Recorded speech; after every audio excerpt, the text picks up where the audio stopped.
again on gold. We're just up 64,000 right now as we speak from those longs from yesterday. We're going to go on the 5-minute here. As you all can see, I bought down here. And I've just been holding it since down here.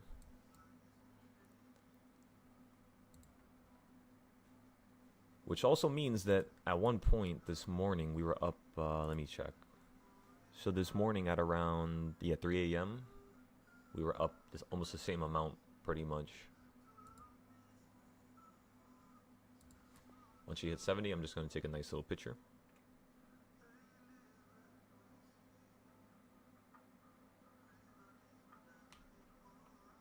That's actually a pretty nice picture. 69,900. That's a pretty nice one right there.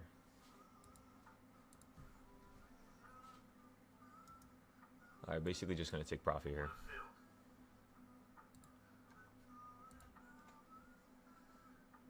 Let's see, can we trade anything else for now? Let's hop into our very first NASDAQ trade.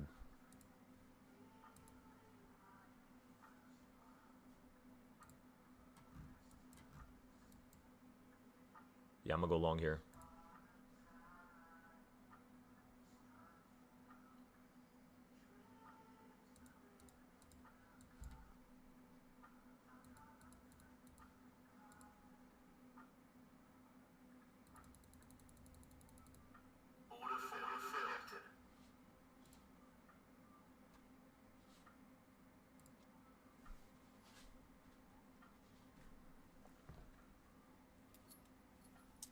Again, you're up 20,000 already.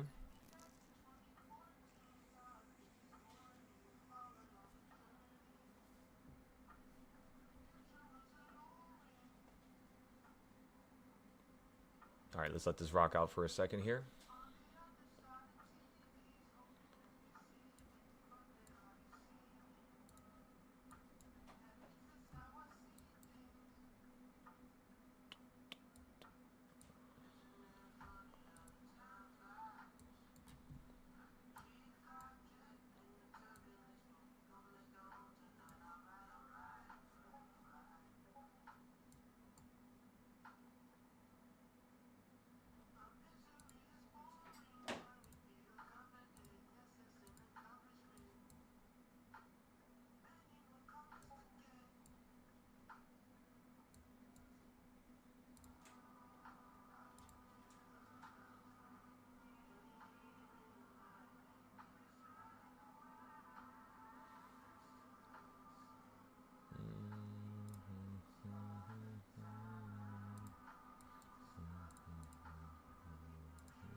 Let me think. How much time we got? 2 minutes. Think quicker, buddy.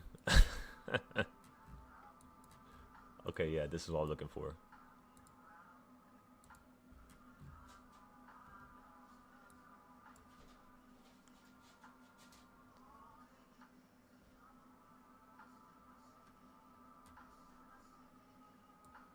It could be just because of how different they are. That's the reason why it's like that.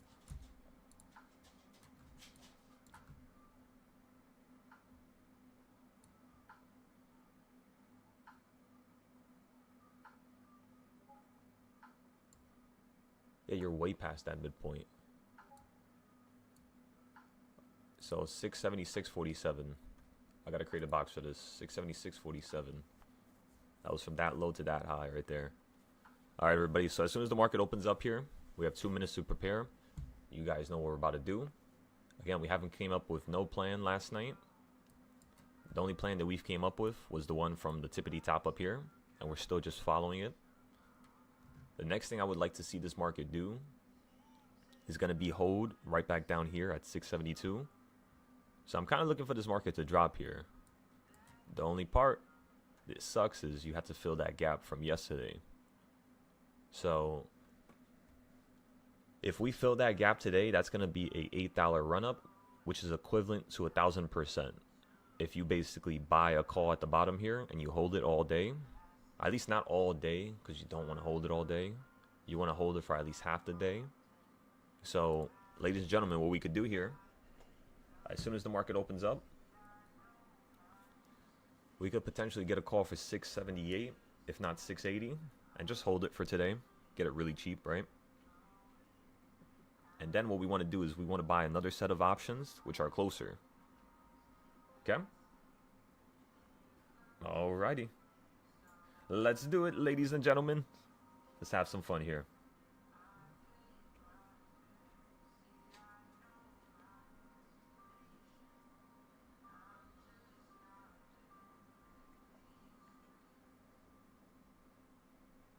Okay, so a 680 call right now, everybody.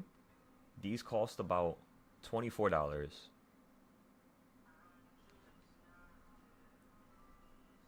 Okay, so we're going to buy one of those for 680. And then we're going to look at the 677s.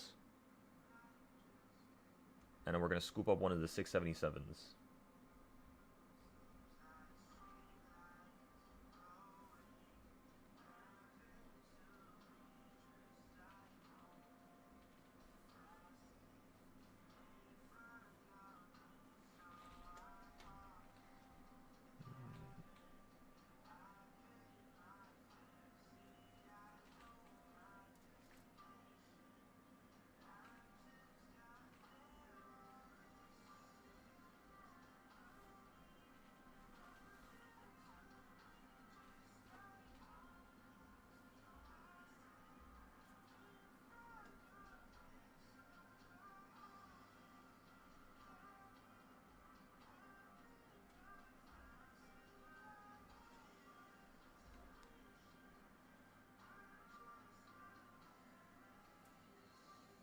Wait, what time is it? 12 o'clock? What? 12 o'clock. Of course it's 9:30. But what time was I thinking? What time was I thinking? I think I was thinking around 12 o'clock. I could be wrong, though. I came up with a plan a couple days ago, and I was watching the bottoms. So what I was thinking was they was going to have the low around 12 o'clock. Because yesterday, low was in the morning and during the end of the day. I think today you're going to run up here, and the low is going to be around midday. Once you have that low midday, we're going to buy at the bottom here. Try to see if we could run right back up. If you just fall, remember, that's a perfect thing to happen. Then we could buy the 10-day contracts down here. So we could basically put more money in and have more opportunities of being profitable down here than right here at this current area. That's why now we're just playing with a few options back and forth. And that's pretty much it. That's all she wrote, ladies and gentlemen.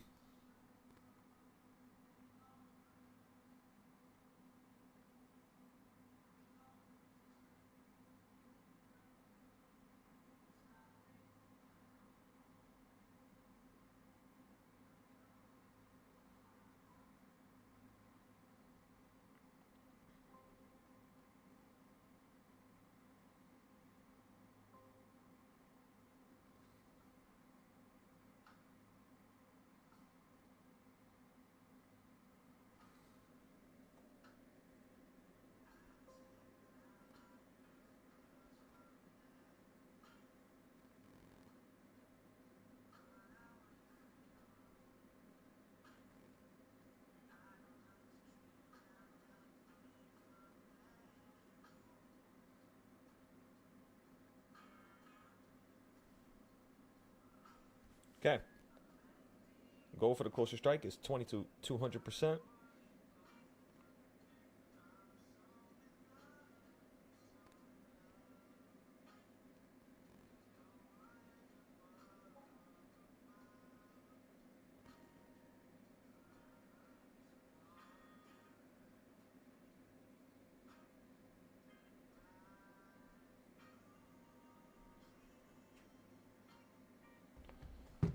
All right, so we locked in some calls here. Let's go ahead and take a look at some of our other charts, which are a little bit more clean, just so we can see what's going on here.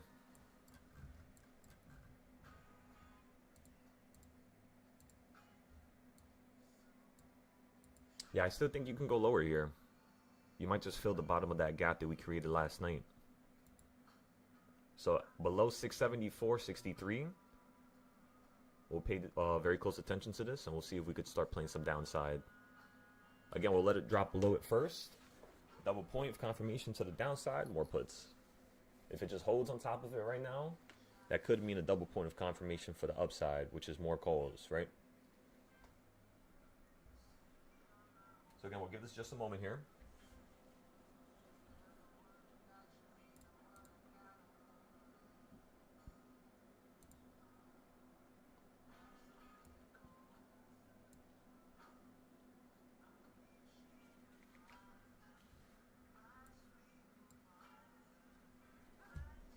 Where is this music playing from? Let me see. There you go. Let's pause the music for just a moment here. What's gold doing?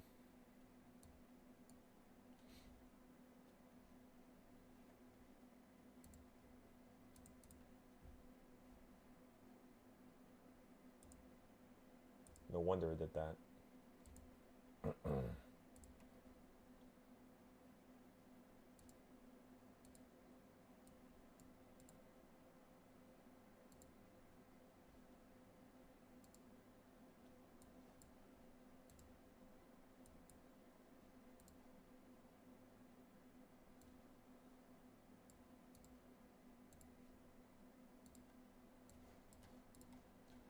Had to organize some of these desk top tabs.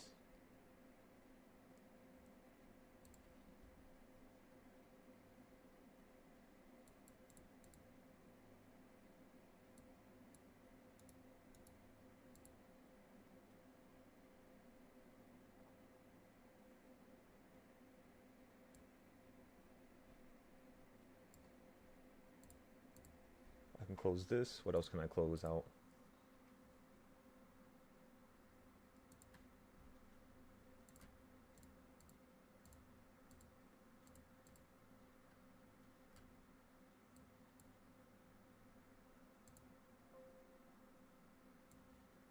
right, let's put this here. Boom. Everything's organized now. All right, we're good. All right, let's go back to spot here. There's so much stuff everywhere.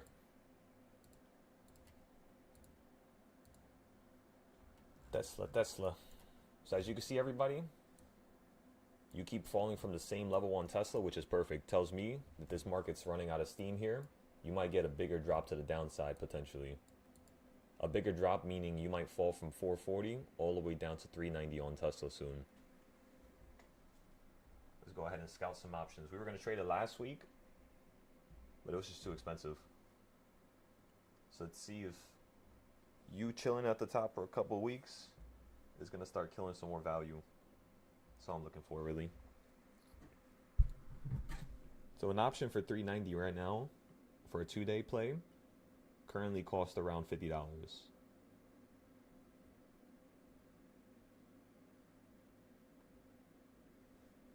How about for a 9-day play for Tesla? Puts.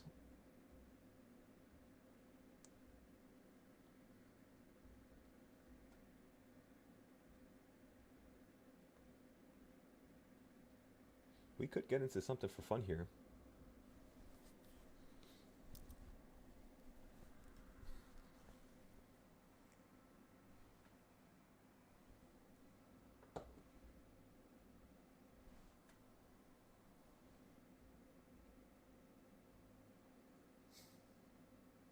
So the other day ago when Tesla was at the top, this option for 430 was 214. So the play here, how we had to buy Tesla, from what I'm looking at right now, is basically we had to allow this thing to run up again. Once this thing runs up again and chills by the top for at least a day, like a little bit higher than where you're currently at, we could buy these options for half the price. So yes, we could buy puts right now, but because you're in the middle, if everybody sees that midline right there, I don't trust this location. So if anything, I would just suggest you paper trade right now, because it's kind of like in the middle of a move, right? You're already starting to go to the downside. But if you're playing with your actual accounts, Short term, I would be calls. Midterm, I would be puts. And long term, I wouldn't be playing Tesla yet. Unless you bought at the bottom down here when you were at 200. Because then, of course, you could continue to hold it. But I would advise you to actually take some profit now. Because again, you're at a very important high point. Of course, Tesla could run to 3,000 within the next 5 years. I agree. However, as you run up, you want to take profit. If it's not with your main account, make sure you have a secondary account where you can consistently just nibble at it. Because sometimes what I've seen people do, and what's happened to me is I would have just one play, and when it ran up, I would sell it because I only had one play. But if I would have had 2 or 3 or 5 or 10 plays, they were all for different reasons, I could sell them each as you start to run up to different targets. So it's kind of like this, right? If we buy puts on Tesla, the way you would go about doing it is 2 ways. You'll go about buying a short set of puts.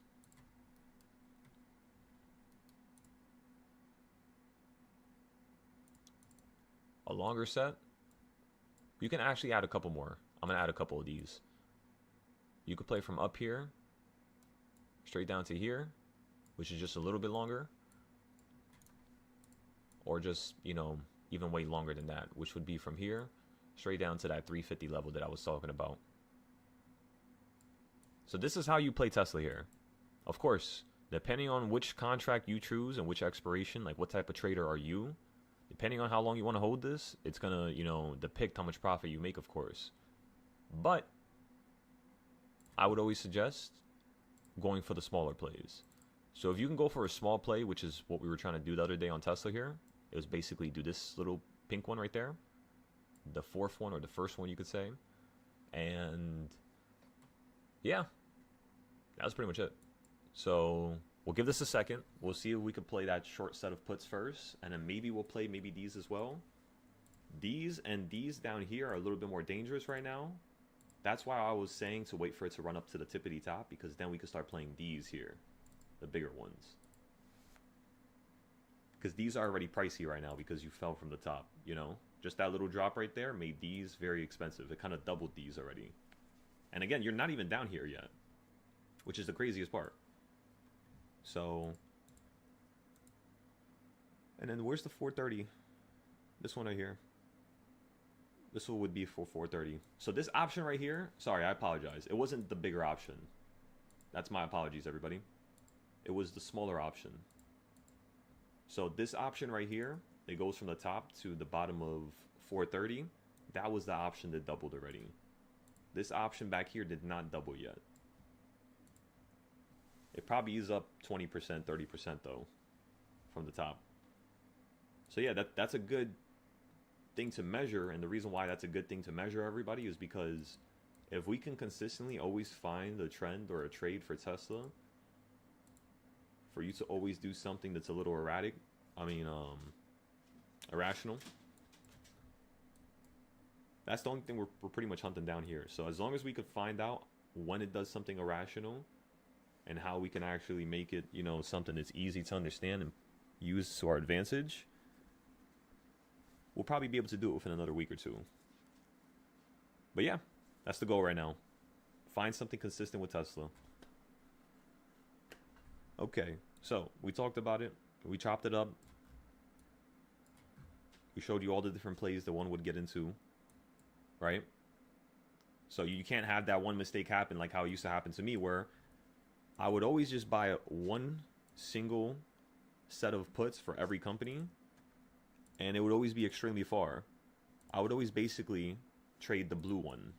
That's what I would always do, which is not a bad idea because you would get cheap contracts down here, but it's just the probability of you falling from up here to down here within that short time frame. You need to make sure that you're overlaying it with other ideas so you can see how that can happen. Me just doing it like this is not going to work. I would have to add a couple more trading styles, which I don't currently have right now. But yeah, we can work on this soon. It's almost time for us to trade Tesla consistently. I just want to see if this is going to crash first, because then we'll buy the calls down here and play the little bounce back up. If not, let's see if it could run up first, so we could play the puts going back down even lower, right? Oh yeah, I forgot about SPY. Let's take a look at SPY here.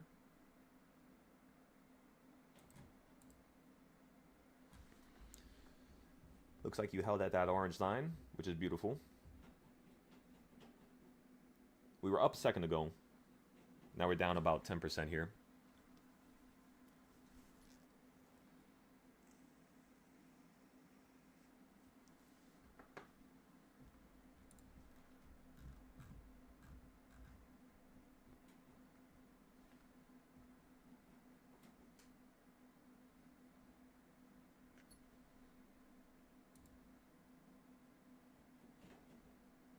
I think everything looks good now.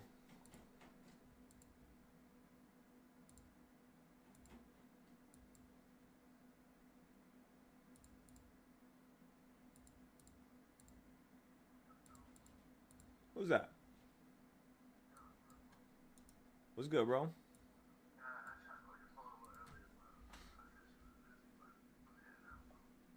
Oh, nah, yeah, like around 9 o'clock to 9:30 because I had to prepare for everybody. Usually I don't really go on my phone too much. But yeah, so right now, what we're doing is we're long already on calls and we're just waiting.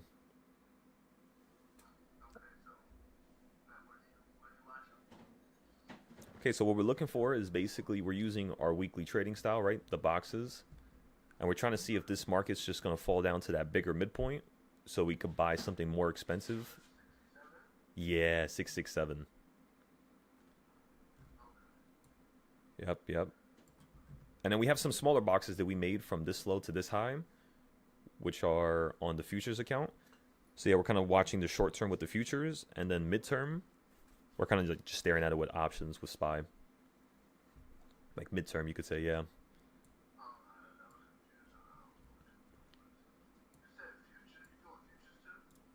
Yeah, we're doing futures, forex, crypto, options, everything at the same time. We were doing a Top Step account, like which is the the prop firm shits, but we already passed the challenge, yeah. Oh yeah, bro. Appreciate it. So we're gonna activate that account and be able to have something for the side, like a different type of, you know what I mean, like TV show, different type of live, different type of trading session type of thing. So we'll save that for that, and then yeah. So for the weekly trading styles, these boxes that we created, what we basically did was we selected a high and low, same shit that we talked about before. The only difference is that you have a bunch of boxes, right? So you're going to have from this low, you're going to have a box from this low, a box from that low. So what we did is we basically tested this over and over again, as you can see all these boxes that we made. And we figured that the boxes that are created for the first 2 weeks or for the whole entirety of 1 month is what you want to use for the next month.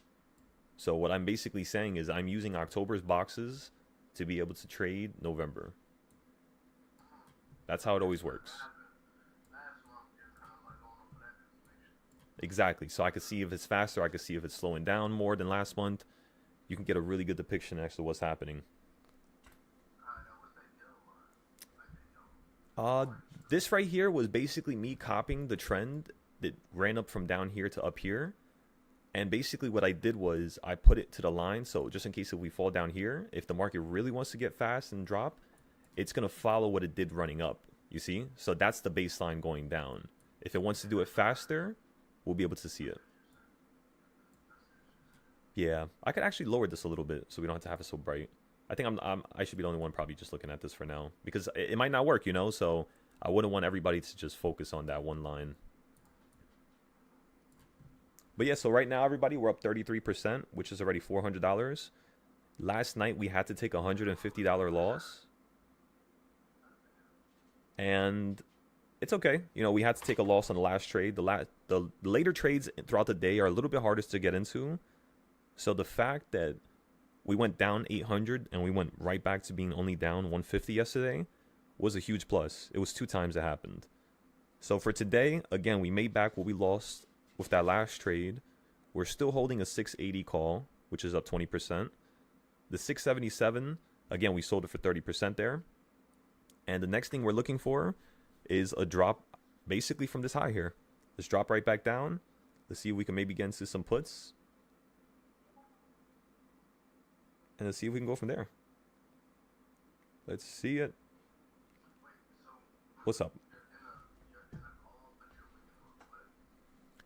So we're in a call for 680, which is a cheaper one. I went ahead, and while we bought the cheaper one, I bought something that was closer, more expensive. That I just sold, which makes the other option free.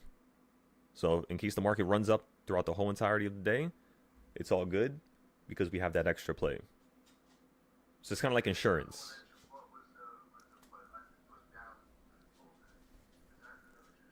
Yeah, so since I already bought the calls and made money with them, since you're still at the high, I just want a little tiny drop here. Just like yesterday, last night when I was entering into all those trades. Like literally yesterday what we did was we went long down here, right? And then up here we went short. And then down here we went long. And then right up here we went short. Yep. So just scalping that momentum, and since you're slowing down already on this first candle, like for example, that first green candle could have stayed right here. It could have put you all the way up here. The fact that it stopped right here and slowed down tells me you might be basically turning to the downside like this. Yeah, it lines up with those other circles that you just put up there as well. Exactly, right? Last couple ones. So yeah, we're up 35% on the smaller play.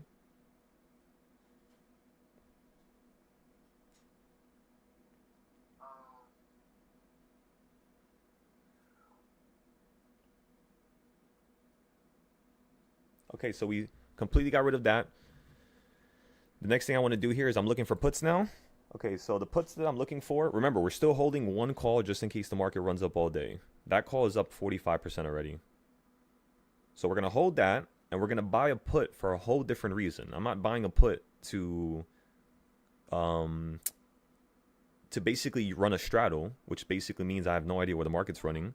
I'm playing a put because I see some short-term profit to be made within the next 5 minutes, while we run up the whole entirety of the day, where we could then sell the other one later on today, which is the upside trade.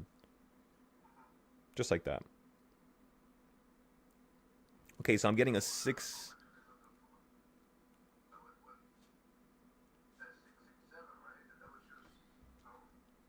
Yeah, so 667 is definitely one of the areas that I'm looking for, but when I'm scalping, I'm looking for something that's shorter. Like something that's just like right there. Yeah, basically.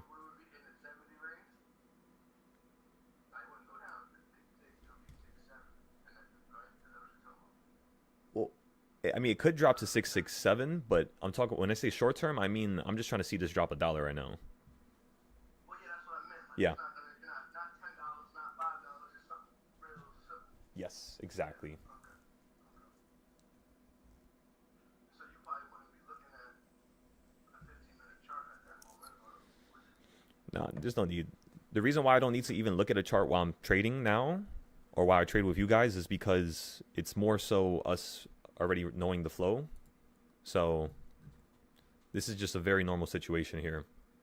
It could turn out to be like yesterday, where you just started running up way higher, like up here. You could do something like that, where you go above the 200 moving average. Because what I'm thinking was, because yesterday's low was in the beginning of the day and at the end of the day, if you look at the day beforehand, it was at the beginning of the day. If you look at the day before that, it was in the middle of the day. So these lows, every single time the market has a low, it's usually in the beginning, middle, or end of the day, as you can see, every single day. So all I'm looking for today is you to drop around like a 10 to like 11, you could say. So like within the next 20, 30 minutes. And if you can drop, we'll be able to see you, pull right back down to the opening price. Now that's one idea. The second idea is that you're just going to fill this gap and go right back up to a new high. But remember, we talked about 667. So in terms of a bigger trade, a bigger trend, if we're going to go as far as saying the market's going to run up $10 here, you have to also acknowledge it can also do the opposite. So yeah, it's kind of like we're stuck in a weird middle ground. We have some plays, we have some insurance. We know the market wants to run up higher to 700 and so on. But in the short term, you're kind of just piecing apart the modules of the market. So like, if you're stuck in this, basically what I'm trying to say is, if you're stuck in this area down here, like right down here and here, this is a very small trend. So you don't want to put too much money in the trade yet until we can see this, hit that solid level down here. And then we could potentially get that crazy run right back up even quicker. So yeah, we're just trying to time this upside trend here, while at the same time acknowledging how, of course, we could start playing puts, so we don't have to take a massive loss for any reason.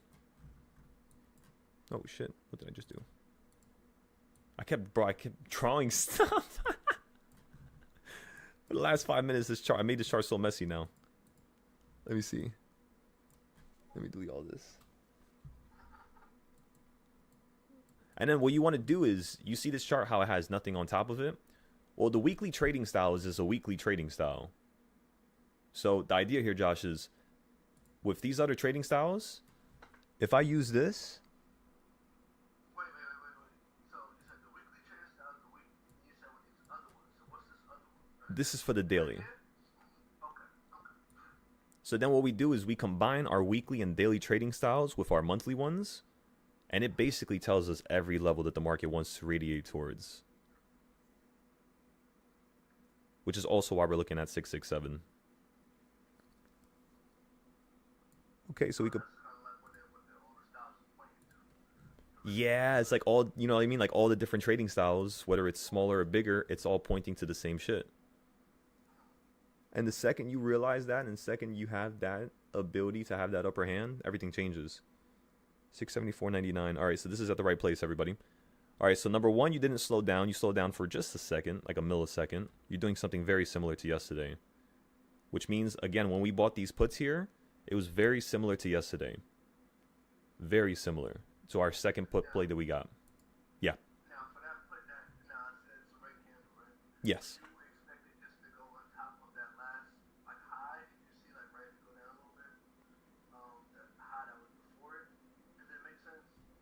Yeah, so. Going over, right there, that, in that orange box. And, like, Yeah. right before it breaks out to the day, that right there by your mouse? Yeah. Right there. Would you expect it to go down and touch, like, the top of that right there? It could definitely touch that section here. Like, for example, if you look at yesterday, I told everybody the market was going to potentially fall to the opening price. And that's exactly what happened towards the end of the day. So you could have a similar trend today, if not. Because remember, things progress, right? So it's kind of like a, what do you call it? Like, it's just flow. So when things are flowing up and down, if things want to flow down even lower, what you're going to see us do today is have a massive trend to the downside. Probably even more aggressive than yesterday. But if this is like the base, right? If this is like the bottom of this whole trend here, and you're basically creating a bow going right back up. Let me show you for the futures chart because it's a little bit cleaner. So you could be doing something like this, where from the 17th of October, when you fell down, you're kind of like bowling right back up, you know? Which means that, of course, you could drop down, have an aggressive day somewhere down here again, yes. But then you might start breaking out over here and doing stuff like this. You know what I mean? And if it breaks that trend, you'll be able to see it. Of course, it's not going to be like a nice curve like that. But you're going to have more of a, you could say like a line like that, a straighter line. And if it breaks that, then you could start potentially, looking for the downside trades. For you to fall from like, this line to like down here. Or down here, or down here. So it just helps you plan everything a little bit more properly. Smack this out of the chair. Okay, so MES. Beautiful run up right there. So far, at least. For gold, we're waiting for it. For Forex, again, we're waiting for this thing to hop above that 1/4 point. For us to be able to go long again. We pretty much went short from the line to down here, and then we sold it at the bottom down here yesterday, and then we went long here. So currently we're still in that trade now, but this is more of an aggressive trade, so it just depends here. I could definitely see euro bouncing back up like this though, something like that. We'll leave that there. I won't delete it. For oil is at another pretty good level too, everybody. I don't have these levels done down here because I copied it. But if we fix it real quick, the way you would basically be playing oil right now is It's kind of funny. You basically just do this. So if it falls down a little bit more, just like it did yesterday, you could basically buy calls from this bottom point down here. I don't know if did I delete them? I don't know why I'm missing some. Like right here. Or right here. So again, above the line calls, below the line puts. The only problem is, as you can see, the market loves hitting these like reset points, you could say. And when it hits these reset points also, the problem here is it might not want to break out yet. It's kind of like just being a little bit more aggressive, slapping the line, going slightly above it, trying to confuse you, and then it pulls right back down below it. So whenever you're getting... Yeah, literally, 100%. So when you're in those periods or in those points, you kind of want to be a little bit safer when it comes to the plays down here. Like right here, you kind of want to buy them down here. So like for example, if the market's going to fall out the sky here, on oil, I would let it fall out the sky first. I'll let it go down here, run up, and the second it shows me it cannot get above this line, or the second it hits it, I might just instantly get into a play for it to basically go down lower like that. Right? So it's like the way I trade is to always wait for an aggressive move first, like something like this, hop into a quick play at the bottom, and just basically take like a quarter point. So whenever I measure ranges, I'm the person who's always taking profit from the quarter point. I never let that shit wait. So the midpoint's right there, and the quarter point is right there. It's always the safer trade. Yeah. And I was able to edit the box, so I was able to put that line right there. But do you when you do like the quarters and all the other, do you put those lines on there as well? Like, do you add that, or is that in the settings? Does that make sense? Like the red lines, these? No. The box itself. Right? Okay. When you make a box, you see how it has that dotted line? You can do that from the settings, right? So you can put that midway line in there. Yeah. So you would double click it, and then it's right there.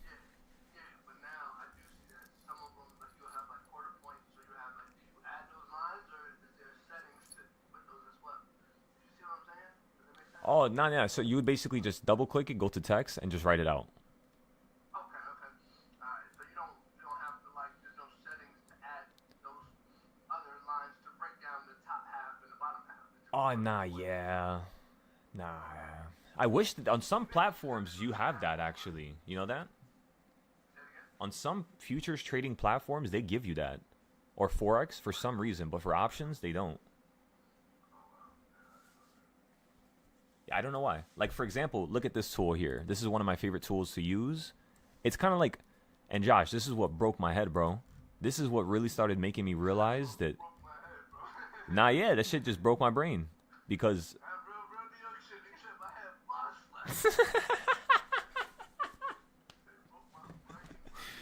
nah, but the idea was basically, if I could create something horizontally and I could cut it up into fractions, what about the diagonals?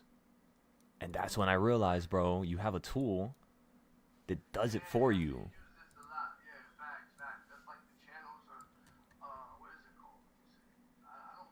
It's a parallel channel. Yeah, you got it.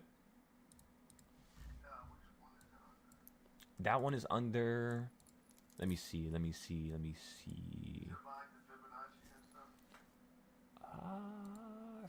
always forget what the hell they put it. Is it the rotated rectangle? It's called parallel channel. I'm just trying to see which category. Fib channel. You talking about not fib channel? That could be something different. Yeah, that's a different. Nah, yeah. Oh, it's the first category. First, okay. And then it's called parallel channel.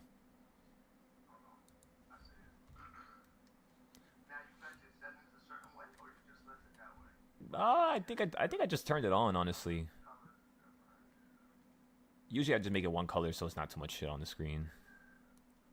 But like what I do with this, right, is I'll be simple with it. I'll do it different fashions, different ways. I won't be able to teach you all the ways right now in one moment, but I just want to show you. If you literally... Wait, hold on, bro. Yeah. Rainbow? You got rainbow. Like candlesticks up there? Wait, like right here? I ain't gonna... Yeah, the whole line, like the whole graph.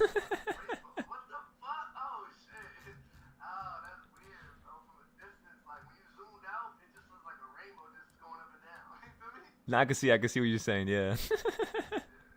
All different type of RGB in that motherfucker. Yeah, but going back to what you were saying, like you were saying when you get the channels going sideways, right? Mm-hmm. You was also talking about vertical, which is at an angle. Yeah, like diagonal. Yeah. I'm about to do that worse. And then what I'll do is I'll select two highs like that, bring that shit to the absolute low, which is the same low as the box, right?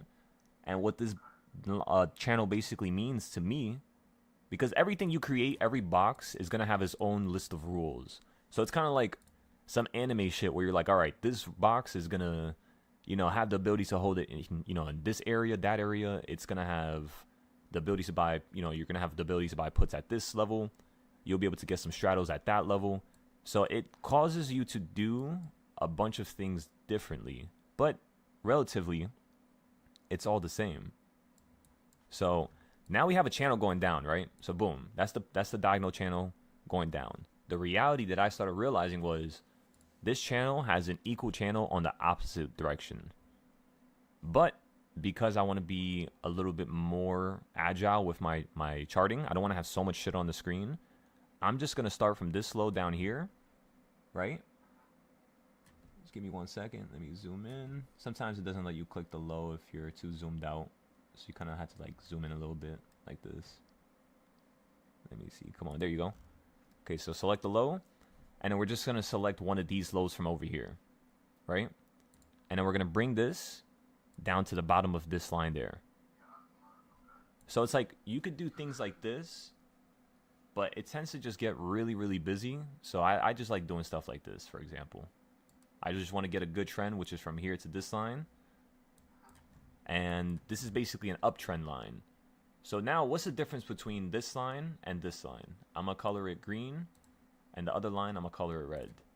And the difference, just so you can remember for the future, the difference is when you're playing downside, you want to use green lines. When you're trying to play upside, you want to use the red lines.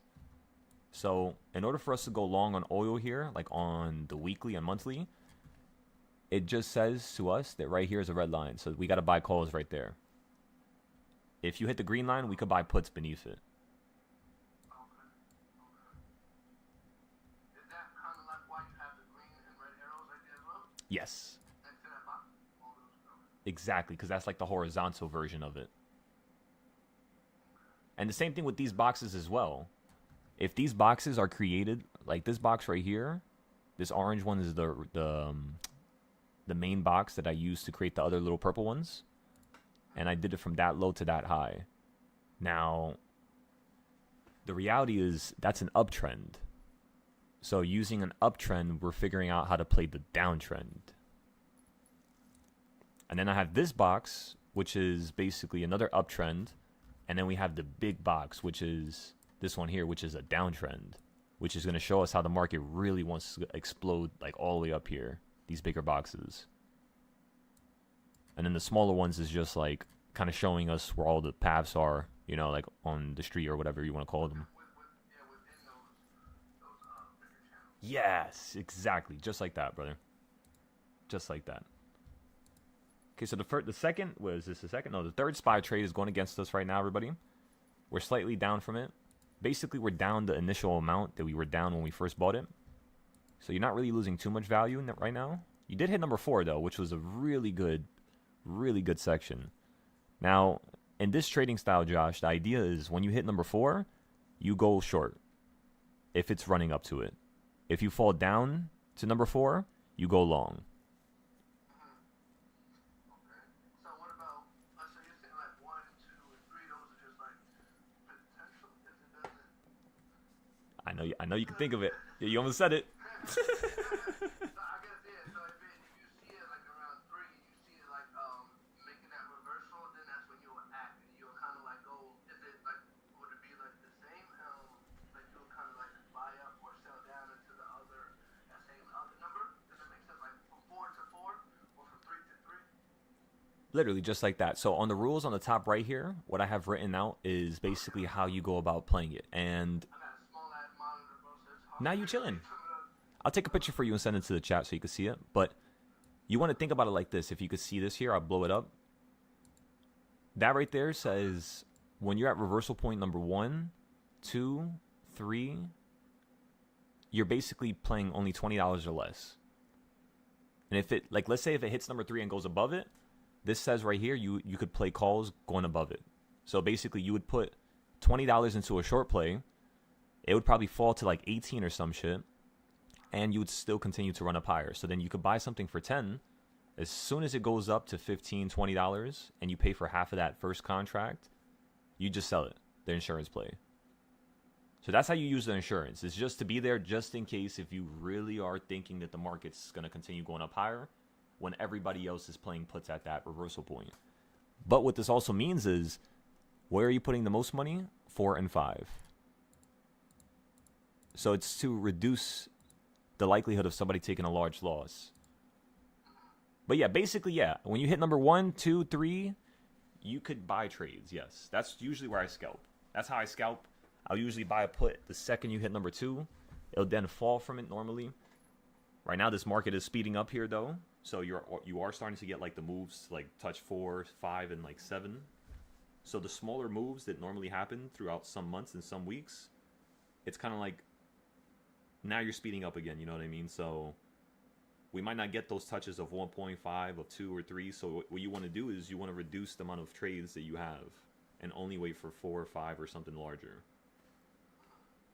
So yeah, some months we're not really trading that much because like the market is moving very aggressively, like you could say like a little bit faster than normal. So what we do is we wait for it to slow down, and then we just start going ham, back and forth, kind of like yesterday. Nah, literally, bro. Like yesterday, we went crazy at the end of the day. So that was pretty cool.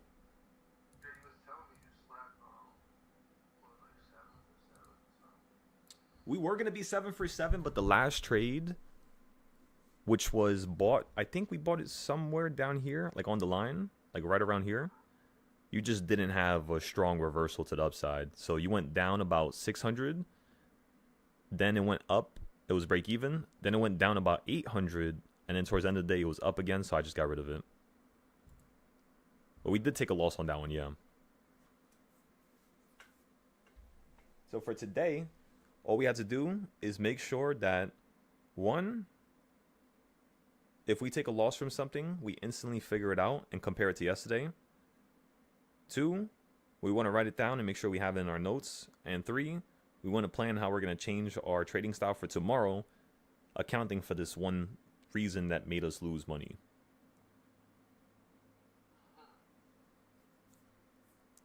That's how you become unlimited, bro. Like nothing stops you. Not even your own self-sabotaging, your own motivation, your own devotion. Screw all that. Make a plan, make it happen, follow through to it, and that's it.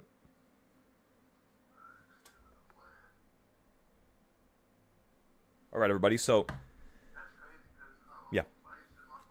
No, you good. You good.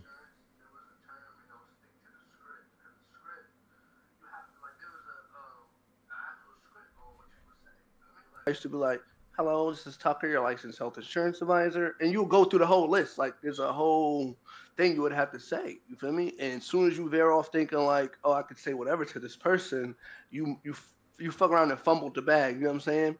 So what you basically saying, bro? There's a script, bro. If you stick to the script, you're never gonna go off on your own understanding because the script is made to make sure you don't fuck up. You know what I'm saying?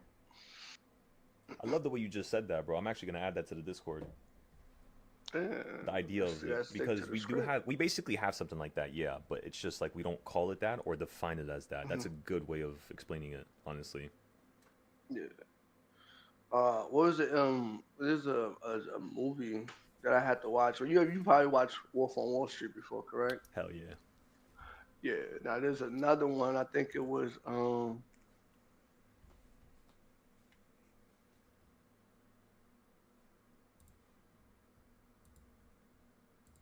damn. Was it the one with Michael Burry in '08? What? I don't know what the nigga. I don't know the actor's name, bro. It's the same guy from Get Out. Well, not the Oh, same guy from Keegan. Get Out. The guy he was a part of the movie. What is sorry. I know the guy who made the movie. I just don't know who the guy who played in it. I know who you're talking about though.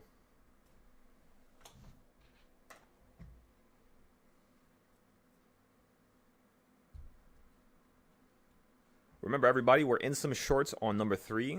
So just like yesterday, we bought off the same location, everybody. And the one thing I want to show you is yesterday, when we bought off of this location, the trade ended up turning out perfect because the market fell out the sky, right? As you can see, us buying a put up here, by the time you fell all the way down here, we were set. We were making some good profit.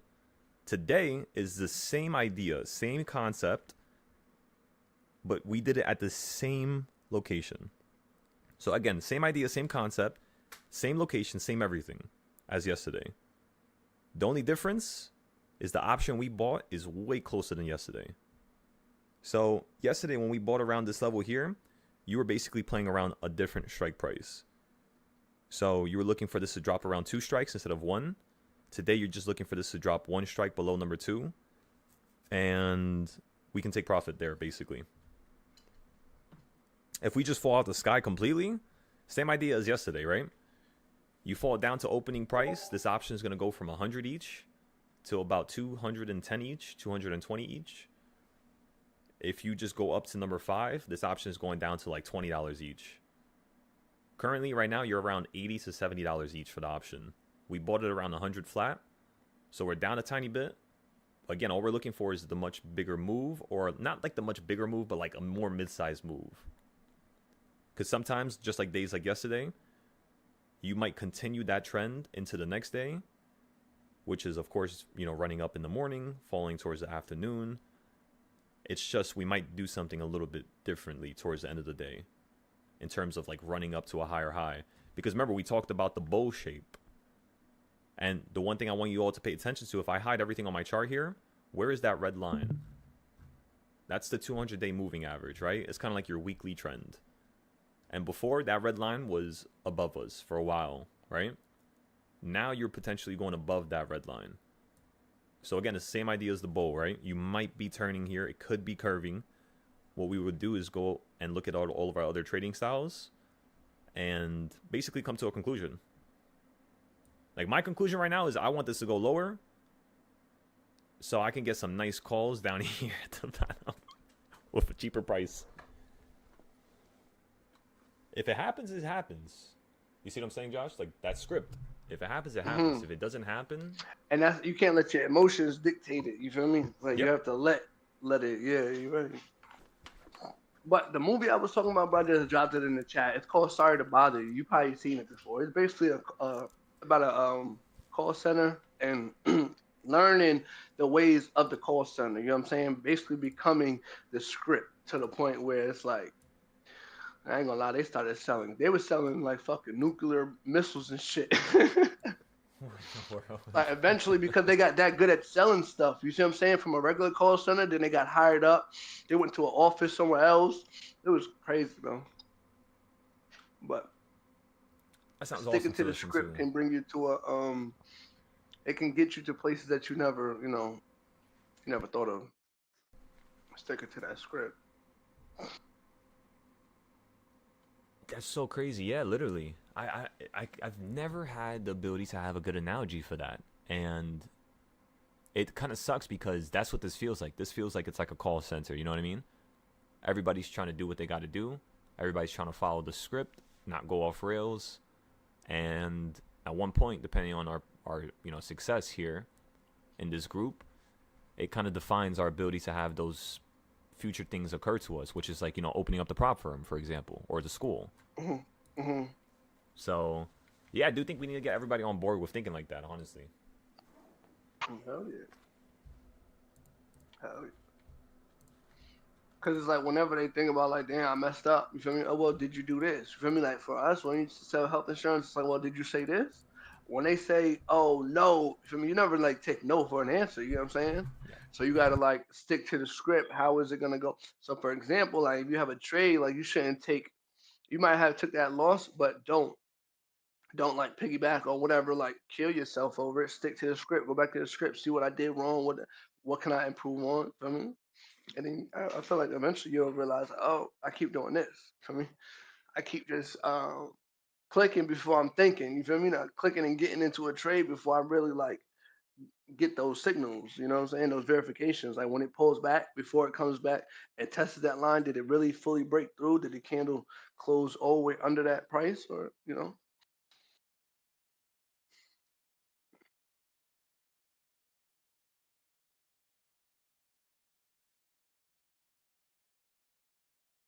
go anywhere, go everywhere, but don't want to go fed.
My apologies for that, bro. Are you good, bro? Goddamn water. It's so cold. Yeah, you just fell out the sky right there for a second. Oh my goodness. That's a fact.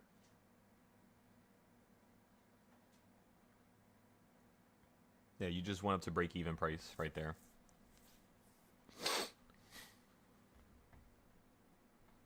113.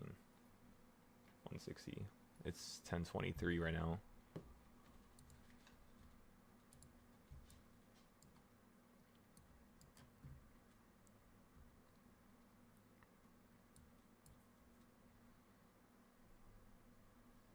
Ten 23. Let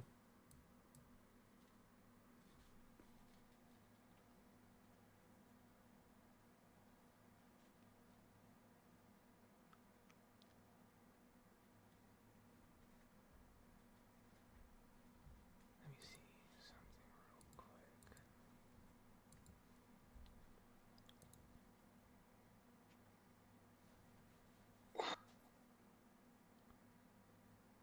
Yeah, you reacted a little aggressively right there a second ago. It wasn't because of bonds. Yeah, there was no news that dropped right there.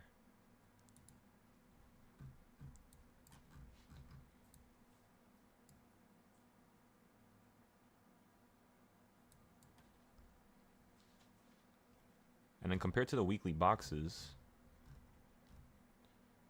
where you just zip down to for a second, was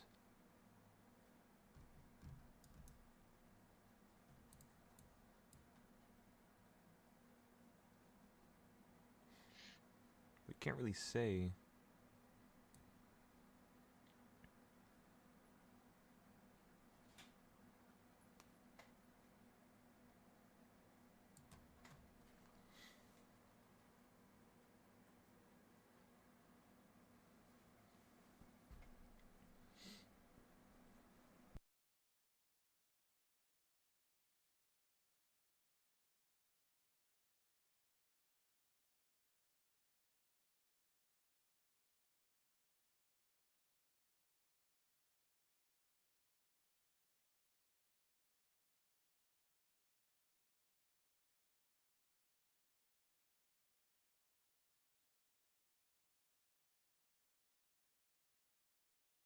Okay, we're gonna average down on these options here soon.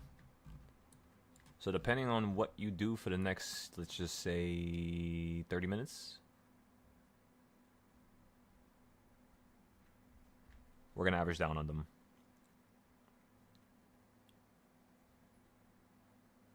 $675.50.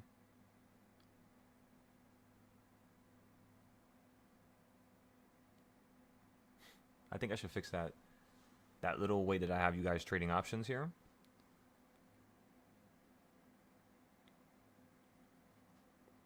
I've been testing out the more expensive 0 days to see how they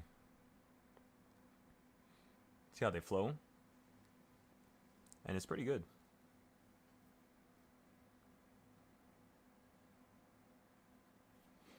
Again, the more expensive ones, right? Usually we stay away from those. Usually we try to stick with, you could say like a $15, $30 option, right? But in terms of the morning flow, what I started realizing was it's a little bit harder to trade with those options. In fact, they usually go more wrong than right, just due to the fact that they're so far away. So if you're always buying an option that's like 1 strike out, 2 strikes out, you're pretty much perfect. It's basically the idea, you could say. So if we average down now, this is going to drop it to around 80. Let's check your reversal points and see where you're at. Again, on the short-term trading style, right?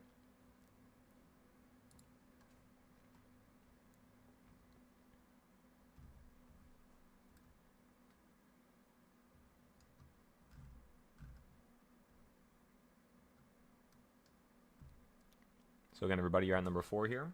So what we're going to do is we're going to buy 5 more.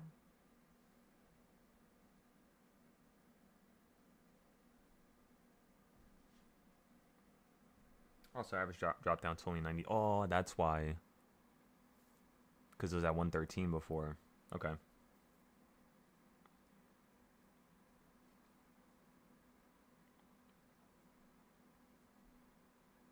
The next time we're going to average down is going to be at around 11:20 to 11:30. Or if we hit number 7 or 8, we could potentially average down at that point. But once you get above number 5, we're just going to start playing calls to number 6 and 7, just like how we were going to do it yesterday. Same thing today. Which is kind of funny, you know that, right?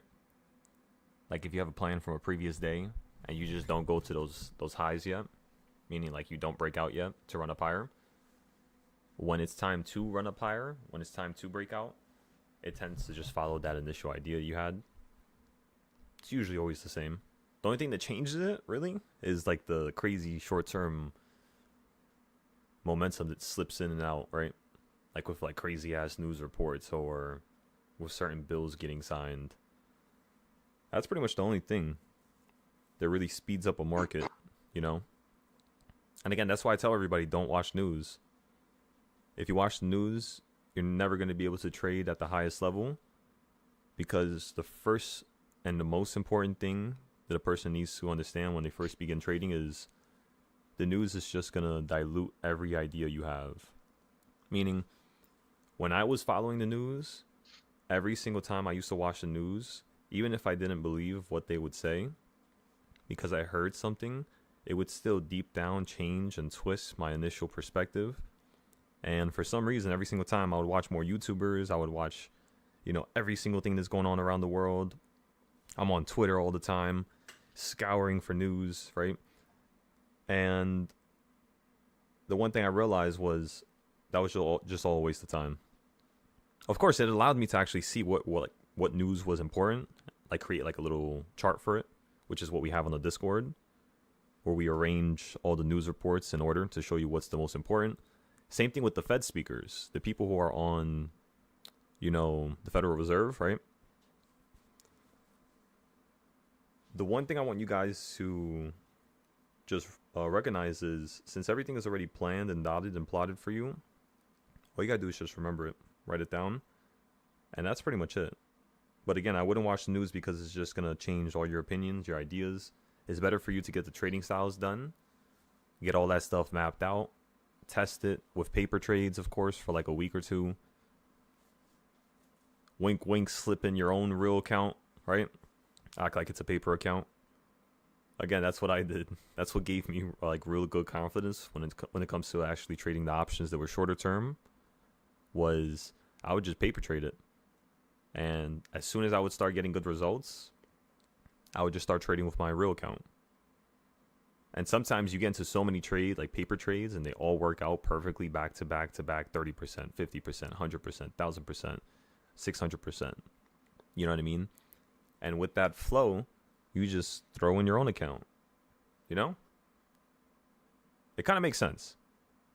But most people, they just always want to throw their own money into something, which they're not wrong for it.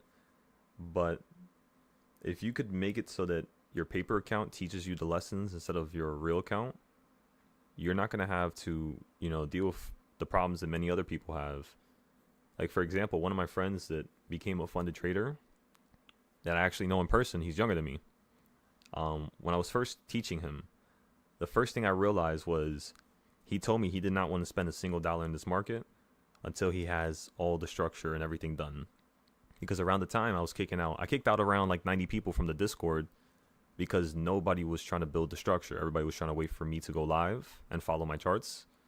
So I noticed that because I would have more one-on-ones and specifically want to look at each and every trading style they actually built.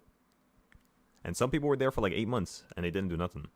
So what we had to do here so that doesn't occur again is just kind of like what do you call it? Like not enforce it, but like give you I forgot the damn word for it. When like companies, like they make you, or they'll give you like extra money or vacations if you just do this and this and that. Like an incentive. Like a bonus? Okay, yeah. There you go. Like a bonus or incentive. So if I could create something like that when it comes to the teaching, I think that's going to fix that one aspect. So like a bonus would be if you finish all the trading styles within the course of a month, your next month is like half off. Right? So I could do various things where it's actually fun and beneficial for a person, or your whole next month is free. Let's say, for example, you could just test yourself that second month and just see where it goes.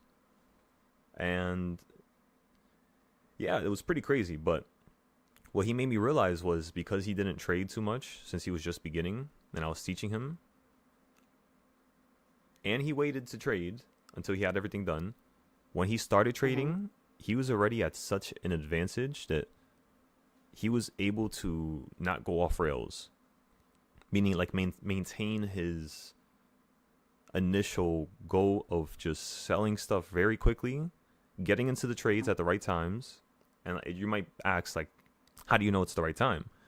Well, the only way you can know it's the right time, honestly, is if, one, you've paper traded it and tested it a couple times that week, and two, if you simply execute. That's the only way you're going to know. So yeah, that's pretty much it.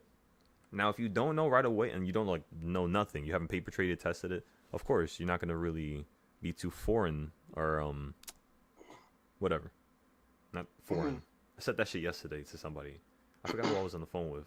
That shit was funny. Oh man, who was I on the phone with? I think I was on the phone. What's it called? On the phone with Danny, I think. Danny or Culinary? No, I was on the phone with Culinary. Danny, yeah. But you know what I mean, like too similar, you could say. So yeah, we'll figure it out.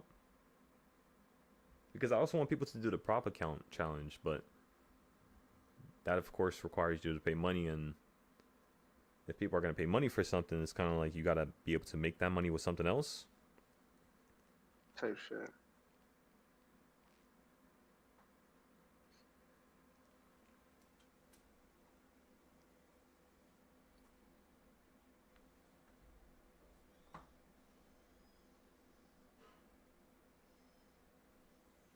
The call from earlier is up 64% now.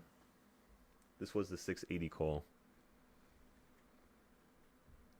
Now the reason why we got these was because at the opening price, 680 was the one level you needed to run up to, which was going to be to fill the next portion of the gap.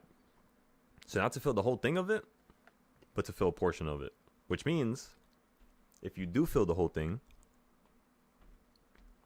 what's going to be the reality? The reality is that this option is going to go from being up 60% to probably being up like 300 here, 400. Actually, how much of a move is that? Nah, yeah, you might be up like 600. Yeah. It might just start scaling up very viciously. It all depends. Let me see something real quick. I can tell you right now how much it's going to be up if we look at the options board. We can actually put it on the screen.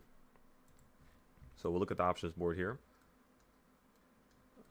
It says these options are expired. I don't know how they expired, but let me hit the refresh button. Can't see that for a second.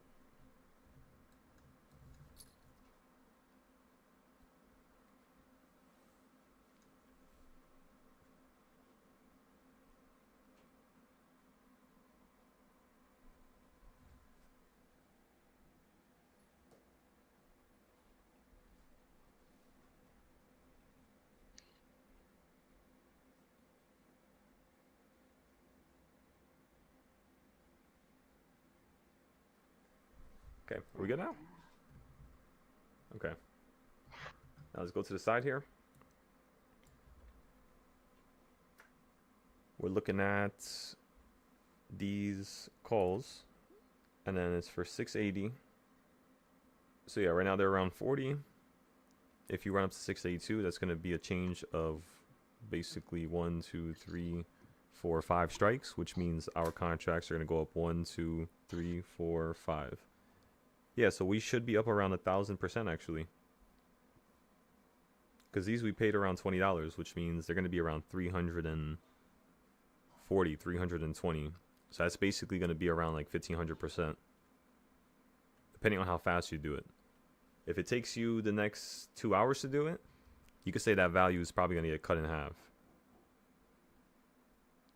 So again, if it takes you at least 2 hours from here to do it, that value is going to get cut in half. If it takes like 3 or 4, you could say this contract's probably only going to go up from like 20 to like 100. So that's like only 500%, you could say. So yeah, we still have some pretty good opportunities with just this one play.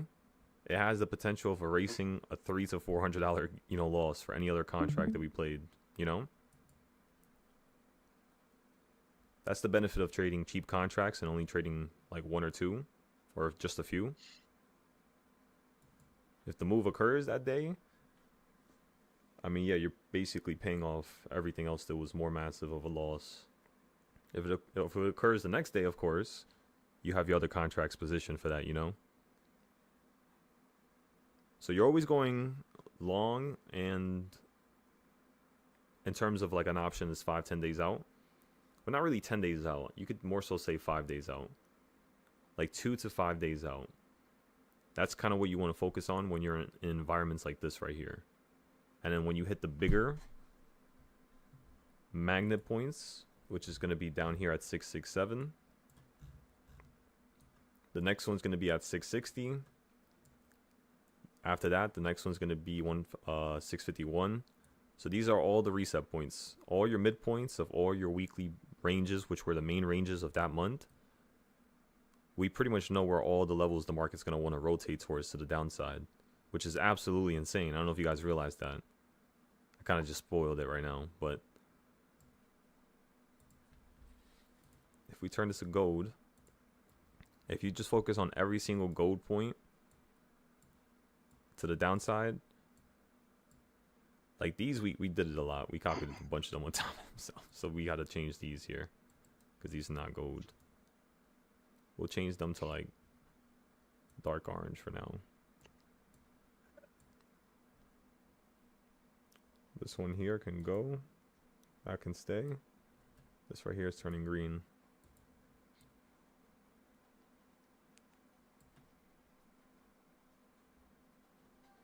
Midpoint, and we could turn this one to red, or to like a lighter pink because red's above it.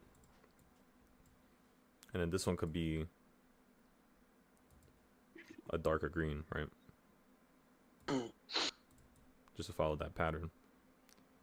So yeah, if you just focus on every midpoint, and remember this was made on August 23rd, so we have a couple other charts which pretty much cover all of these highs and lows here. One of my favorite things is how we also was capturing the highs and lows. You see this right here? So I think I'm going to continue this here for a second.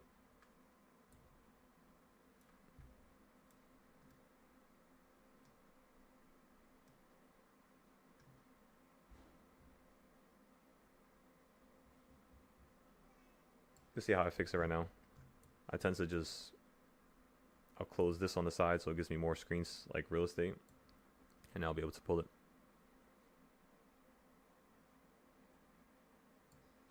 And I just snap it to the top there. Make sure I zoom in, make sure it's perfect.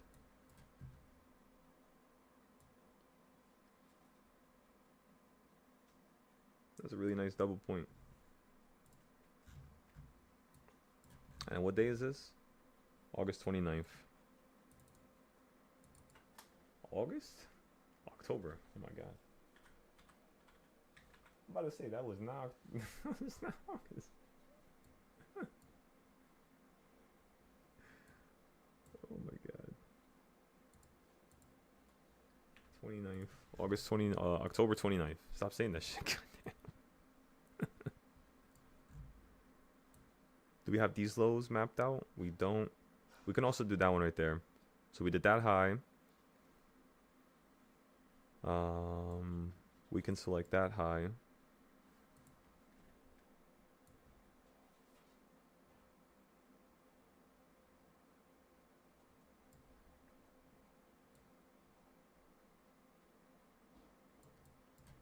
Let's zoom in. Also, you would probably notice that all these boxes, the way I do them is a little bit differently from like each other, just slightly different.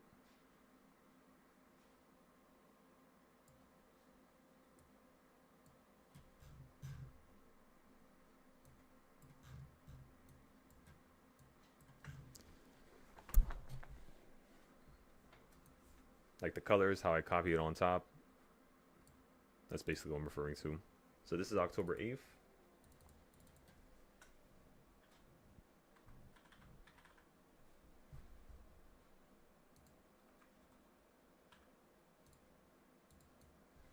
All right.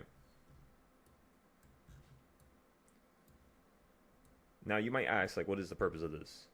The purpose of this is just simply just to do one thing.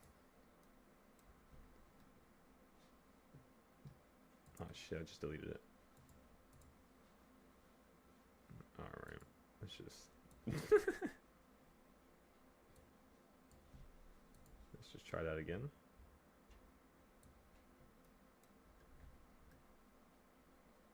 I clicked the middle mouse button there, so that's the reason why I did that.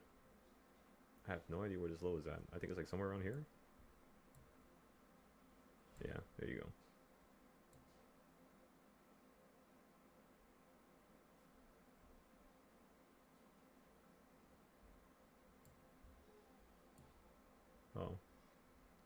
Oh. I was so confused for a second. I'm about to say, like, why is it, I hope I didn't move it around too much. It doesn't look like I messed it up too much.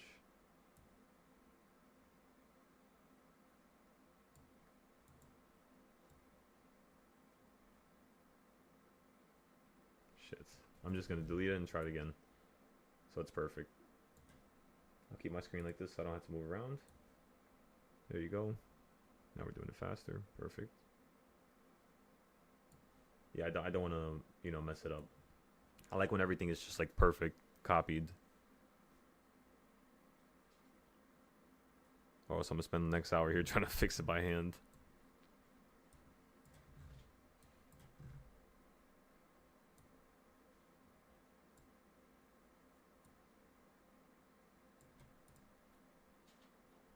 Wait, is the lows right next to it? Okay. I'm about to say. This is October 10th.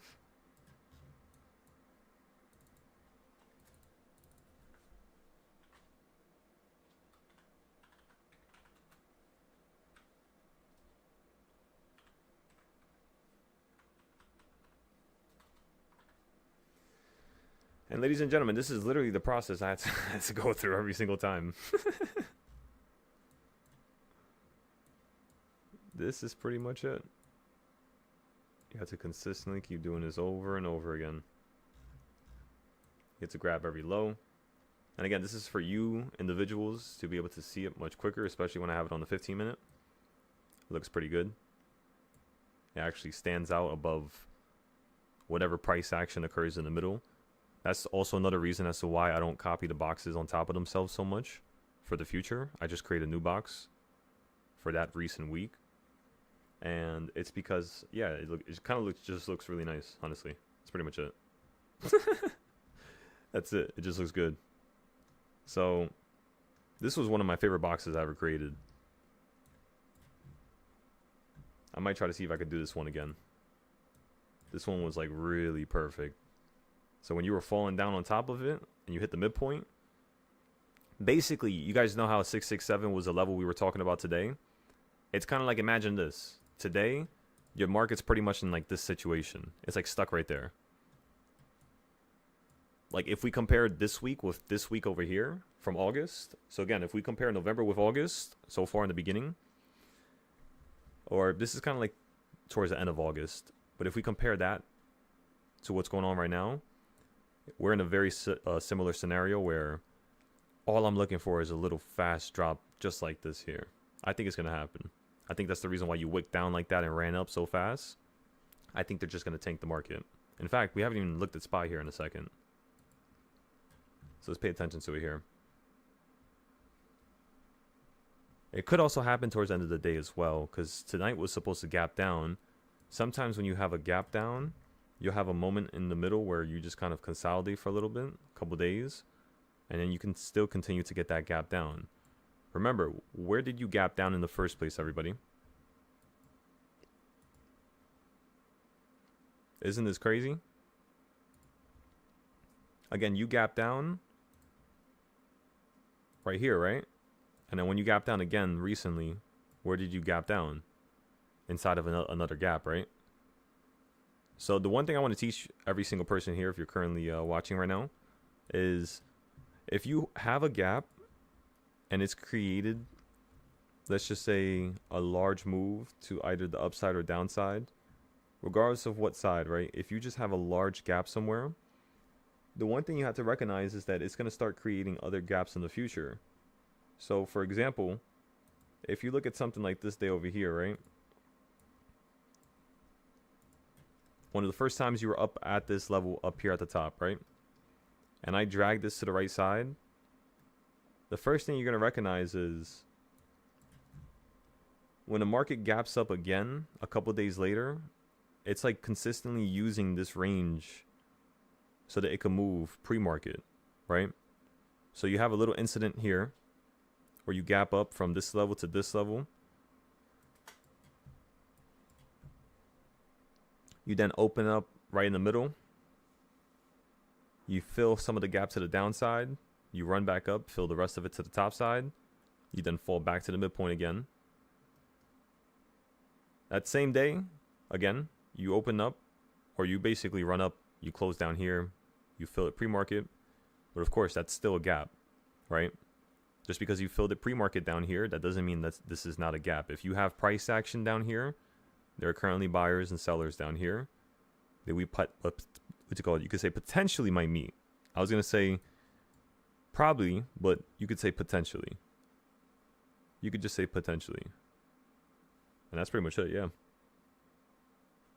Because it could happen, it might not happen, but that's what you're looking for the market to do. Like, that's what it does when it's consolidating, you know, randomly around 12 or 1. It's kind of like fulfilling these quotas of gaps and whatnot. But anyways, if you go into the future here, again, you're going to consistently keep seeing the market using this range to either, one, create gaps from like right here to right here, the downside, right? It's kind of like you're consistently doing it in this range.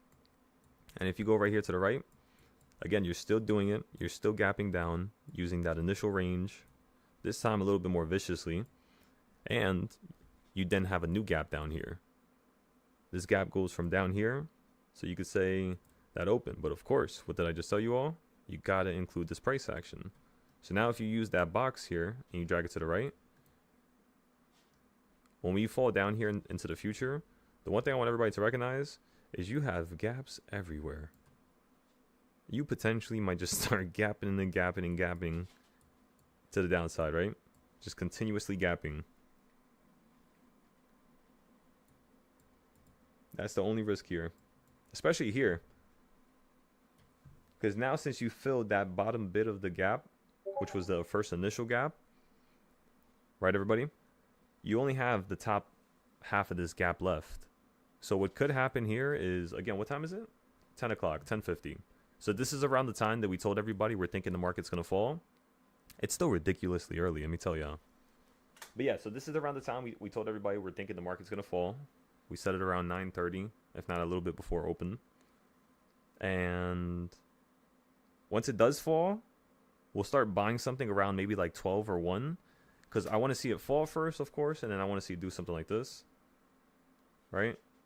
And then once it starts curving, then we'll start buying, right? So that we could just get into like a jump like right there. And then potentially sell out like right here. If not, we'll continue playing up, going higher, and see if this could just fill the gap today. And then maybe get some puts if it does towards the end of the day like that.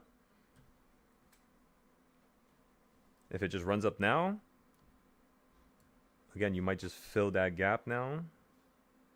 And then, again, just fall towards the end of the day, hold. And then potentially we might gap up tomorrow. Fuck. Shit. That was a nice line. Jinx, please, get away from the wall. Every single time I talk, it's just like I gotta look behind me to see if the bunny's biting the damn new cage I got her. She bit the legs off the other one and it didn't roll no more.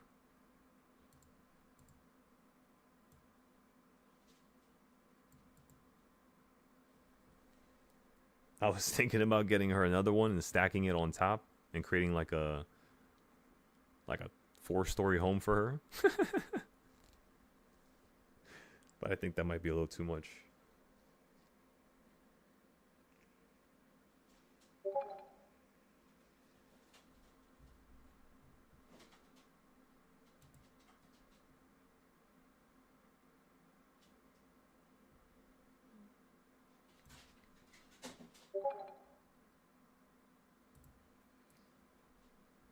Not yet.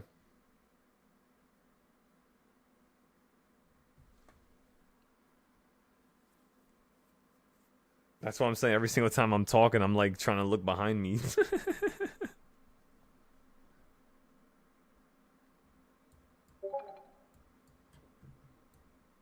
Okay, so we have all this stuff done here. We have a nice little trend to the upside. We have a beautiful trend to the downside. You pretty much see all of our ideas, right? I guess we could have put some circles at the top line here. We might have to redo this just to make it nicer. I kind of like this here. This idea of using the drawing tool. I mean, you could do the same shit with the lines, right? Like the pathway tool. But it's just like you don't get those curves. It's all about the curves, ladies and gentlemen.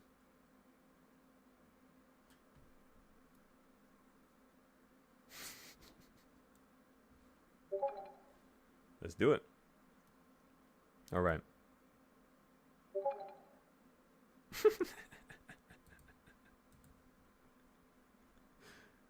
Okay, so we have a nice little trend to the downside here.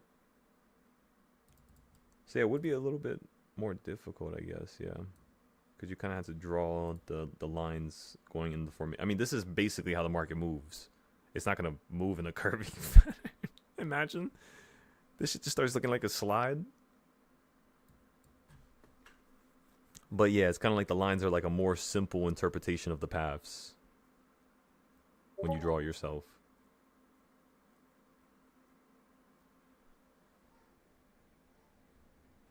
Let me see something real quick. Quick.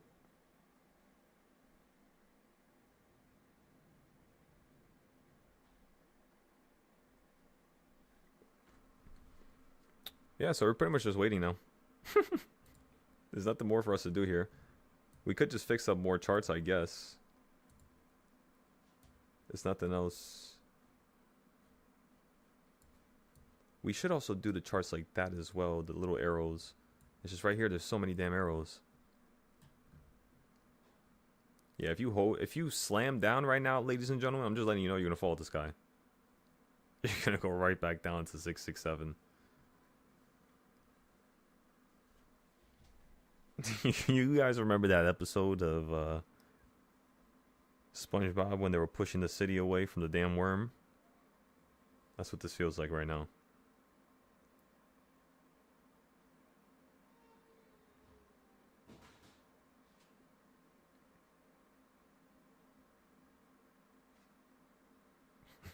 That the worm falls on it anyways. Yo.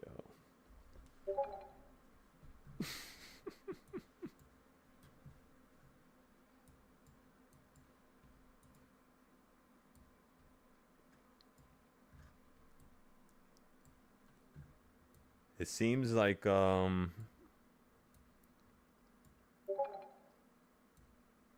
missiles we sent in here on the charts, looks like they're working here.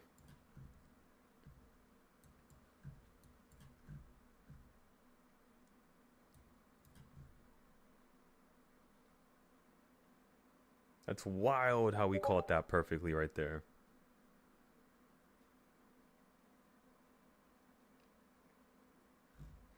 The reason why I'm saying that is because this is a newer chart. So this is a newer trading style. And it's like working in a weird way. I don't know how it's already working. It was kind of like really, really different. You know, we've never done something like this. We actually have done something like this, but not to this degree. Like this would be like that, but version like 2 or 3. Like skipping a whole version in between. Because before, when we first did something like this, it was just the lines, and it was a bunch of different lines. So it's very hard to see and to actually to tell what you should do. But with these, it's very easy because all you have to do, right, is do something like this. Measure the high, measure the low. You see how the midpoint touches the line right there? Go from the bottom, which is where you created, you know, the Dorito.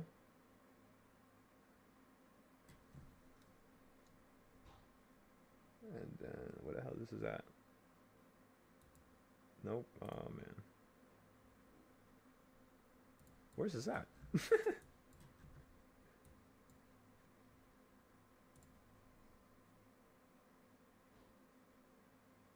There you go. Okay.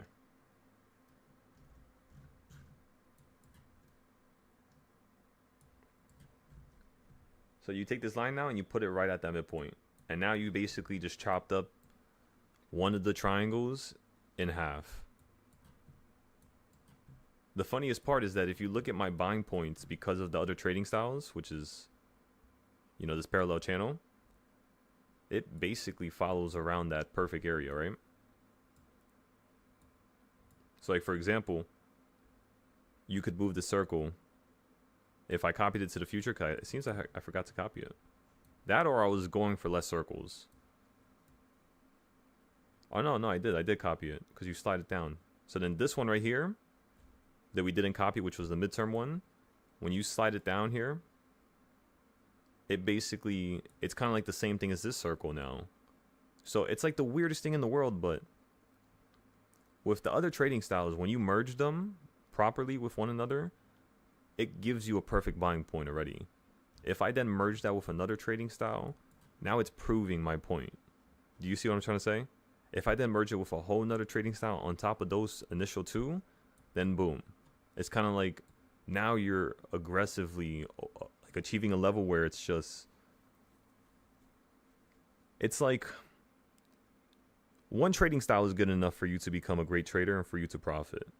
Having 10 trading styles on one chart and merging them all is so over the top that the results you achieve are so unparalleled with what people know that it's kind of like you're dancing around the market every single day, no matter what happens. And the reason why is just because simply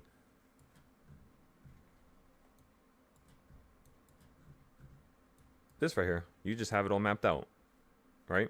It's the bottom of the pink lines, gets sold off. Why would they get sold off from the pink lines? Because every single area inside the red is an area where you fell from the red and hit the green. This last couple, you know, like basically the last 3 weeks is the only time you have not hit the green, but instead you're hitting the yellow, meaning you're curving upwards again. This only happens when the market's peaking. Of course, you can have a situation where you're running up higher, kind of like over here to the left. You guys remember 2021? This was the previous high, right?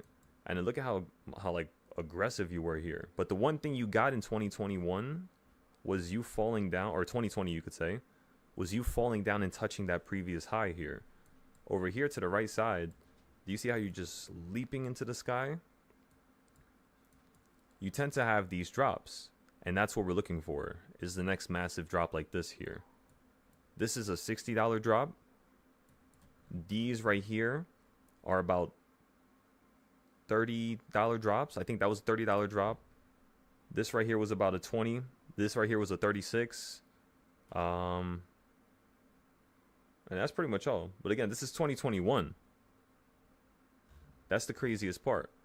The funniest reality is that if you look at this trend and you go on the 2 hour, compare 2021, which is to the left. I guess we'll go on the 3 hour. Compare the left side with the right side. Every single time you hit a top, you do something very similar when it comes to the red. You have a bunch more red. Bunch more red up here, right? You have red as you're running up, yes. But look at the green that ran up here. That was just up here, and then look at this massive red. You are leaping up to the top side, but look again. That drop, because you dropped X amount once, twice in such a short time, frame, as compared to these drops down here, it's basically giving you the indication that something massive is about to occur. So either you're going to go from down here and flip up to here, or what I had told everybody in the moment was, and again, I had not entered into positions like this like a dummy, but at least I could live from, the mistake, and I can have you guys just make sure you don't make that mistake. But I knew the market was going to fall down to here. The reason why was just because if you look at where the market was running and falling to here, if it was going to do something more explosive, because I started recognizing the fact that you fell down this much caused you to run up this much right after. So over here, you didn't fall down this much. What I never understood when I first started options trading was it actually was going my way to begin with. Even though I was trading both upside and the downside, like calls and puts, the fact that you dropped down that much before I started trading, because I started trading at the bottom, that was the reason why I had such an easy journey to the top. Once I started having some downside, I was really not able to deal with it or understand it too well, especially in the beginning. But what I started realizing was when you fall down, you hit previous highs, right? So what I thought was if you fall down, you're probably going to hit one of these previous highs. And as you can see, that's basically where the market stopped at. That's where I started developing the idea of King's Point. It's because that was literally how I used to read flow without having nothing on the screen. It's just going off of highs and lows. And I just didn't know which one it would stop at, of course. But since, of course, you had this price action drop down to here and you kind of fell down to this one, right? You fell down to it here. I thought you were going to fall down to here. And you perfectly did that. So when I saw that and I realized that if I would have just waited another month for January to start, if I would have just took out half the money I made, kept the other half, I would have been able to take that other half, if not a quarter of it, with just this one trade here, right back up to everything that I had in total, meaning double my account. Just because of this drop here. Because the contracts, they weren't that pricey. Like around this time, I mean, they were kind of expensive. They were like 300 to like 400 each when you would buy like a 5-day. If you're trying to buy like a 30-day, you would buy something like 5-10 strikes out, 20 strikes out. And you would be looking for like a $30 to $60 move, which is basically what you got here, right? So like 477, and then you drop straight down to 420. So that's like a $50 drop. That's like perfect. And that's pretty much all, everybody. That's all I wanted to show you. But the idea is that it's so similar to what has happened over here. Like what just happened in 2025 with over here 2022. I mean, compare it. Every time you drop massively, you always run up to the midpoint. The second you don't do that is the second you start to potentially run down even lower. So like when you drop down in 2022, this massive drop out the sky from 460 straight down to 380, $80 straight down, right? When you run up here, it does not run up to the midpoint. Like for example, it's going to unhide everything again, but if I just measure this here, it's 380. When you fall down lower, you stop right before the midpoint. Do you all see that? So that's why when you ran down lower over here because of whatever it was, the tariffs, that was the reason why I told everybody that we were going to go down lower, was because the midpoint was literally like right here where my cursor is. That was the midpoint. And you couldn't hit it. Instead, you went right back down to the low. And the second you started making a newer low, what we did was we grabbed the high from here to here and doubled it to here. So again, we grabbed this high, that low, copied it below itself. We got this low before it actually happened. So let me show you now. Oh shit, I can't show you here. I could probably show you somewhere else.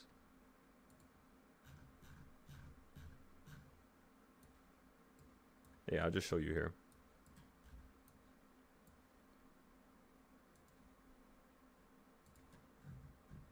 No mind in the background.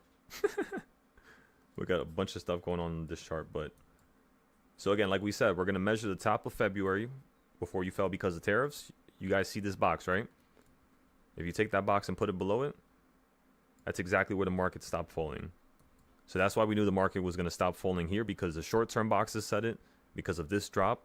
So as you were falling here, like right in between here, we had this box already made, and then we had the bigger box made from the highs. So the highs, like the bigger box, was already pointing to this level here. So it was so funny how the midterm boxes, the monthly boxes, were also pointing to that level. Therefore, following what, everybody?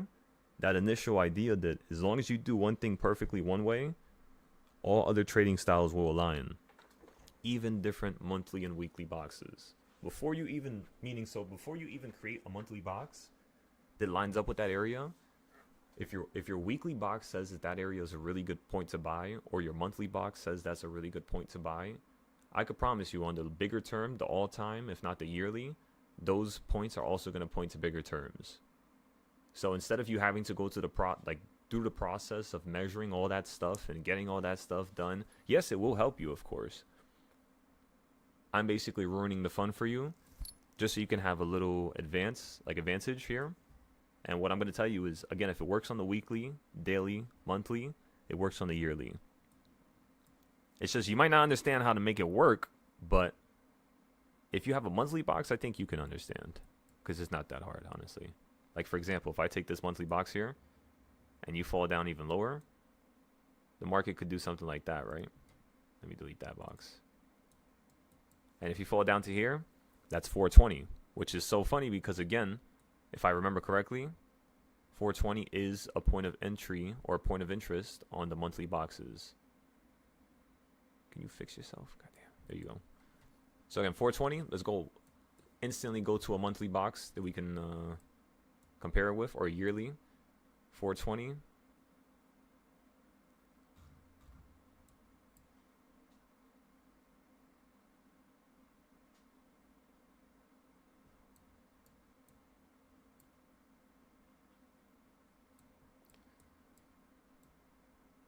Yeah, you could say we reduced it.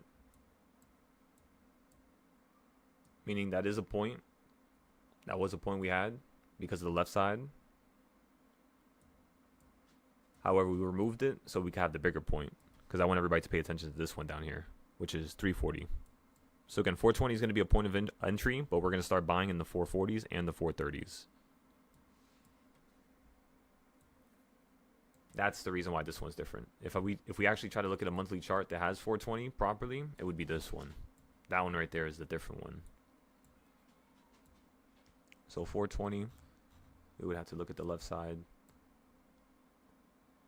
Let's keep it going, keep it going, keep it going. Where's 420 at? 420 is right here.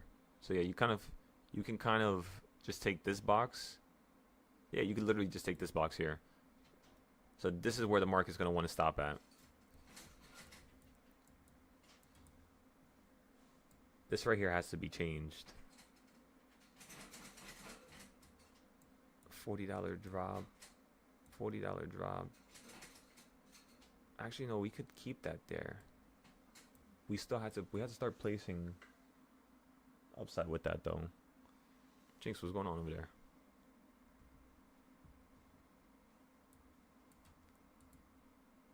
And then for the newer boxes we created, I don't think we have 420 mapped out, right? No, yeah, we didn't get down to 420 yet.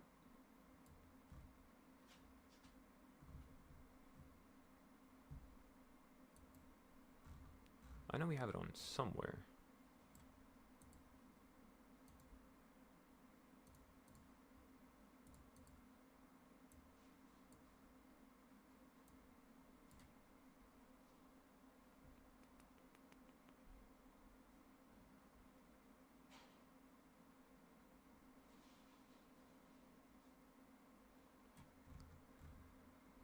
Yeah, it's pretty much the same idea.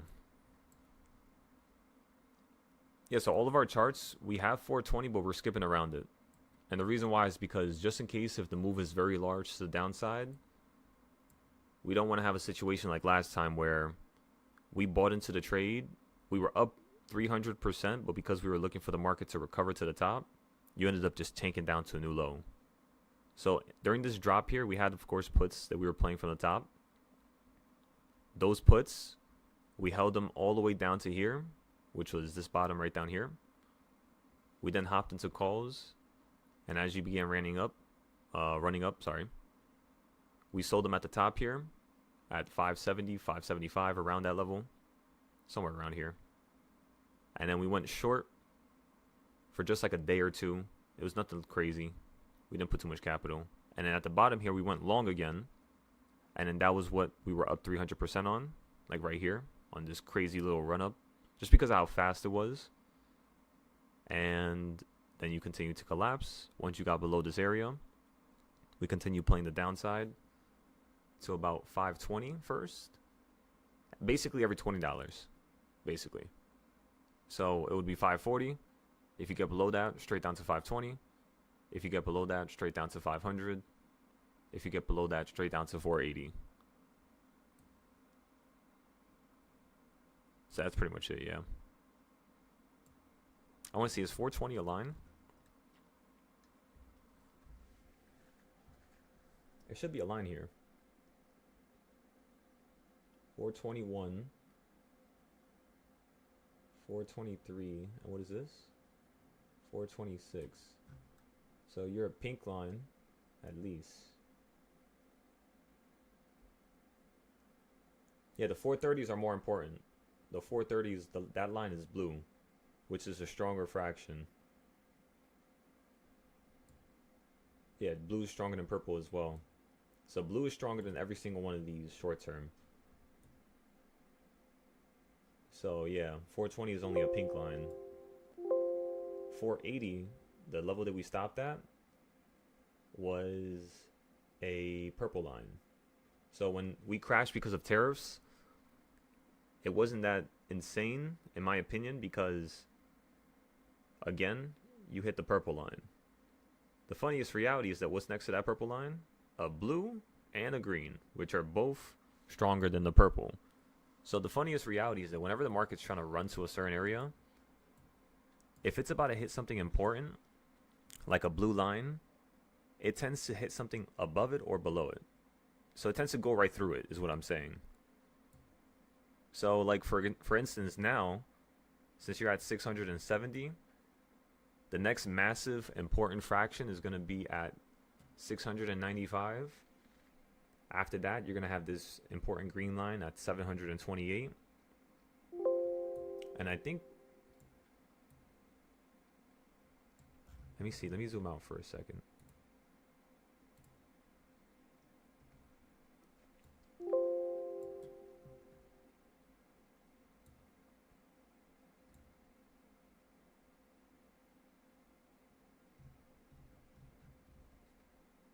Yeah, so this one's stronger. That blue line is stronger than that blue line. Or am I tripping? Let me see. Yeah. That dark blue is stronger than the light blue. So whenever you see dark blue, it's very important. So like that would be 760, and then the one below us is 690.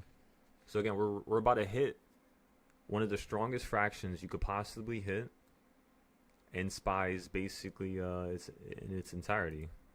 That's pretty much it, yeah. Yeah, that blue line is literally the biggest before the red. And for the red lines, they basically are telling me that 560 was an important area. And then what else? And then 827 is another important area. So you're not going to touch the red line to 827. If you chop up that red line in half, you're then touching a blue line, you see? Which is 696, which is the level we're about to hit right now. So this is a very important fraction, everybody. Very important level. This is going to be a nice little put level here, regardless of what happens next. So I think that's why you fell from it once you hit 689. And what I'm trying to basically bank on right now, like the idea, is that we're going to continue to run up still higher. We're going to hit a higher area, like around 690, 700 flat. Slightly higher than where we're at right now. And once we could do that, and once we run up to this high, I'm thinking we could potentially just get some puts above it. Like let it go up a little bit above it, you could say, to like 705. And then start getting some monthly puts. They're going to cost around 400 or 500, and the goal is going to be to sell them for around 12 to 1600. Yep. That's the plan, everybody. So if we play puts from here, like the top of this blue line, I'll probably just have you all play puts straight down to probably this blue line in the middle here, or somewhere in between, maybe like this green line, right? If we're playing puts above this blue line here. We don't want to get something too far because you're going to need a couple years, or if not a year or two, or if not 6 months, or I mean, whatever you're looking at, I guess. You're going to need some time to it. And you don't want to make it so that you don't have much time. Because you can only buy options about 2 years out. You know? Like 2.5 years out, you could say. It's like 900 days, right? Oh, my back. Yeah, so you could buy 900-day outputs, 1,000-day outputs. It's possible. But it's just a little bit more rare. Doesn't happen all the time, you could say.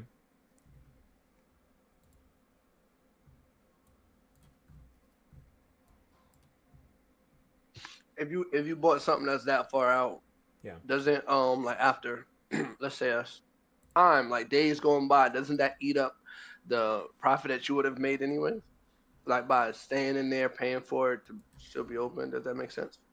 No, Or completely. no? So with the bigger Okay. options, it's called theta, right? Like that's what kills the options Correct. value. Now theta, Facts. it barely hinders an option that's further away.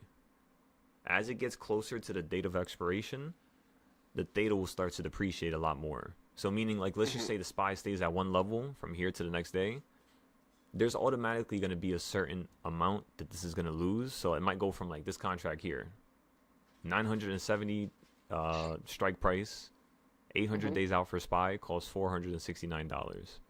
That's that's like insanely fall. It's like 50% increase on the whole entire SPY. But per day, like let's say if the SPY stays at this level tomorrow, you could see this depending on the IV, right? If the IV changes, it could affect the price more than the theta, I would say, in this scenario. And then as it gets closer, it's kind of like you're getting jumped from Also, IV and theta at when the you same say time. when you say IV, you talking Yeah. about what's the word? What's the word I'm looking for? What does that stand for? What's the word? It's Implied volatility. Oh, implied volatility. Oh, Yeah. okay.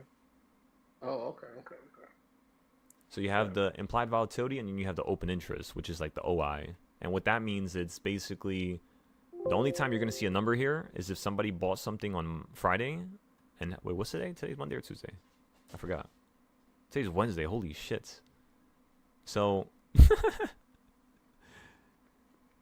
oh my goodness. So whatever people bought yesterday on Tuesday is basically, that's what's going to show up here if they're still holding it right now.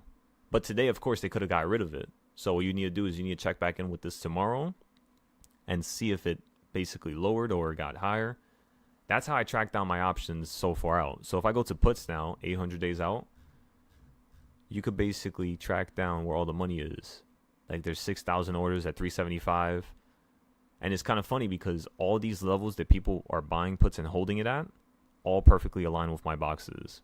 That's why I'm so confused as to how the hell there's nobody else in the world that has these trading styles that I built. I'm so confused.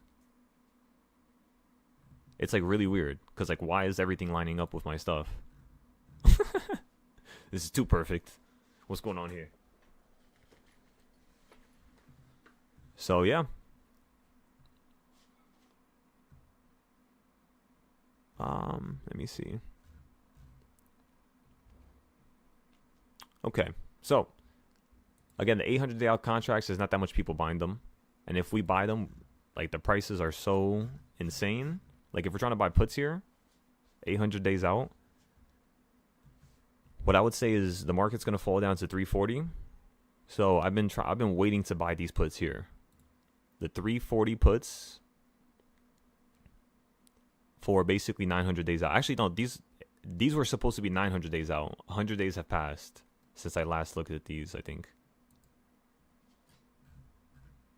And if we go to the right, I hate when Discord does that. It blocks the bar right here so I can't scroll. All right, let me see. Was this the contract? Or did they add newer ones? Let me see. This right here was 1017.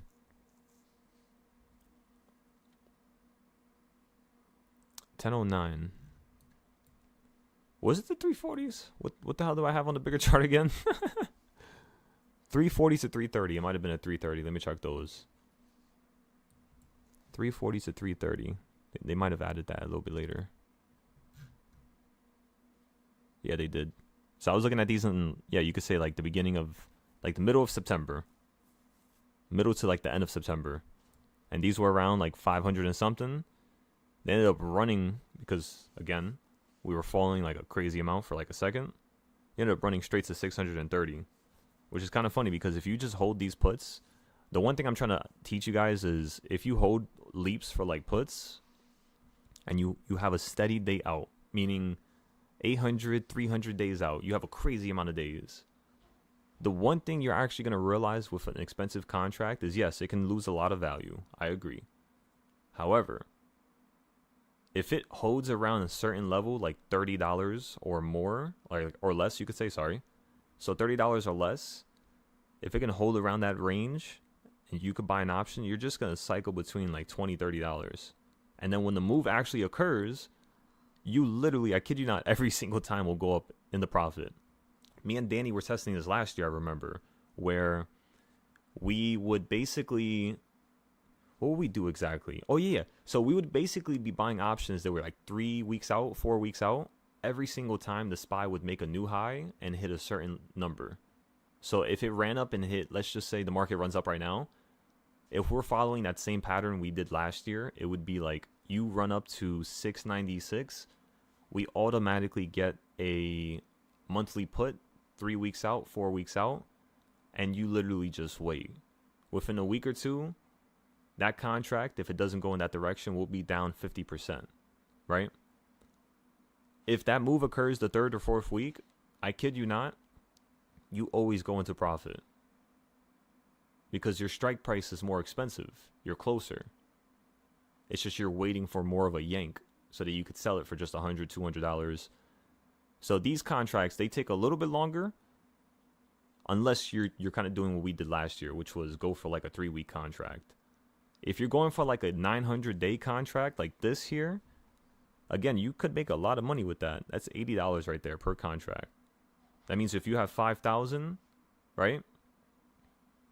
With just 5K, you would have turned that 5K into 5,800 with an option that expires in 900, 800 days out, which is pretty insane. That's not bad profit. Especially for that to be just one move. If you factor in all the moves from before, like all those drops we had from before, this is going to start yanking up a lot higher. I could tell you that much. And it's crazy because this is 330. This is extremely far out. So, yes, you could make money with far out contracts. It's just you got to make sure you're in the right range. And that's all. So you should have a couple of these basically always running. You could literally have both calls and puts at the same time. I kid you not. And then every single time it goes up into profit like 10, 20, 30%, just sell it. Wait for it to go back down to a good call level, buy more calls. If the market falls down a really good amount and you're up, 50% on your puts, sell it. Now get into the calls. Now wait for you to run up to the top. What if you run up and you think that this is a good selling point, right? But you don't want to get an 800-day option. Get a 200-day option and get a put while you're holding the 800-day call. You see? That's how you play like the mid-year moves while you're playing the longer-term move. Every option has a different reason. So yes, you're going to be all over the place, up and down here and there. But the idea is that when the move actually occurs, when it fulfills your idea, you'll be able to sell it at that level. You just got to be patient. Set it and forget it, as they say. And you'll be perfect. So yeah, that's the beauty of it. All right, let's go look at SPY now. I've been talking a lot recently. Alrighty. Okay. Let's go to the reversal points here. So again, you're running up above number 4 here. Again, we'll see when you get to number 5 if we can average down again massively.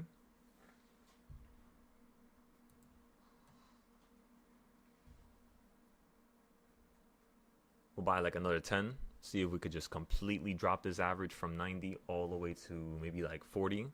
Currently, each option's around 40. So if it drops down a little bit more and it goes up to number 5, we could probably get the average to number, like number 40, $50 each contract.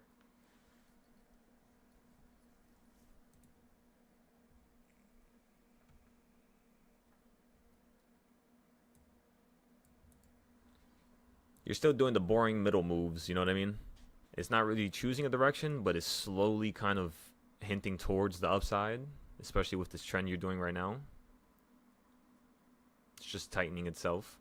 This could yield a trend like yesterday. That's the only problem, you know? Because the second you start tightening, that's the second you start actually, potentially curving. So that's the only problem.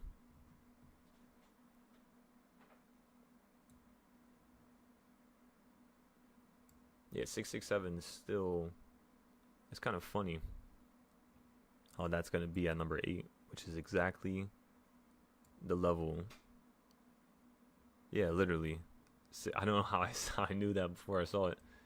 I had a feeling though. Like number 8 on the reversal points is where you're going to fill the gap, or at least most of the gap. And if you give that the equal reaction, like if you flip it to the downside, number 8 down here is literally where I want you guys to fall in the weekly. So if you fill this gap, you're basically performing the move I want you to perform to the downside, but you're performing it to the upside. And it does happen often. That simple like concept, that simple like philosophy, you could say. The idea of flipping. That's why all my trading styles usually have the same thing from the upside to the downside. Usually. Because that's good enough. You don't got to make it complicated. You know what's crazy? I completely forgot about supply and demand zones. Where did they go? Oh, it's because I have QQQ here. Oh, we should be using those charts.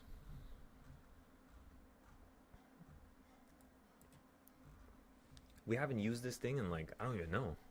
Probably since over here when I created these zones. So the first thing we got to do here is see if there's any new zones, because when you ran up here, you didn't create nothing. I'm double checking it right now just to make sure. You only created this one here. Yeah, these are not zones. You didn't create nothing there. So that means to the right side here, since we went below, now we got to check if there's any zones, and I already see one. Let me see. Is there anything else before it? No,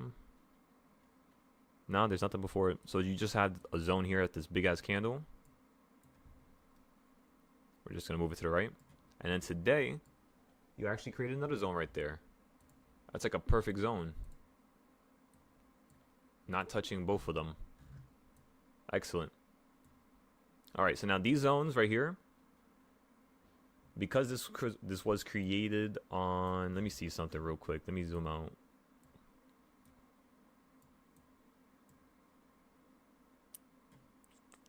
I'm thinking this one right here, this orange one, is going to turn yellow.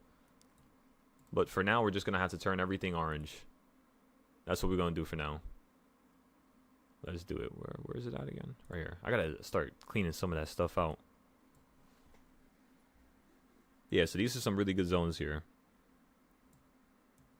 Now, since we have plenty of zones, the next thing we need is to see which zones are going to turn from yellow to purple, or purple to yellow, or orange to one of those two. Because again, I usually make everything orange first until I see some good, you know, drops, some good just runs to the upside. Pretty much it. Not going to make it any more complicated than that. So if I see like a good drop like this, and the fact that it fell down to here and held and ran right back up to the purple and then fell again, that was good enough for me to make this a purple zone. Since it held here and yanked back up to the purple, most likely means it touched the yellow zone. Because that's usually the only time you really yank up that quickly, that far, when there's no other zone below at the time. Because remember, the other zone below at the time was all the way down here because of that price action right there. So this yellow zone at the time was the last orange zone. It was like the last like level of defense, you can say. And you held on it. You held on it and pulled right back up to the purple. And then fell to the midpoint, almost to the purple, back to the yellow, back up to the mid, below the yellow. And then you're kind of doing an equal reaction above the yellow now. And it's kind of like doing these equal reactions around this yellow zone, you know, below it and above it. So yes, the yellow zone, you could get puts below it, and you basically get calls above it. That's how the yellow zones work. So anything that's yellow or above, calls. Anything that's completely below it, you could just play the puts. Or if you know how to play the puts going out from a yellow down into a lower yellow or like a lower purple, if you know how to do that, you could try that as well. That tends to be a little bit harder, but you know how we were talking about the puts yesterday, everybody? I was talking to Slug about it, and I was talking to John about it. Because John had those puts. He bought them for $400 up here. And then when the market opened up yesterday, he sold it for $800 and something. That drop right there was basically something you could have predicted with supply and demand zones. And the way you would have went about, you know, doing that was just simply looking at the zone. The second you hit the yellow, if you're going to go below it, it's the same thing for the purple, by the way. I'll show you in a second. When you're going to go below yellow, you tend to hit it, bounce on it, hit somewhere inside of it again, or below it, bounce above it again, and then go below it, run up to it, double point of confirmation to go even lower to the downside. So if you look over here, to the right side here, you're performing that same move while also creating a tightening little pattern, right? It's kind of like a Dorito, where you could say you have this range from here to here, to basically here. Or you could even move this midpoint to somewhere like here, right? Oh, shit.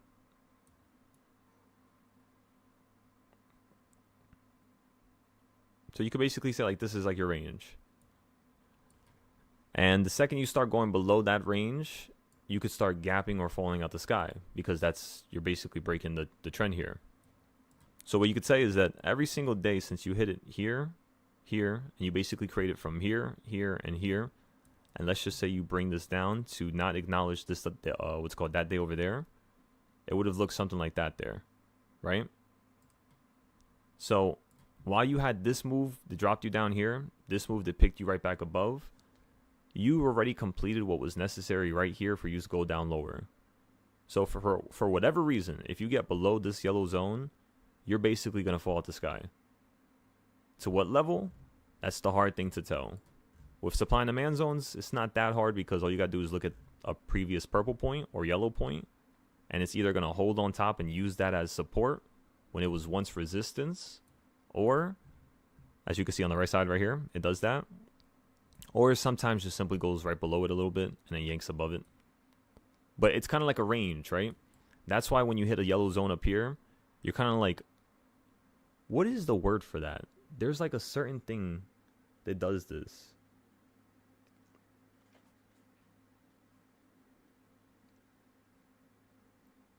Is it like an atom?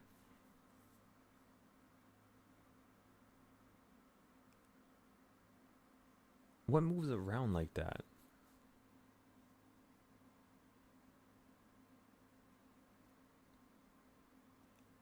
It's not really an atom. That's not really what I'm trying to refer to right now. It's like any important area that's colored. Yeah, it's kind of like electrons and neutrons, exactly, right? Where you know how they move inside the damn thing? How like they bounce around. So it's kind of like that same reaction, like inside the nucleus, exactly, Danny. So it's kind of like that's the reaction that you get when you're around a colored area. It's just bouncing around viciously up and down around that area. So can it collapse and crash? Yes. But how should you go about playing it? You should go about playing it when you realize that it's already on that road, in that direction, confirming it. You know what I mean? You could play it beforehand, which is like playing for puts up here at the highs or puts at the midpoint, right? It's kind of like you're playing for this to fall back down to the yellow, and then you're going to play calls above, bouncing on it, which is pretty much what we did a couple days ago when we were using this last. And yeah, that's pretty much it. You want this to go from an area that's away from a certain color and then to that color. And then once it hits that color and you get a reaction, you could basically predict what's next. That's the idea. So now, since the market held on this purple down here, what this looks like to me is you might continue to run up here viciously, touch the yellow zone over here, which is around 682. If you could touch that zone at 682, I don't want to see it get sold off from the yellow zone, which sounds weird, right? Because we like to use the yellow as a point of entry for the calls, but I want it to hit the bottom of the yellow or the orange zone right below it and then fall from it. Because I have a feeling that this zone right here will basically turn into a yellow zone. At least that's what I was thinking over here from the left side. I was thinking because that was going to completely fill the gap down here, that you were going to go right below it a little bit, hold on this very tiny zone here, turn it into a yellow zone, and then potentially go up higher. The only problem is now you have a big ass zone behind you, like, right behind you, right below you. So if the market runs up here, hits the yellow and falls down and hits this one instead and holds and then runs up higher, then this one's going to be yellow. It just depends on what it hits last before it changes direction and starts heading up higher. That's the only thing you're looking for.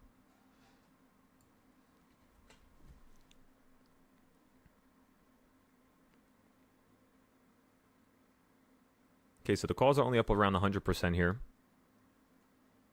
We're going to do some math and see if we can actually still profit the same amount as earlier. Because if you run up to 680, 682, these options are going to go up to...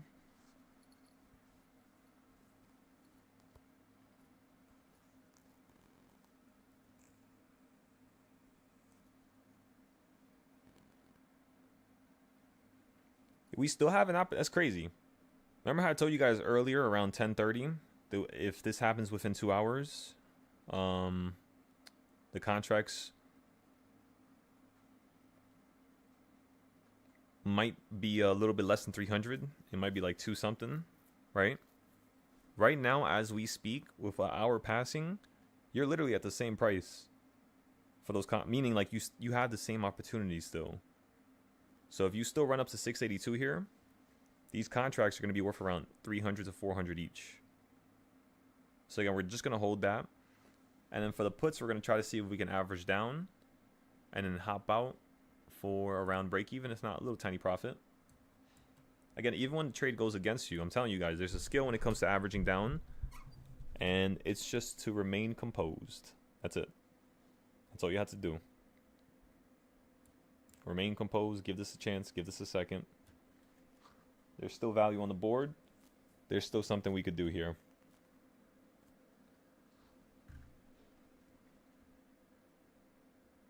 All right, so we have the calls. We're waiting for those. Then we're going to average down on the puts for a nice little scalp. We were basically looking for that scalp trade here, but you just did it so quickly. There was no breathing room to actually sell this put here. So, again, we're looking for something a little bit more monumental. And since you're about to hit the 200-day moving average, you could still hit it now on at least the 5-minute. Actually, no, you're way above it. I forgot. That's the 15. My apologies. So on the 5-minute, one of the things I'm thinking you were going to do earlier was when we were buying the puts up here, was that you were going to fall down on top of the 200-day moving average.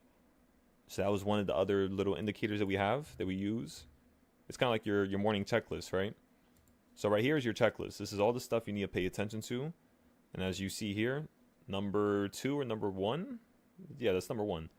The first thing I have on this checklist, every single morning that you should be looking at is the 200-day moving average. Always. The simple fact that yesterday did not touch it on the 5-minute, and the fact that we predicted that was kind of crazy too. We predicted a ghost touch is what I'm saying. Meaning for today, it's kind of, it kind of just makes sense that you just popped up like this, right? It just wants to put you in this really weird area where you already filled this part of the gap. Therefore, you're not doing nothing monumental. In fact, you're just making things a little bit more aggressive on the weekly. Because now, if tonight we just shut out the sky, right? And everything just shuts down. I mean, yeah.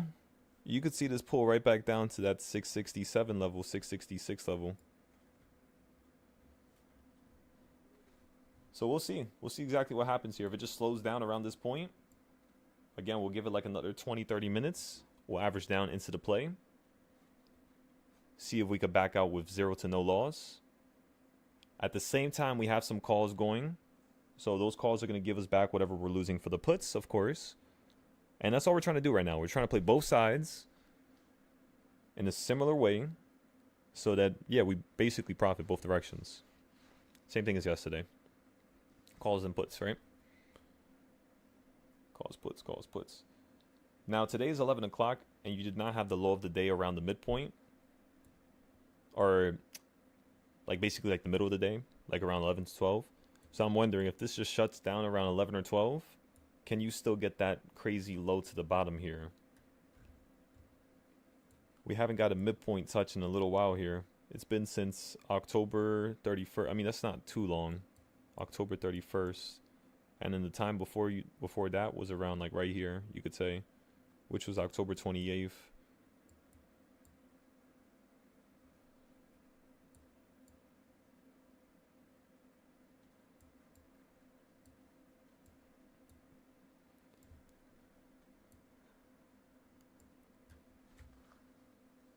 All right, let me see how much these options cost real quick. Give me 1 second. Yeah, it costs around $20 here, which means you should be around reversal point number 5 now. So yeah, you're perfectly at number 5, just like we thought. So we're going to buy 10 here.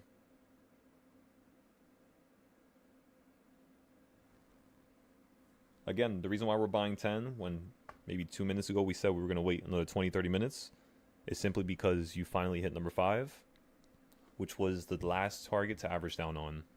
So again, we bought 10 contracts. The average now dropped to $58, all the way from 93. Currently, the options are around 21 right now. So we might have to average down once more. But again, we're going to give this another 20, 30 minutes. And we're going to make it so that we take 0 losses on this contract. Because as long as we have some extra capital that we could pull from, you'll pretty much always be fine. And since the option is relatively still close, right, in terms of the strike price, it's also going to help out here. However, this is what we're going to do going into the later half of the day. If around 1 to 2 o'clock, we're not claiming back any of our profit and the option's still going against us, what we're going to potentially do here is get into a whole new play with a whole new strike price. We're going to absorb the loss, take it, take the hit, and run for the hills for the next play and not complain. After that, we'll try to see if we can enter into any more plays today, which are some really good trades, right? Some A+ setups. If we can't find any, we'll just wait for the day to close, and then we're going to take our notes and break down the reason as to why we had that loss. It's always the most important thing to do. You have to do it every day, because if you don't, you're going to forget. Trust me.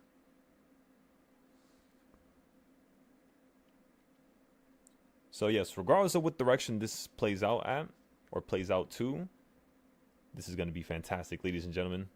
Brace yourselves. And remember, today we didn't trade on the prop firm account. We do have a trade on the Ninja Trader account, I think. I'm not too sure if we stopped out on that.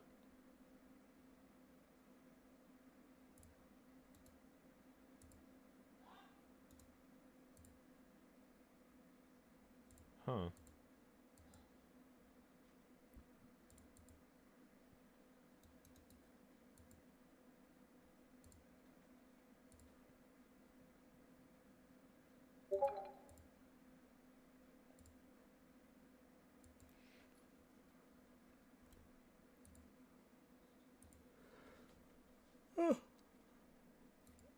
Trade.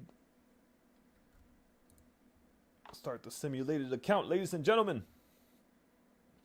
Oh yeah, we got stopped out. That's all good. Yes, sir, Slug. That should be pretty fun tonight.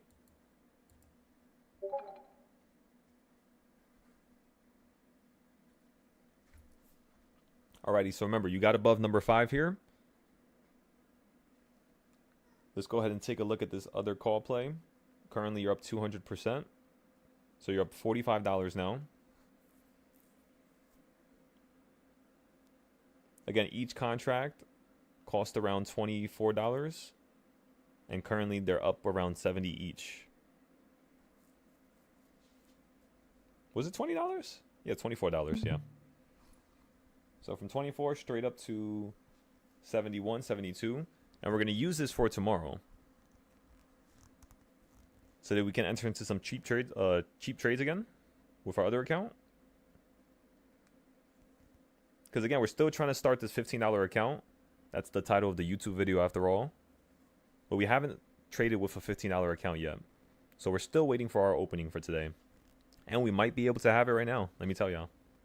We might actually have it right now.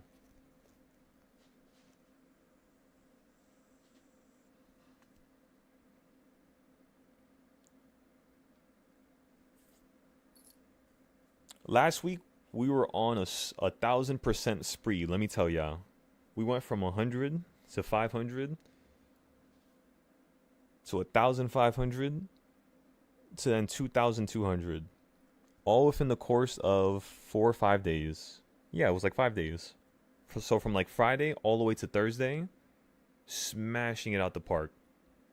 Now I forgot to post those trades too, so we're gonna have to post them today, just so we could structure the $1 million account challenge section just a little bit better.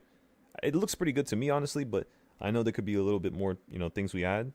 Maybe a little bit more guidance on LLCs or where you got to go for websites, right? Phone numbers, turning this into a business account.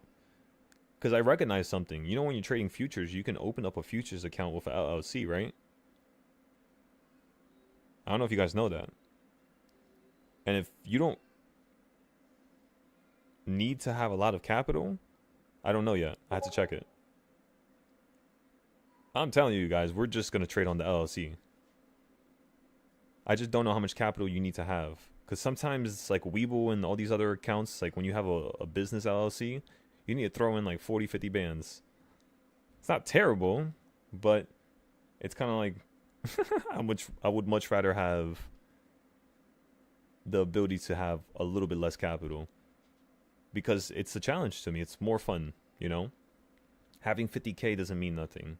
If you have 50K in an account and you can't turn that into $1 million, it means honestly you just can't plan. That's what that means, because you're not going to get into risky 0-day options. Of course, no. Especially when you have that much capital, right? Unless you're trading just like how we are, right? Where you're putting like 400 at first, then you average down with like another 500, average down with another 300, another 200, another 100. See what you could do with that. And usually by the time you average down all those points and all those times, depending on where the market's at and where your strike price is at, because 675 is still relatively close, right? We still have an opportunity. The only problem is we're going to definitely have to buy something shorter, especially if you want above number 5. But it's not really much of a problem, honestly. We'll finagle our way here. We'll make it happen. We'll make it work, ladies and gentlemen. Come on now. Our option is now up 240%. So again, they were $24 each. Right now, this one's at $80. So this is going to be a fun little challenge for us now. Because what we're going to do here is tomorrow we're going to have to get a greater percent than whatever this contract lands at. So I could sell it here just to take the easy road for tomorrow. But I think we should just hold it for fun. It's still relatively early, right? It's only 10:50. We can hold this to like 12, 12:10, 12:20. Perhaps you might hit 6 and 7 on the reversal points. Because if you do hit 6 and 7 on these reversal points, these contracts are going to jump straight up to $140 if you jump up one more dollar. So again, these contracts are going to double, which means I'm going to be at like 600-700% if you go up one more dollar right now.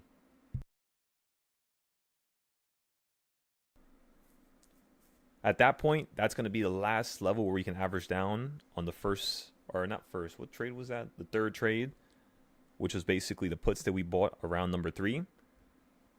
So the trades that we bought number 3, we averaged down once, number 4, once, number 5, and we're going to average down once again around above number 6 and 7. And then what we're looking for is a completion of that trend going into the later half of the day. It might not be as low as we wanted it to, or as low as it could be, but as long as we average down extremely tightly, we should be perfect here.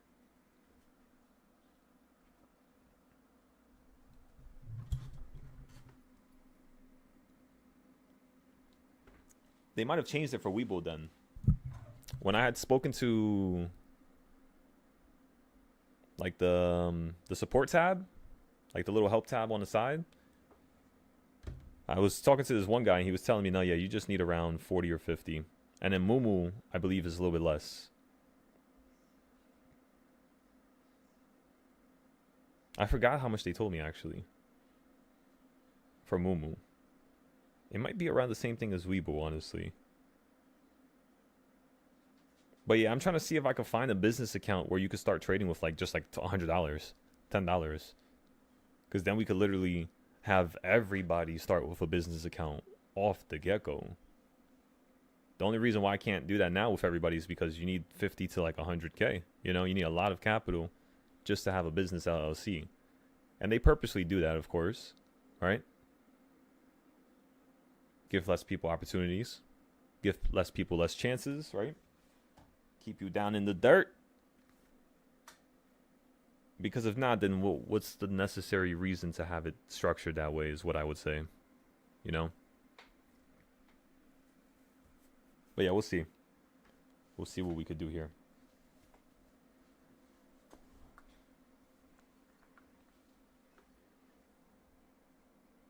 You checked a week ago? Yeah, so they could have updated it. That's definitely possible.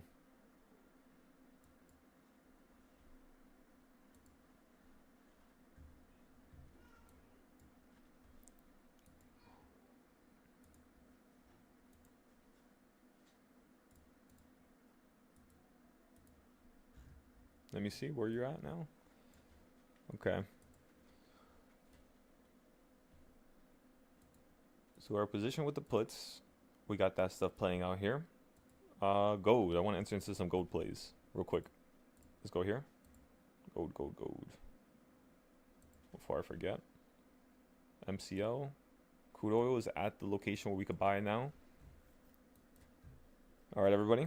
So again, we could start buying into crude oil here for a nice little run up to potentially maybe like 61 or something like that. Where could we buy it at? Let me think. Let's buy it on Weeble, because I want to start scattering some of these buys. Again, we're up 260% now, so you're steadily rising.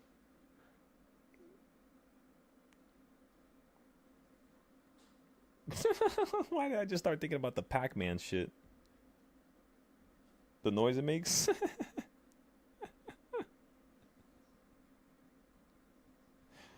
What in the world?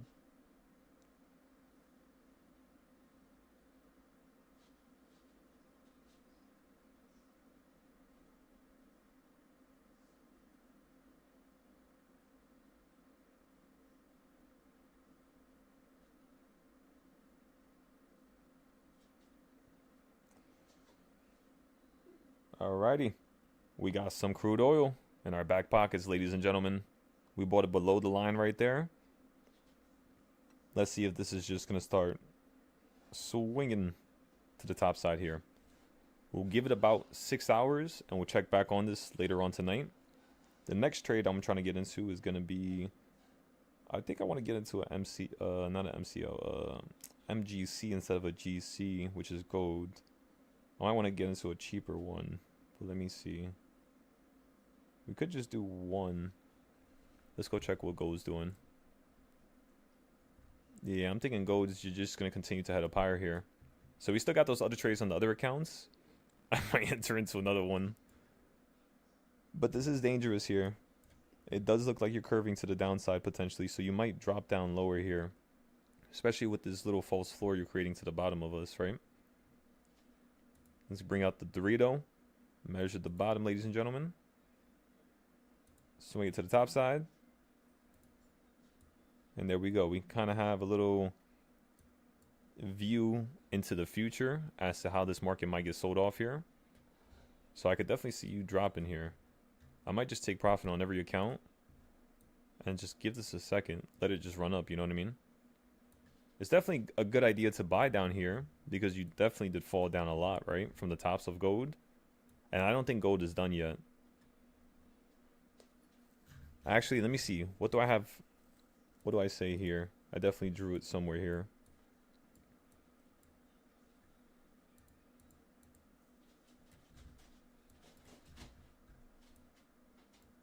Oh, this was the newer chart. Wait, when the hell did I make this?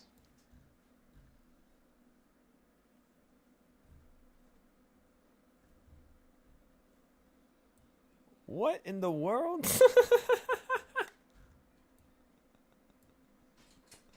I I do not remember making this. What is this? I had this the whole time?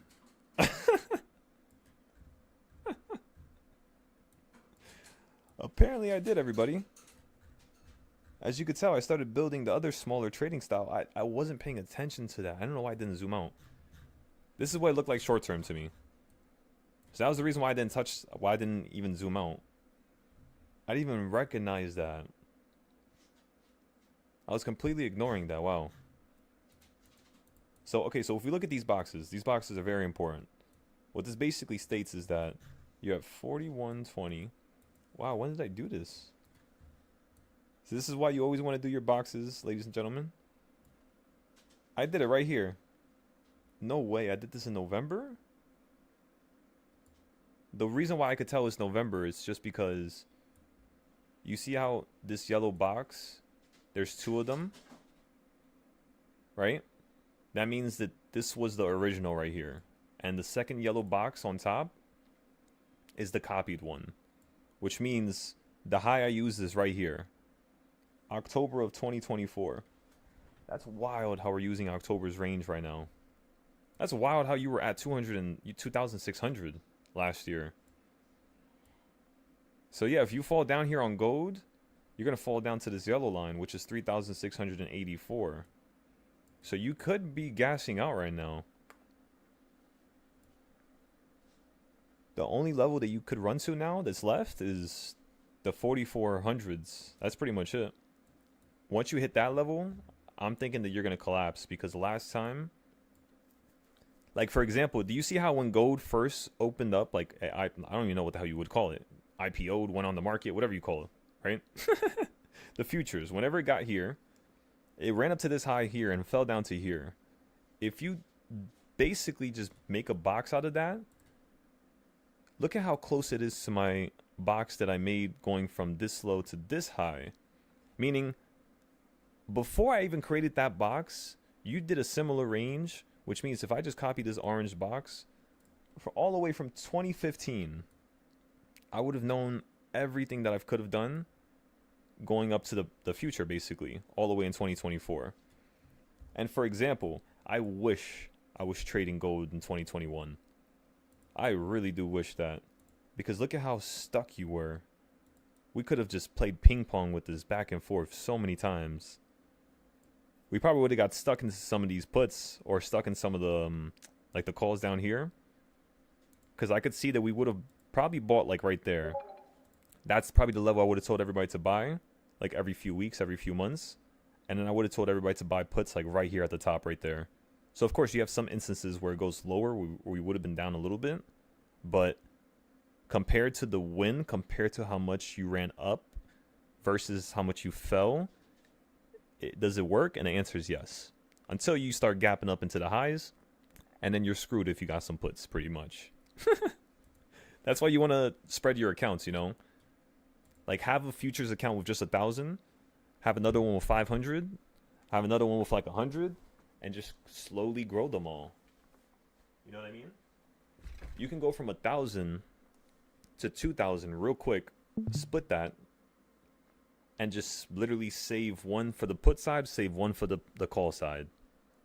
So whenever you're trading on one account, whenever you're going long, it's going to be on that account, and whenever you're going short, it's going to be on another futures account. That's really all you have to do, so you don't get confused with anything. If you just want to have everything on one account, what I would tell you to do is still separate it. Still basically buy calls and puts on both accounts if you want, but not at the same time.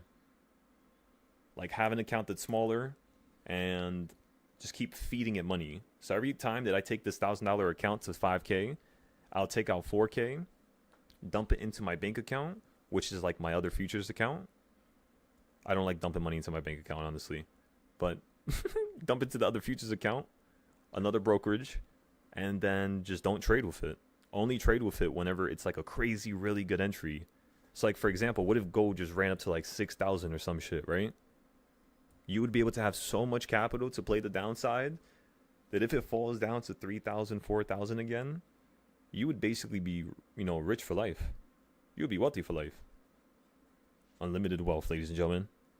It's as simple as that. Unlimited. So, isn't it wild? I still can't get over it. How using a previous range from that low to that high to that low and copying it on top of itself allowed you to then see where gold was going to basically run into the future.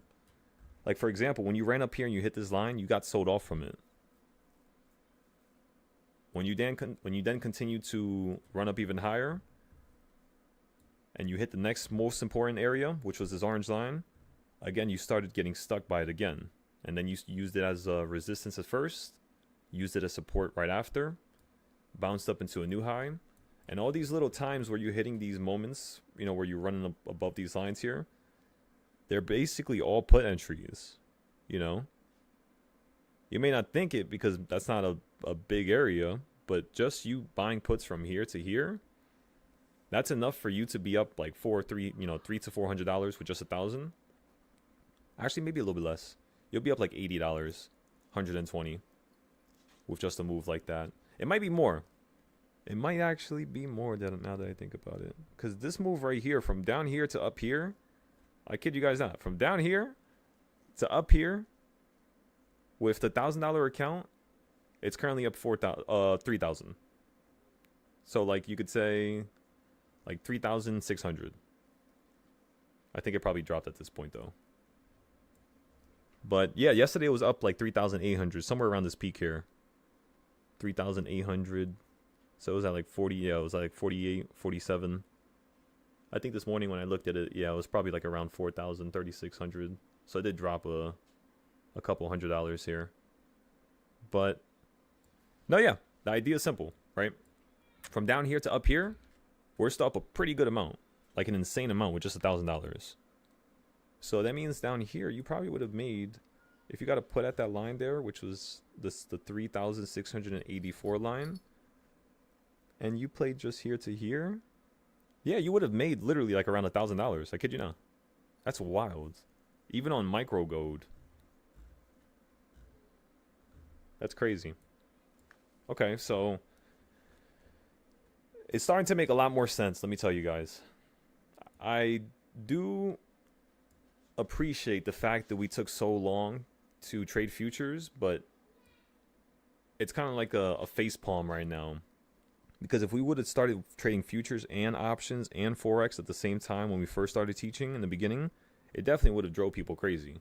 But we would have gone further within a shorter time period. So this year, that's one of the reasons why I'm prioritizing first teaching you how to trade the options perfectly. I taught you for 8 months straight. Short-term options, how to take a $10 account to 1,000, how to take a $15 account to 2,000. We've done most of those short-term challenges. And since we're done with them pretty much, and we've done them many, many, many times, they're starting to get a little boring. It's still fun to do them, but since they're starting to get a little bit more boring, that's why I'm starting to incorporate the futures so that we can make a more, monumental amount of money if you're ready for it. Because think about it. All you got to do is set up a prop firm account, $50, right? Get 2 days in a row where you're trading and scalping and you make that $1,500 mark. We did it in 2 days with basically 0 losses. We did take a loss, but it was because it doesn't count you averaging down, right? But 0 losses, 2 days, $1,500. We passed the challenge. Then you pay another $140, $60, something like that. And after you pay that second $140, you might be like, why would you pay $140 if you just passed the challenge? Shouldn't that be a good thing? And the reality is now you need to activate your account and turn it into a live account, an express account. These express accounts, what you're able to do with them is once you're 5 days profitable in a row, you could basically, and again, ladies and gentlemen, hear me loud and clear, you could basically withdraw your profit. Meaning it only takes 7 days for you to go from $50 and then another $160 on top, so $210. You can go from $210 to $5,000 within a week, $10,000 within a week. Crazy, right? So again, if you guys have no capital, save at least $210, $300. Set up this prop firm account. Follow me. Just follow my trades. If you follow my trades, if you follow my ideas and my charting, you're going to smash it out the park. You shouldn't be concerned, confused, or not confident. If you don't believe in it yet, paper trade. Once you get through a week or 2 weeks of you paper trading with my ideas and my what's called my technicals, my trading styles, the next thing you could do is just simply trade with the prop account and test it. If you fail, wait at least a week or two, paper trade, then buy it again. You're not gonna have to pay $210 every time. It's just $50, right? So if you fail that challenge, you would just have to reset it or pay another $50. And right now they actually have a promotion. So you can get your account, instead of paying $50, you could just pay $30 right now. And the promotion lasts till December. So what you guys could do here is use that coupon code, set up one account, and at least you can have a cheap start, you know? Don't rush it. Take it really slow.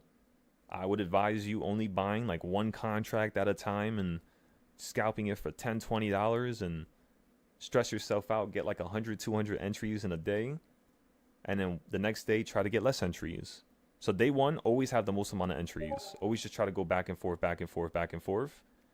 And exactly, Slug, just like how Slug just said right there, never make over $1,500, at least for right now.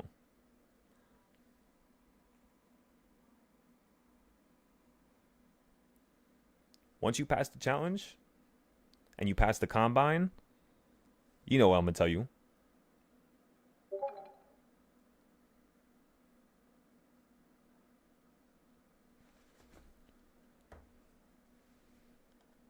Exactly, Slug. Yep.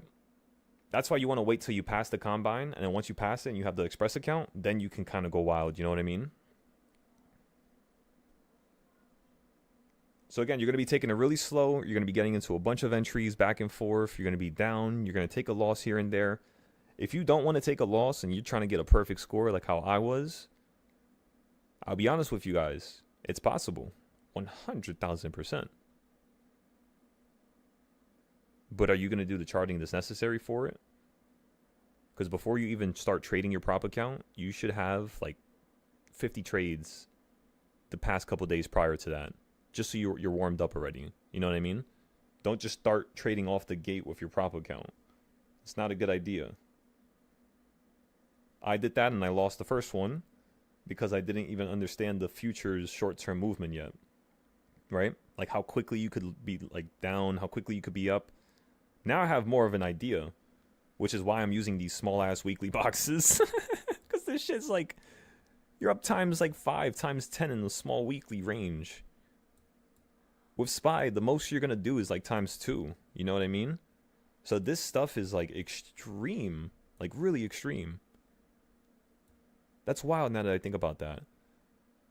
And the time frame of you running or falling from here to here, you would be able to turn your because how much you fell? You did fall a lot. You fell like $16. So because you fell $16, you could say your contracts would have went up. Actually, yeah, you could say that because SPY like fell down so quickly, the options might have been able to compete with the futures. Like with gold, for example. But then again, this is micro gold. Oh, this is S&P. What the hell am I thinking about? The futures, but I'm looking at S&P right now. Oh, I'm trying to compare it. That's why. Okay. So I guess I wouldn't really compare it with that. I would more so compare it with SPY. So let's go here. Let's go look at the options real quick. And let's see if there was an option that went up times 10 that expires like today for the puts. So what we would do is we would look at the puts, go to 0 days, go to an area right by where we're at, go a little bit higher, like a 683. Because remember, you hit 688. That was the high. Or 689, some shit like that. So these options right here, they cost 250.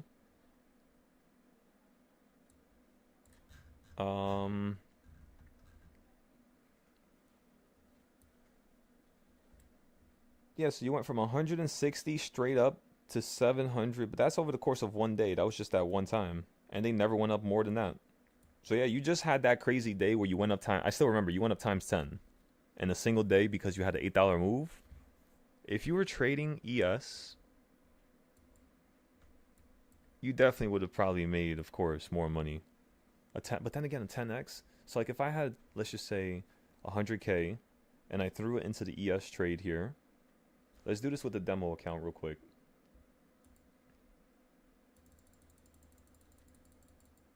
Order filled. So that's 100K into the market right now. I want to see how much you would make, because I can't really gauge. Wait, I'm buying gold. Shits. Close. Order filled. That's not ES. This is. There you go. Order filled. Rejected. Whether it goes down or goes up, it doesn't really matter with me. I just want to see how much money you could make or lose from a bigger move like this. Because when I was trading ES, I was trading way smaller moves than this. So if 100K, can we turn 100K, and by the time you hit the top here, within the next like day or two, if we just hold this, with this gold they're like the same, because every time that's what I was thinking, right? You were trading MES and I was trading ES. You had like 40 contracts. I only had 5, and we were on the same point every single time. We were like the same amount. Like you would be at what, like 720, I would be like at 7. You would be at like 670, I would be like at 660, 655 or something like that. It's like really no difference. Oh, what I was comparing it with was the options. Oh, the options. Yeah, so what I'm trying to say is like using the weekly ranges. If you were trading a weekly contract and you were holding it for a couple days, not just that one day you fell on the 4th. Yeah. You wouldn't have made that. You would have only made 1,000% had you had waited for it to fall down from that point to that point. If you were holding from the top to bottom, it would have killed all your value. So the only time you really make a lot of money with SPY, where it's like really insane, really ridiculous, is when you gap up and you could predict that gap. Like overnight trades, or what tends to also be really good is if you get into trades like, let's say you get into a 5-day call right here. Yeah. And it's running up like every day past that, which is what I think could occur here, right? I just want to see what tomorrow looks like, because sometimes when you hit the damn right side of that thing after it was just below you, like right here, right? You'll hit the right side of it, and you'll get right below the damn 200 moving average again. So just because you're holding it and you're bouncing on top and you jump above it and you hold on it doesn't mean you're going to stay above it and go higher at that point. You literally did the opposite trend. So, but it's okay, because if you have your weekly boxes, which is like the boxes that go from like here to here, you would instantly see that, you know, it's still messing with that midpoint for a long time. So yeah, having these weekly boxes is the one very important thing that every single one of you need to have here. So like I have most of my boxes like right there. Remember, this is the NASDAQ, so I never did this on the NASDAQ yet. So one of my boxes is there, and when you fell down, basically today you held on it, and yesterday. And then the next box you can make is basically going down from this low. Like the more recent one, right? That low to then this high up here. And just so it's not messy and all over the place, just make this one go to the left. Make this one right here goes to the right. And that's all you got to do to make it look nice. Now, when you fell down on the futures on NASDAQ, right? Do you guys see how me creating a box from that low, right, to that high allowed me to see that the market was going to hit this midpoint a couple days after the fact? So this happened on Thursday, on the 30th of October. Pre-market or after hours of yesterday, you ended up finally hitting the midpoint. Isn't that wild? And then right now where you're running up, most likely the quarter point. If we put it up to here. Yeah, you're literally about to stop at the quarter point. So yeah, we're going to average down again here.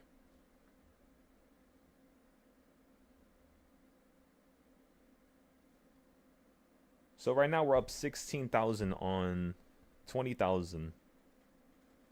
23,000. Which means if we run up to the top, how much did we run up already from where we bought in? What in the world? That's so quick. I always forget about this. My brain can't comprehend it. I'm definitely going to need another couple months to get used to this. Like, to get used to the profit is what I'm trying to say. Because when I'm trading options, I don't really get emotional at all. But this right here is making me feel so happy. That's what I'm trying to say right now. This shit feels awesome. It is. It's truly insane. So look at this, everybody. Just you running from here to right here. I'm going to create a box. Actually, let me just mark down. What time did I buy this? 12:15. Let's make a box here. Let's go right here. What am I trading? MES. So let's go to ES, actually. Let's go to ES1. Oh my god. I got to clean this up. There's too much shit everywhere. Okay, so let's go to 12:15 real quick. 12:15 was... That's insanity. that's wild.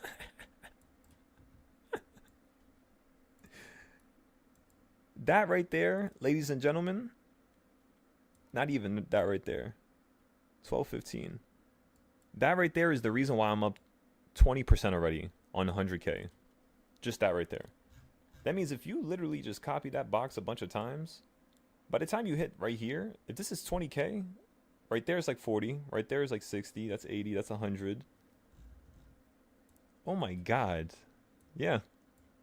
So yeah, you would basically... But you can only count that as a double then. Therefore, you're still making more of an option. If you really think about it. Because the options, you're going up times 10. Of course, it was because of that one day where you crashed $8. If you didn't do that, you wouldn't have been up that much. That means like you would have been only up like 500 on the weekly, 600% max within the course of like 3-4 days, just due to the fact that options were just killing their value, because when they were swinging down and swinging up like that, that just completely destroys everything, both sides at the same time. And then, of course, what happens after is, depending on where you continue to follow during that week, your value will come back very quickly. So like, let's just say you had a bunch of puts here and every single time you hit the bottom, you didn't sell. If you would have waited for here, you would have been down massively. But if you would have held to here, you would have been basically up like 5. You could say like your option, let's say you bought something for $100 and like right here at the bottom, it was, let's just say it was 100 down here. By the time it fell to here, you would probably be at like 20. By the time it went down to here, you would probably be up like 200-300. So from $20, you would have went to 200-300. Remember, you were just down $80. So do you see how there's this range that exists when it comes to prices and the pricing of options? Is as long as you stay around it, you're always going to be fine. Such as basically the same similar scenarios today, what we're trying to do with the 0 days. It's just with 0 days, it's a little harder, right? Because you can have a situation where you're just running up nonstop. Look at this, everybody. We're already up 40,000. So I think maybe... Let me see something real quick. If that made you go up 40,000 just right there, that little flicker. Just that little flicker from this buy to that blue line to that current line right there. If that is 40K, that means by the time you hit this top here, you would probably be at like 300,000, 400,000. If you run up to the top. I wish it could show me. Let me see something real quick. 180. 180. It doesn't let you put 180. Okay. What does this mean? ATM off? Okay. Flags. Good to canceled. I wish I could see how much I would be up if I... Like, you know how when you have an option and you're trying to sell it at like 120 each and you bought at 80? You could see how much you would have made. That's what I'm trying to see here. But I don't think they show you that. I mean, I guess there's probably a way to do the math with the pips. Because that's over a 100 pip move. I think a 100 pip move would be a 10x.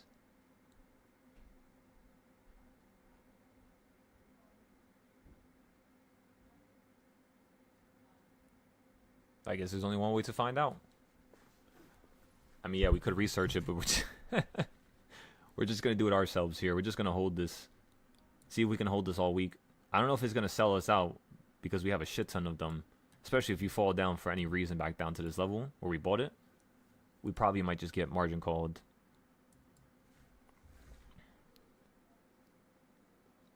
We're down $20 on oil, by the way. We were just down like 80.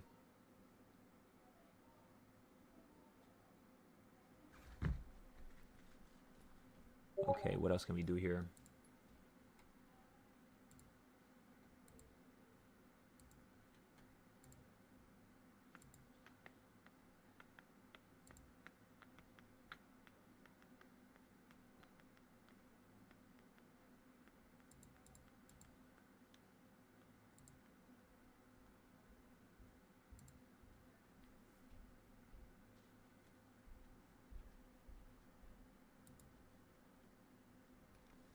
By the way, can you guys believe there's gonna be $100,000 challenge?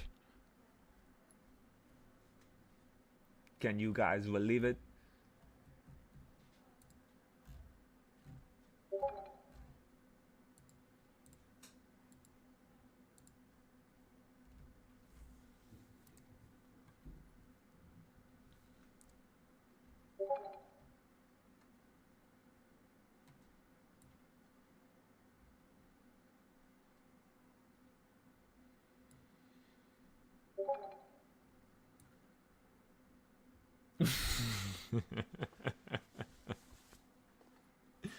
Oh man.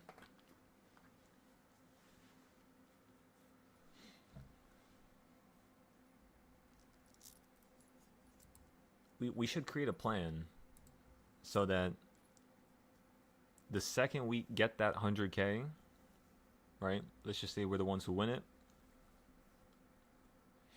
The second we get it, we got to see how we're going to chop it up and put it into just different investments for the future. I'm not talking about too far out either. I'm talking about the prop firm for the Discord, the school. So we could use that as just an extra bit of funding for everything else. As well as the challenges for the Discord. We'll be able to do a challenge every single month for the next 12 months perfectly. For like $1,000 every month. So what I'm saying is like every month I'm going to be holding challenges on the Discord so that if people don't have capital, you're going to be entering into like some paper trade competitions that I set up, and whoever's the winner, they basically are going to get given, 1,500. We'll split it up so that at least, the top 20 can get paid out for something. But at that point, I'm thinking we're going to have around like 100 people. So we might do like the top 50. And then like top 5 gets like the most, just like this here, like Ninja Trader. I wouldn't mind that. It just makes people aim for more,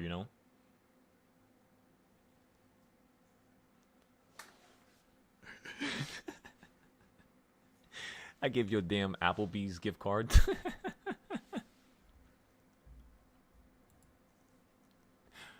Nah, that would be terrible. Let's see.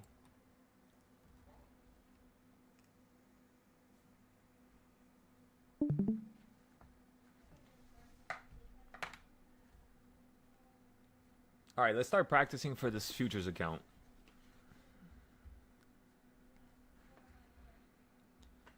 Let's get it going. Let's get it going, ladies and gentlemen. First thing we're going to do is we're going to load up an account with 10K. The next thing we're going to do after we load up that account with 10K is, let me think. What can we do after we do that? We can just massively test. Just start with 10K, only trade with like limit ourselves, right? To the same amount of contracts that we can trade with on the day of the competition. Like let's literally basically just put ourselves in a similar environment that we're going to have to operate on the day of. So it's, basically just second nature, right? Now with SPY, you're still cruising through the midpoints. You're now starting to fill a little bit more of the gap from the other day.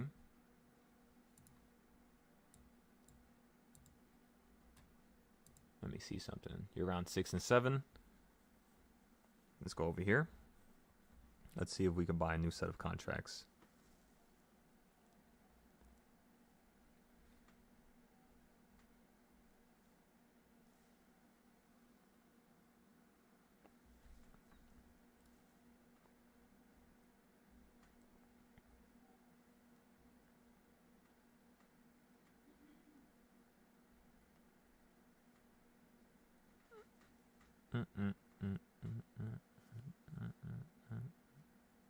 Let me think. These options. Why the hell are these options so expensive still? These puts. Compare the calls with the puts, everybody.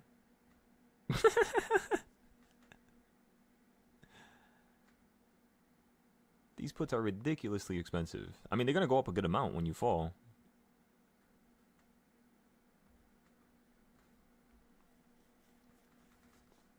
Yeah, that's still in range.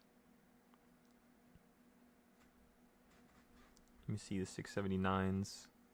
This morning you were at $500 each on these. If these flip here, 679. Where's 679? 679 is literally right there at reversal point number 5. Yeah, I think we should just mess with some 679 puts.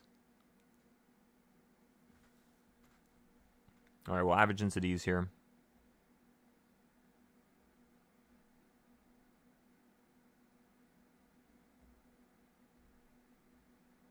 Oh, yeah. Okay, that makes sense now.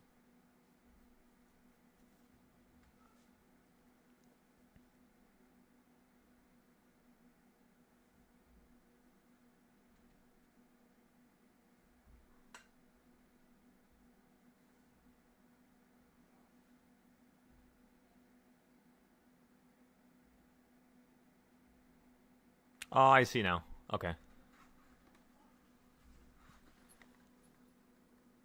All right. So let's go ahead and post this now. Go here.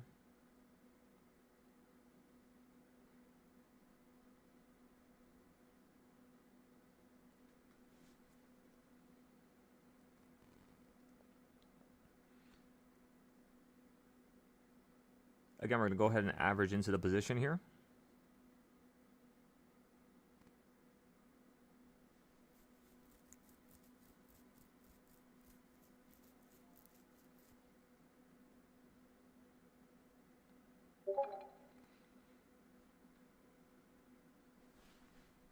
Now we can take a little break.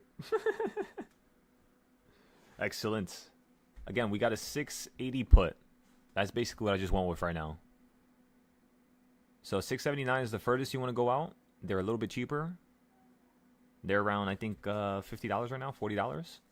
And then the one I bought was around $80, $75. So all we're looking for is another little bit of just consolidation right back down on top of number 5. And again, you just started filling some of the gap here, so you can go up a little bit higher. But I just want to see if you're going to have a little scalp play opportunity here. Claim back some of the losses from the other trade where we got on number 3. And then see if we could buy some calls at number 5 for another bounce right back up. If it just wants to run up first, run up higher. Again, we're still waiting for it to hit number 7 and drop back down to number 5 anyways. So in terms of your normal pattern, your normal pathway that the SPY likes to follow when you get to 6 and 7, it usually falls around 6 and 7, like a little bit sometimes. Like, let me look at yesterday. Let me show you. So yesterday you hit number 5 and fell, which is what we were looking for today. This day over here, you see how you just got barely below number 6 in between 7, and then you yanked right back up to number 2. So if a similar situation happens here, you would basically go from up here to 676, which would mean that our puts, the first set would go right back up, and then the second set that we just bought would probably be up around 100, 200%. No, a little bit more than that. You'll probably be up like 250, almost 300%, yeah. That's not bad at all, everybody. All right. So the other plays, we're up 340% right now. Each one we bought at 24. You're currently at 103 right now.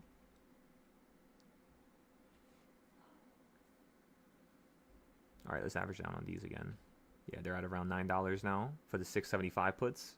These things are dropping like a fly. Oh my goodness.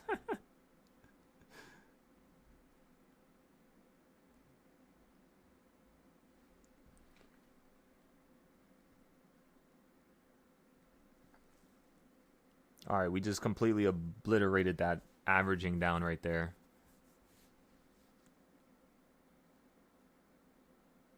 We kind of overdid it now. This is the most amount of contracts we've ever bought in probably the last month. At least.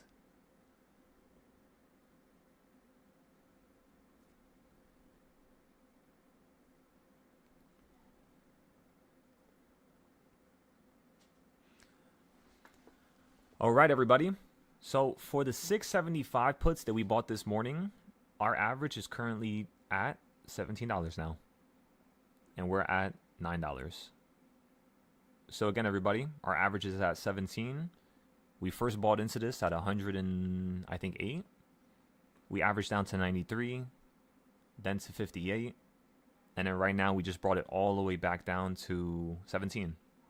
So now if we literally get that little flip to number 4, or let's just say number 3, even if it's not as strong as the other day where you flip down to number 2, let's just say it's half of that.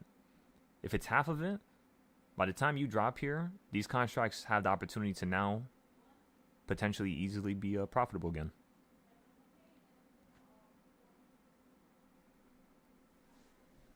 Mind-boggling.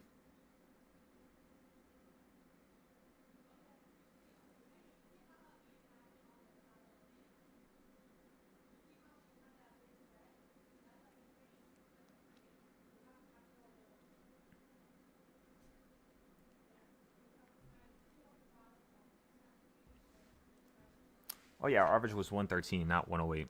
So 113. Yep. All right, perfect.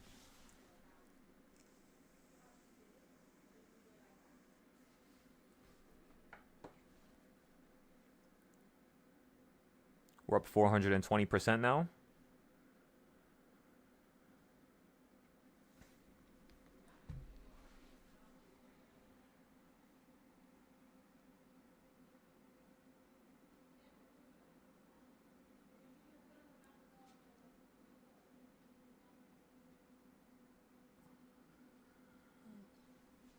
We're up 450% now. 450.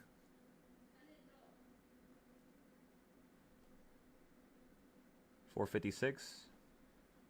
So yeah, these might run. If we run up to 681 right now, these should run up to 600%, like we thought. And then if you could run up to 682, they should run up to 1,000%. Yeah.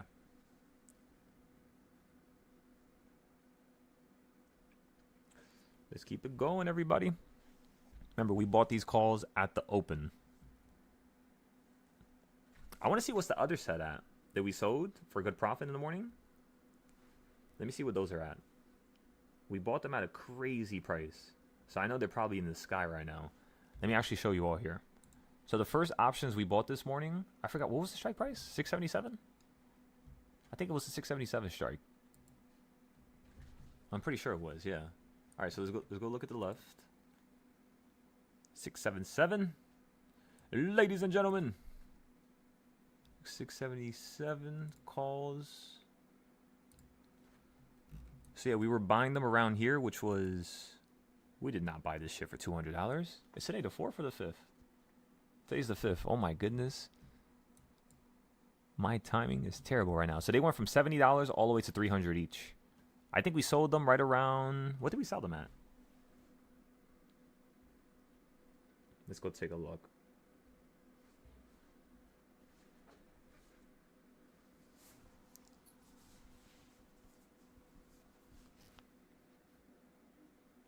We sold them at $140 each. So again, this has went up to $300 each for the more expensive ones. And this would basically be how you would generally scale your accounts from a mid-size to like a bigger size. You would, let's just say you have $500. You buy 2 of them at 75, cost around 130, right? I gave you guys the same explanation yesterday. I don't know if you remember, but we talked about a similar contract that did a similar thing where, again, if you just spend lower amounts of capital, it causes you to hold the contracts longer. Most days you're not going to do a trend like this, which means most days when it hits this peak right here and you start having this consolidation like that, most days you're just going to sell it right there or have a stop loss. You know, a nice little stop loss should cover you. That's how I would think about it. But yeah, so, all right, boom, you have $500. If you buy only one contract, you could hold it for a longer time. If you buy 2 of them, you're probably going to have to sell it at $200 each max. So like if I'm holding something, right, and it costs, let's just say $200, and I'm looking at the valuation on the left side of, you know, the board here, the options spread. If I could see a contract go from $70 to $380 each, what that tells me, again, ladies and gentlemen, is with just $70, if I have $500 in my account, I basically just turned, how much percent is that? $70 out of $500. How much is that? Well, like 15% or something like that? Like 12%, 13%? It would be like in the teens, I think, in terms of percentage. But with just 13% of your account, 10% of your account, let's just say, because 10% would be $50, yeah, so it would be a little bit higher than 10%, like 12, 13, somewhere around there. So with just 12% of your account, you literally almost doubled your whole account. Just like yesterday. The same exact situation with the 0 days. And then with your 5-day plays, you're just looking for a double. You see what I'm saying? So again, your 5-day plays, you're just looking for a double. Those things cost $600. You're trying to sell it for like 5 something or 600. You're trying to sell it for a loss. So it costs like 500, let's just say, for a 5-day play, or let's just say 300. Let's be realistic here. It costs about 300 to 200 for a 5-day play. And you would basically want to sell that $200 play for $400, for $350, $370. You know what I mean? You would have like 3 of them, 2 of them. And then while you're trading during the day, while you have like $800 on your 5-day play, you only have around 70 on the 0 day. And it's almost capable of making you as much, if not more, than that 5-day play with barely the same amount of capital. Do you see what I'm trying to say now? So just using barely the same amount of capital, if you know what you're doing on the 0 day scale, you can make a ridiculous amount of money very quickly. Very, very, very quickly, ladies and gentlemen. And that's pretty much it. That's all you got to do. Because even going from $70 to $200, I'm sure nobody here is going to complain about that. That's like pretty amazing if you really think about it. That's crazy how that right there to that right there was just the first move. And then that's the second move, straight to almost $400. What's good, Doug? Right now we're just covering how if you're going to trade and you're going to go about investing into a market like this, that's this chaotic, you're going to use this to your advantage. And the way you go about doing that is basically you have a 5 to 10 day play at all times while you have your 0 day plays, which cost way less than your 5 to 10 day play. 5-10 day play will cost 200 to like what, 600, 400 for a 10 day play if you're getting really close. And then for a 0 day play, you're just going to spend like $70.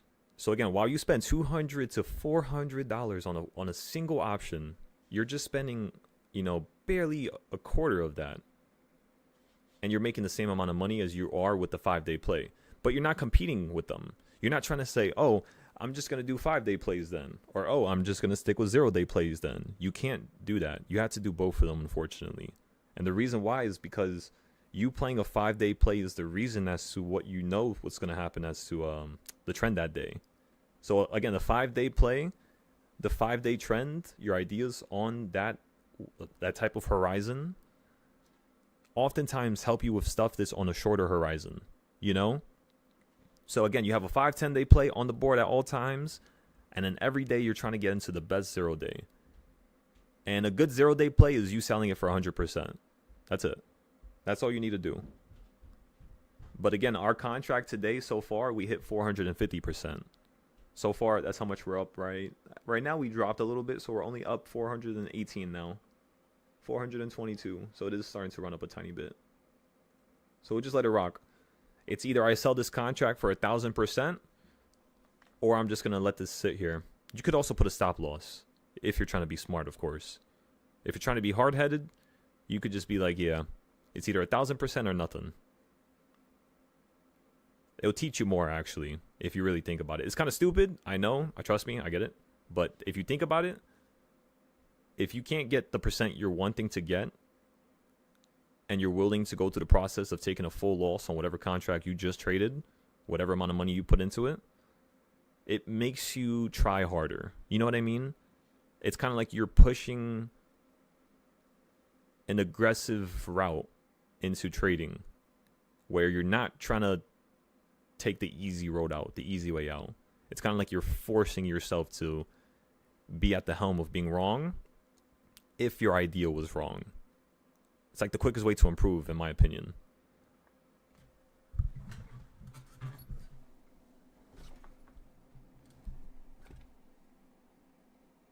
You already sold out the 5 days to get green. You wish you'd play 0 day today. You heard me talk about how much much of the same. There we go. Excellent, brother.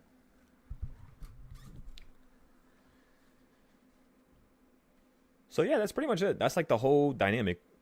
It's like you have a bunch of things going on at once, and I do the same thing with Nvidia. I do the same thing with Tesla. You pretty much just have different routes and roads with a 5, 15 day or 30 day, as well as a 0 day, and you trade them accordingly, all for their own specific reasons. So yeah, that's the reason why sometimes you guys hear me say, I'm still holding a call, but I'm about to buy some puts. That's kind of foreign to people. People don't really understand that. And it's just because it's different, you know? That's all. But once you kind of get around to understand the psychology of it and why I chose to do that, and why that's kind of like the script that we play by, you'll see that it's very effective. In fact, the easiest way for me to improve in the beginning was basically all I had to do was trade for like a week and then figure out why I would buy and sell at the same locations. And then all I had to do is just buy at different locations, really. Just like basically write down what times you buy normally, like what times do you make it a pattern. And after you do that, you could pretty much just buy at different times. And that's one way to just do things differently, you know, and test yourself. Same thing with like FOMC. Maybe FOMC days you buy in the beginning and you tend to have a loss. But on other days when you bought in the middle of the day or towards the end of the day on FOMC, you were having profit.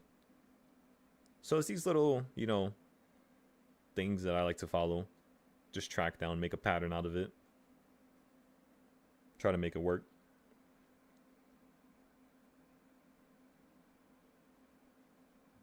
You said congratulations, folks. I appreciate that, Doug. Normally, whenever we trade, we're normally getting around, you could say, like if we always trade the trend, because remember yesterday we were talking about this. Instead of us always playing the aggressive flow against the market and only playing one direction, we're now going to continue to play the trend so that we could just have an extra little bit of capital here. And we pretty much been doing that yesterday, today, and that's pretty much all, you know? But when you trade the trend, you're basically always going to go up around 300 to 400% normally. So that's basically what I'm saying we normally do every day.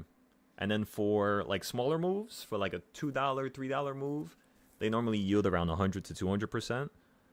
And then for like a 60-cent move, which is normally what I make people get out of their contracts at, like a 60, 80-cent move after we just hopped in at a perfect point, quick little scalp, you know what I mean? We'll normally sell out for like 20%. Normally, 20%, 10%, 30%. That's like the little quick, fast gain. I like those a lot. Because if you could do them really quickly, if you can have like 4 of them or 5 of them within an hour, you would make the same amount as those that held the contracts all day. That's what basically we have to do on the challenge. That $100,000 challenge, I'm gonna have some trades that I'm gonna be holding for a little while, but I'm gonna have to completely fix up my setup. So I might buy another screen so I can have all the charts on at the same time. And then I'm gonna have my iPad open, my phone open, and then my computer open, so I could just buy without having to change charts or anything like that. I could just instantly start, filling everything all over the place. So I'll keep like one screen for one section of charts, and then the other screens would be for other stuff. And then I'll have you guys watch the main like groups of charts on one screen. But yeah, let's start up this the practice round. So again, we're gonna start practicing for the challenge. I want you all to start with $10,000. If you don't have 10K, just again paper account. Paper. In fact, yeah, just do paper account first. What am I saying? Don't do that. Do not throw in 10K right now. I'm sorry. I was trying to sign into my account when I said that. I wasn't thinking there for a second. Alrighty. So, what else can we trade on? Let me think. I want to open up another futures account. I don't have that much yet. Where can we open up another one? We already have NinjaTrader. Let me just check TradingView. Let's open up that trading panel thing. Let's see what platforms they got here. Trading panel. Okay, you have TradeStation. I think TradeStation, I'm not too sure though. I forgot. Tasty FX, that's probably, is that Forex? Usually anything with F. Like FX is like usually Forex stuff. But I could be wrong though. It might be futures too. Dorman Trading, Optimus Futures, 4.1 stars. NinjaTrader, Interactive Brokers. What has the most stars? Let's see. Mumu. That's so funny. Weeble. I love how they don't have Robinhood here. Screw Robinhood. They banned me. In case you haven't forgot. Coinbase Advanced. I didn't know you could have Coinbase on this. I think I already have an account for Optimus Futures. That's a funny ass name. What is this? OKX. What is OKX?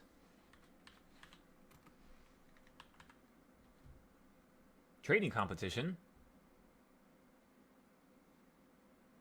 Huh? There's another one.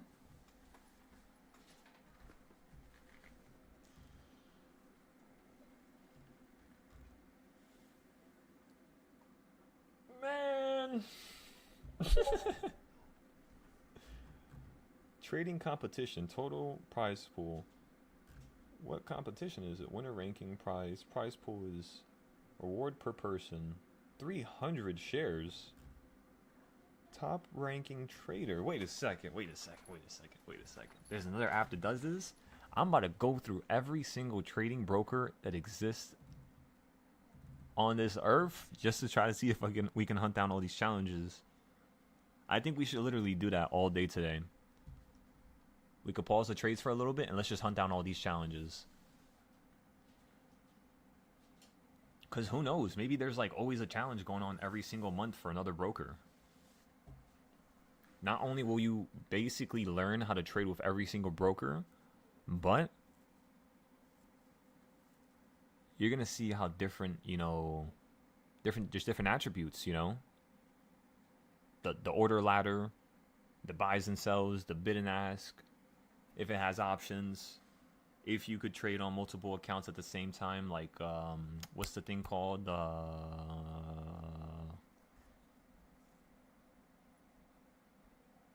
Whatever. Group up your accounts to trade on multiple accounts at the same time. I forgot what they call it. You said your ears perked up? No, yeah, because listen, if we could just do that, copy trade, there you go.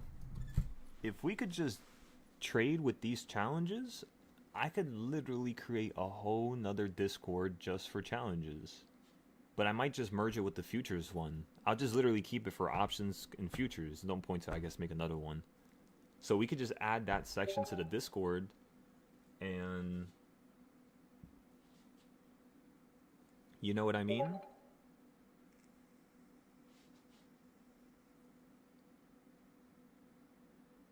With options, you're not going to really be able to buy them after hours. They don't have that ability yet. I mean, they might have an application which allows you to kind of do something similar to... Maybe somebody created something like that. Because if they have stocks that exist from, 4 a.m. to 8 p.m., I could definitely see how the options could be similar if somebody created it. But I don't know if that's against the SEC's policy, I don't know what rules are they supposed to abide by if you have a trading application. If I could create something like that, trust me, I would do it the second I know that I could do it. If we can create an application to trade after hours options, like 24/7, even during holidays, even if I had to pay big ass fees, I would have no problem doing that.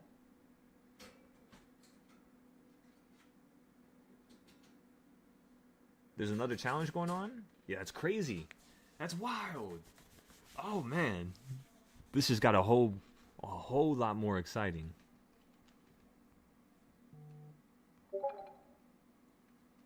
CME Group is doing a challenge? Yeah, I trust them. Let's see it. Join the November Trading Challenge. Test your strategy. Access your challenge dashboard. So let me see. What is the challenge? A private simulated environment. As long as I don't have to hear somebody.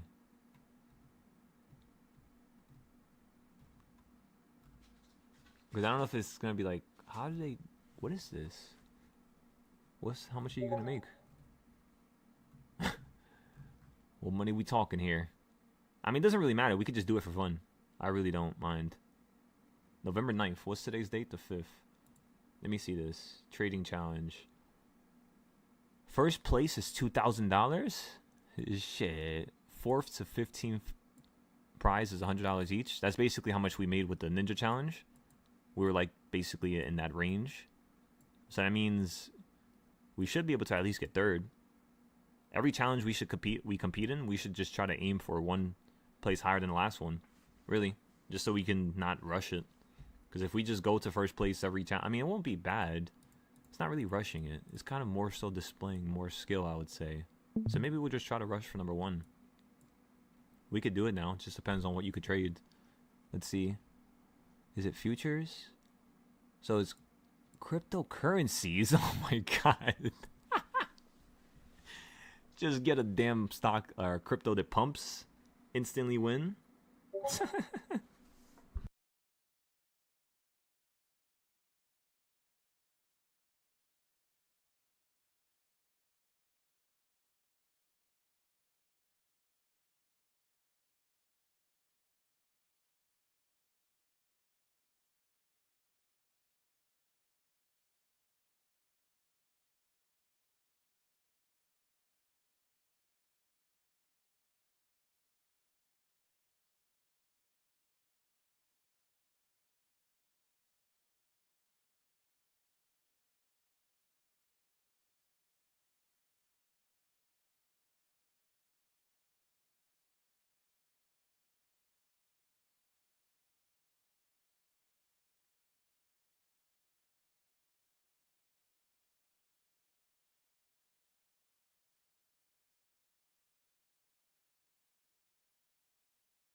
All right, everybody. I'm just going to take a tiny little break here. You said it sounds like I'm doing well today? Nah, hell yeah. I got some really good sleep. I woke up like exactly at 9. Usually I wake up like 6, 7, 4 a.m., 5 a.m. Yeah, I don't know. I just knocked out all night. That or I think I kept going back to sleep. The damn cat kept waking me up. It kept going to the damn door and trying to play with the damn mat that was covering the cold air from coming in. And yo, I'm like, I don't want to hit her because she's not going to understand that. You know? So I'm trying to remove her. She tried to run away. I yanked her, put her right on the bed, went back to sleep. 30 minutes later, she started doing the same shit again. And I'm like, oh my God.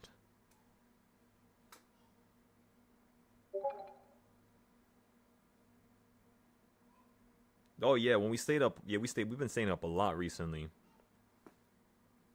That's why on the weekends you guys want to just try to get as much sleep as possible, honestly. You know? Just catch up on your sleep then. Because during the week, yeah. Last night you crashed? Yeah, me too, honestly. Every single time I eat food, I kid you not. I kid you guys not. I can't stop it. Yo, I don't know. What is it? I just keep crashing the second I eat a plate of food. If it's heavy enough, I'm gone. That's also one of the reasons why I'm able to stay up so, like, during the day now. Because last year when I first started teaching people, I would randomly just crash out at like 11 or 12. Because I would be talking so much more than I am right now. It was ridiculous. Speaking of which, okay, so we have to fix that. We got to fix that, we got to fix that, and then we got to fix that next. 3 different things. 1 for marketing, the Discord. 1 for showing some of the performances that we had the last couple weeks. Like all of our trades, buys, sells, wins, losses. What else do we got to do? The challenges. Oh, stage 3. I got to post it. I haven't posted it yet. The picture for stage 3 is the picture that I've been using for my YouTube, which is this one right here. Let me show you guys. I like this one a lot. By the way, everybody, on ES, we're currently up 100,000. So that's already times 2. So yes, if you run up to the top, I do believe that in terms of comparing futures to options, you would make way more than the options. So the only reason why you made times 10 on the options was because of this day going from here to here, right? You probably had another times 5 or times 10 throughout the process here, let's just say.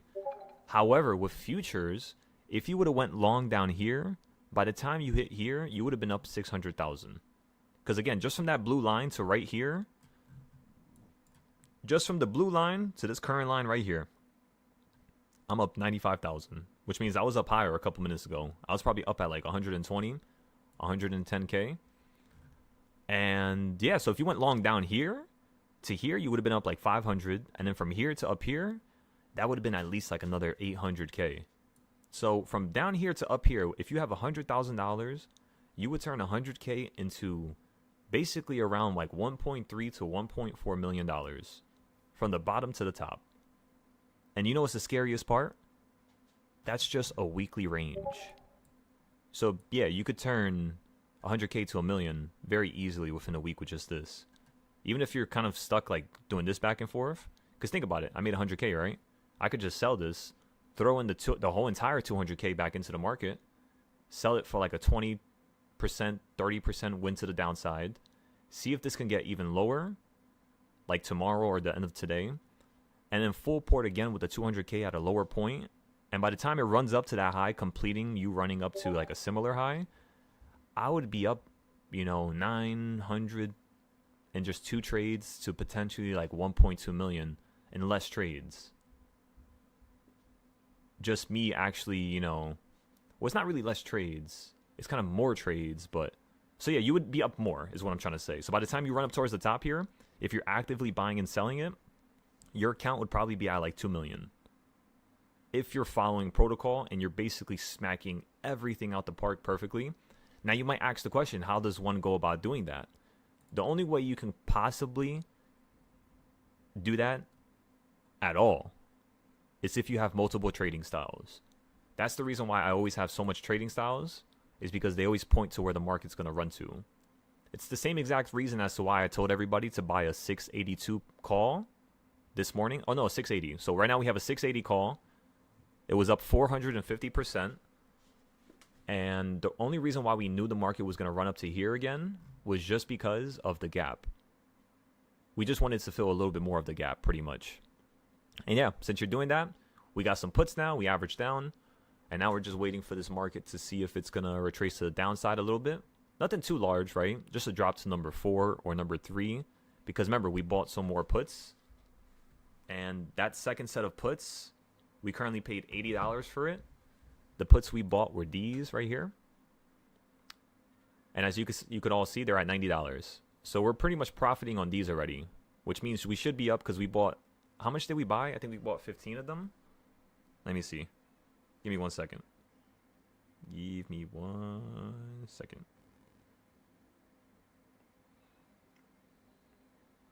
Oh, I'm looking at calls. So yeah, we're actually down on these. Okay, so we're down on them. So we bought them for 80. Right now you're at 66, 65. Like around that price. And if you move up one strike price, meaning if you fall down from 680 to 679.20 or 679.50, our option that currently costs $60 is going to go up to 120 each. So yeah, we're just down like $7 right now. Our goal is for this to actually go up a little bit more, sell it for like 90 to like 120. If, let's just say the market, is this, yeah, this is a put. Okay. Let's say if the market just continues to fall down a lot more here, we could potentially see these contracts going up to like 300 each, just like how we thought that the calls would do if you were to run up to 682. Currently, these right here are up 400% still, as you all can see. And yeah, if you run up 1 more, 2 more strikes, these are going to go up to 1, 2 more. So they're going to go up to 240. So we're going to be up, instead of being up 1,000% now, everybody. Actually, no, we're still going to be up 1,000%. Instead of being up 1,500%, there you go. We're probably only going to be up 1,000% if the market runs up a little bit more here. So remember, that's for the cheaper option, the smaller play that we're using as insurance, as well as playing the trend, of course. And then right now we're trying to get into the put side to nibble at the scalp plays. So that's why we're getting into the puts. So we're holding the calls because we're thinking the market is turning directions, it's changing, you know, its trajectory. And then we're going to hold those calls a little bit more, but we're going to prioritize buying them at the bottoms. So like the next bottom that I would want to buy calls at on the SPY is going to be tomorrow at around 677, 676. So again, tomorrow what I want to do is I want to see this hold right around this top portion. If it breaks right through it, you're potentially going to crash down lower.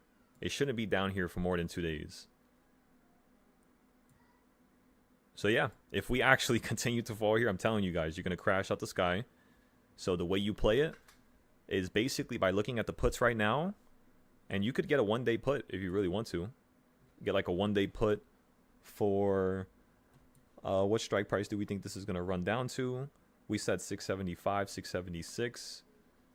You're probably going to hit 677 and hold though. So let's just look at the options. They're a little far away. Like 675. 675 will cost $62. Which means if the market falls down to 676, this option would go up to about 180 to 220. If the market could fall down to 672, you would actually go up to 400 each. Right? No. If it... Let me think. I just confused the life out of myself right there. So that should cost 180. That's for the 680. Yours, the 675s cost 60. So if you basically run up to there, you would cost $200. That's correct. But you don't want it just to fall down to 675. You want it to go down another $3 additional. So yes, if it falls down to 672, your options would be around $300 to $400 from $70 by tomorrow, with just one play. You could just go cheaper, honestly. You don't got to go that,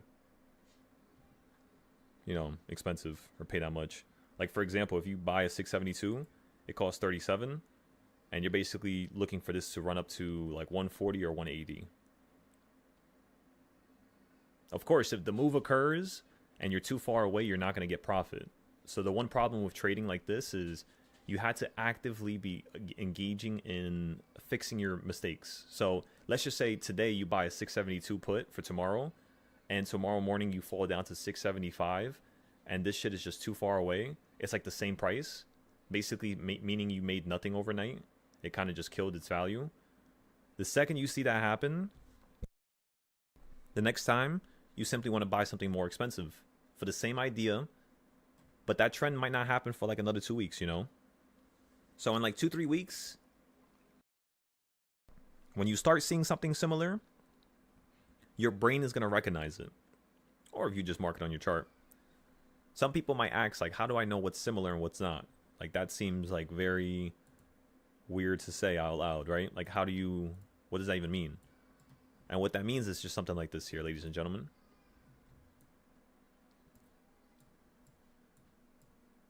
We're just going to go to a different section I didn't edit. All that means is when you're looking at a trend, you tend to have the same aspects of the trend. So like, look at this. Like, that's the top section, right? By the way, I'm going to take a break right now in a second. That's the top section. This is you dropping, right? So that's like the drop off section. And then when you drop, you kind of have a bottom section, right? And then you have the next run up, which is very similar to the drop off. And then after you have the run up, same pattern, you have another top point, same pattern, you have another bottom point, same pattern. You have another, whatever the hell you call this. Again, the same pattern, and then upside. It's just this upside it took longer than the other upside. And then, of course, same pattern again, ladies and gentlemen. So yes, the market's always doing the same thing over and over again. Every single time. So, like, for example, when it's at the top of the box, like up here, and it hasn't started to fall yet, the way I make people trade it on 5-day scale, 0 days, is way different versus how we trade at the bottom. Like, for example, like down here.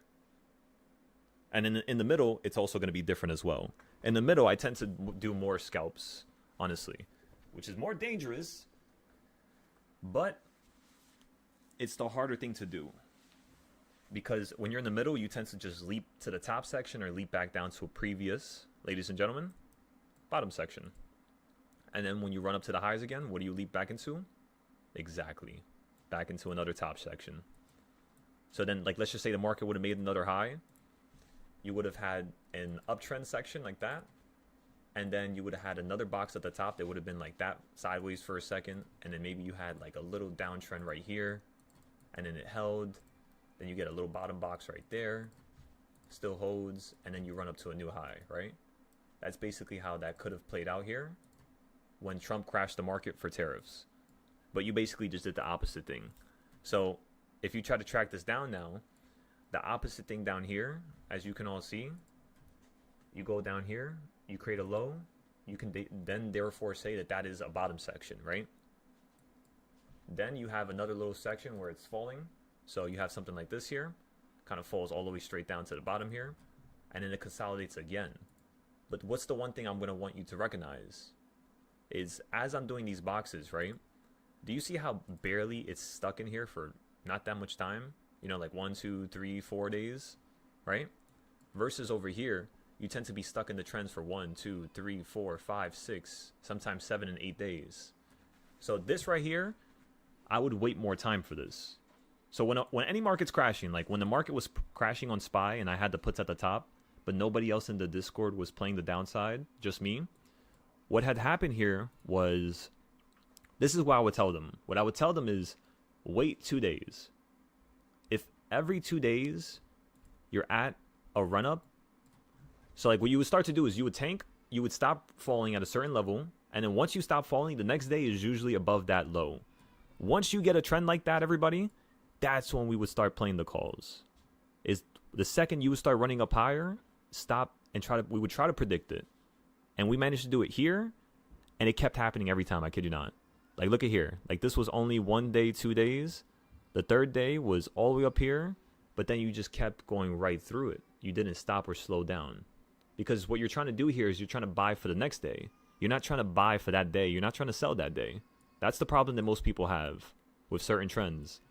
So down here, we got a really good trend again, right? You have a low, then a higher low, just like over here. And then what I was thinking was, if it's going to continue falling, it's probably going to continue falling just like how it did up here. And it did so, everybody. Like, look at this. Second day higher, third day, you start falling back down into a new low. Second day higher, third day, you start falling down into a new low. So you just kept repeating that shit. And you did it over and over and over again. You did it right here too, right? A low, I told everybody, wait, let it go higher, let it slam down and hold, and we'll just try to hop into something. We did it here as well. Where else did we do it? We did it down here at the absolute low. We did it over here's. We did it over here as well, right? And that was pretty much it. Like, look at how consistent that is. It's just you want to go for something cheap. You don't want to put too much money into these trades. This is like a $30, $50 trade that you just hold all day. Or you just hold for it to go up 200, 400%. Just like the trades from today. So does everybody see how me just breaking down the market like that, it perfectly simplifies it for you to actually understand how to trade with it going into the future? So yeah, like, you just compare the bottoms. Like, when you fell out the sky last time and you were running up higher, how did it do it? What days did it run up? What days did it fall? What did the pattern look like each and every one of those days, and compare it to the next pattern, right? And try to find something symbolic and something consistent. That's all you're looking for. There's thousands and millions of different trading styles you guys could create and come up with. I just choose to come up with certain trading styles that depend on certain attributes. That's how my trading styles work, which is why they're all very similar. But at the same time, beautifully different.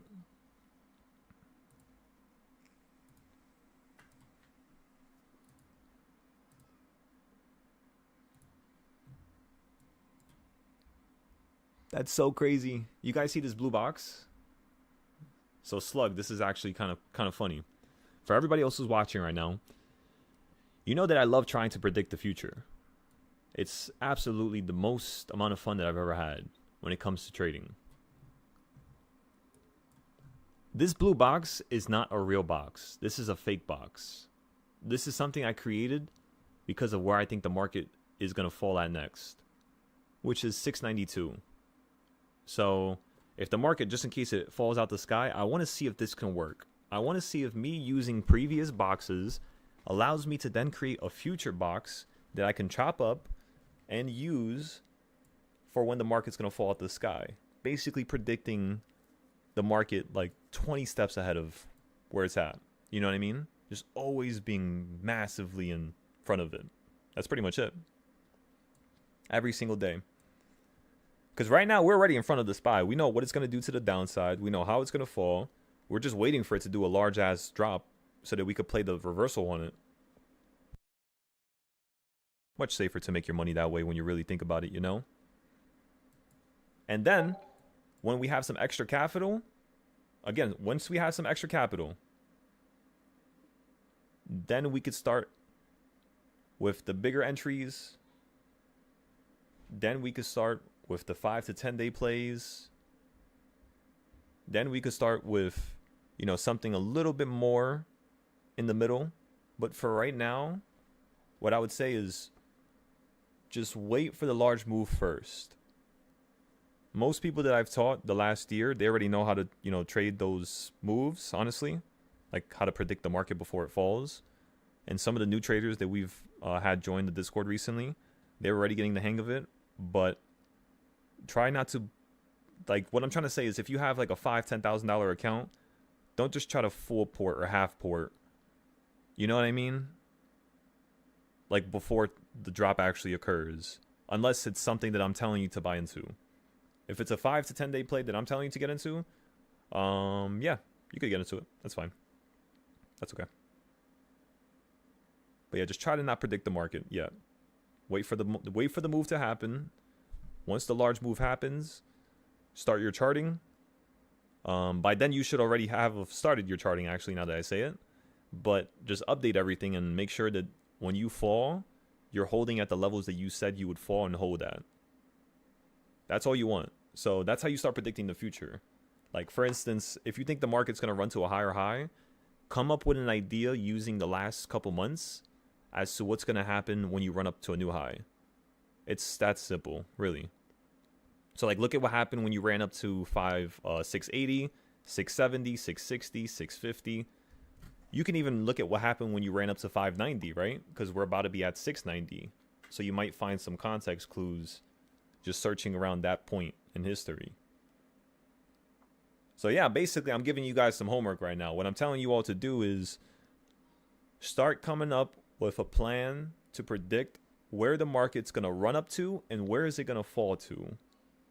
That's just 2 steps ahead of the market. Most of my trading styles, they allow you to be at least 20 to 50 steps ahead of the market, which is wild to say, I know.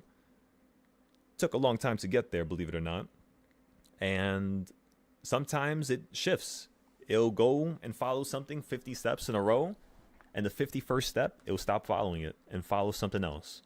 You can't always have that situation unfold. So all I want you guys to do here is start with a very low amount of capital. Teach yourself intrinsically how to actually consistently profit, right? Just consistently. Just you are the profit at that point. If you were, trading and you fixed your charts that previous night, that next morning, you're going to smash it out the park. Just like how we did today, right? So the next thing I want us to do is, again, practice for the other account. But we're just going to give that a moment here. We could still have enough time from 2 o'clock to 4. Because I think we want to kind of get better with that right there. Because on the day of the competition, that $100,000 competition, there's going to be a lot of people at the end of the day that are very anxious. Because if you're about to make 100K and you're first place and second place is $50 behind you, oh my God. You know what I mean? So I could already feel the chaos that's going to brew on that day. And I think that, yeah, we should just focus on the end of the day push. And I think we'll be good. What do you guys think about that?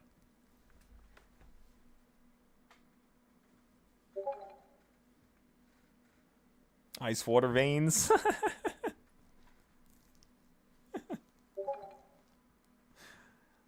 Let's do it.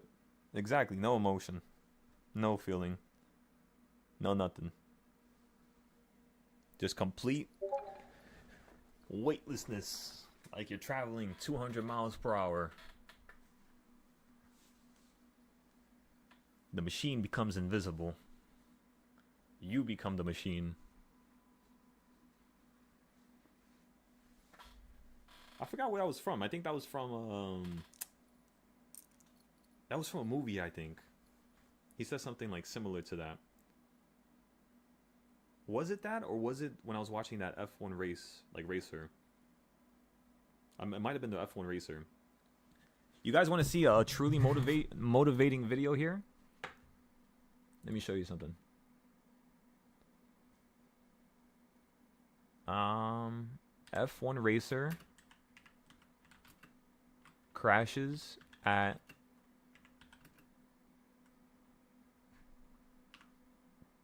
I think it was 20 G's. He hit the wall at 20 G's. And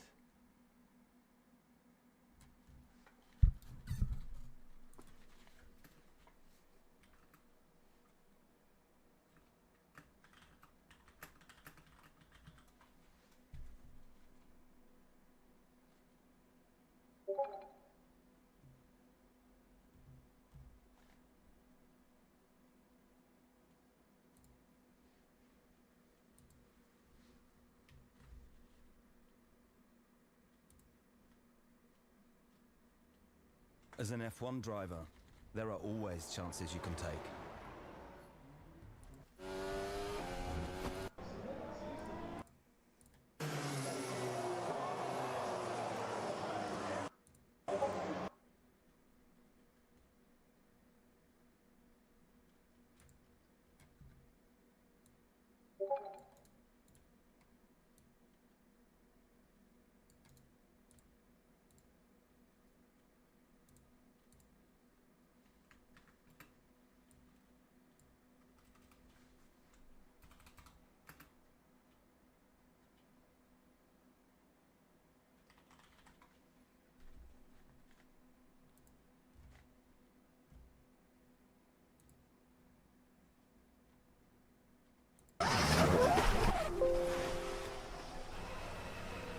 You are flying and you are bouncing around, and you see the sky, then you see the ground, you see the sky, and you know exactly where you are, and you keep moving. You want to stop.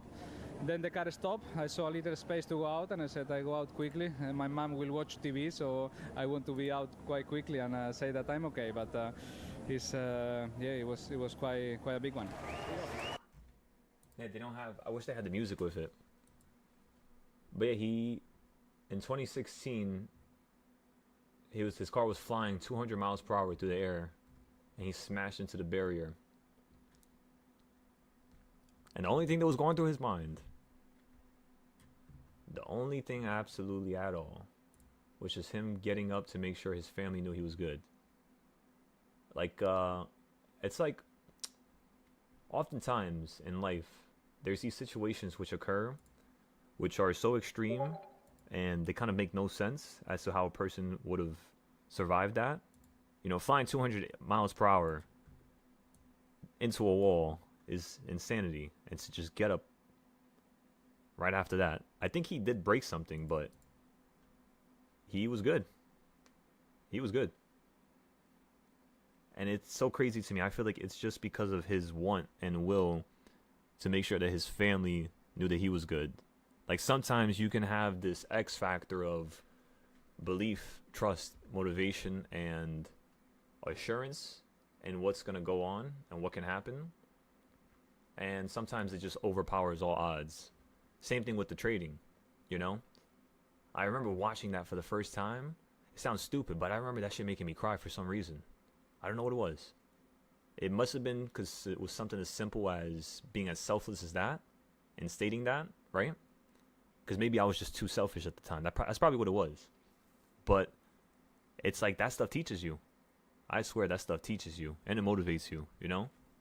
Because it could have been over right there at that moment. But yes, ladies and gentlemen, let's go take our break now. Grab some food.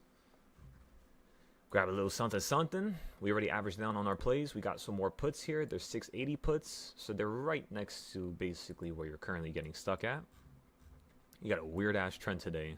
This thing looks like the ant or the damn alien from Men in Black. That's what that trend right there looks like. It's absolutely hideous. So we might have to wait a moment here. You still have a little bit of the gap left. Bang to bang. Let's go measure it again real quick. Boom. You actually never filled the bottom of that, now that I think about it. And you create a bigger one down here. So yeah, you're almost filling 2/4 of this gap here, everybody. Yeah, you almost perfectly did at the top right there at 681. So what we're looking for is you to just fill this quarter and then fall at the sky, pretty much. I think you also hit reversal point number, what is this, 7 and 8, same one we were talking about this morning.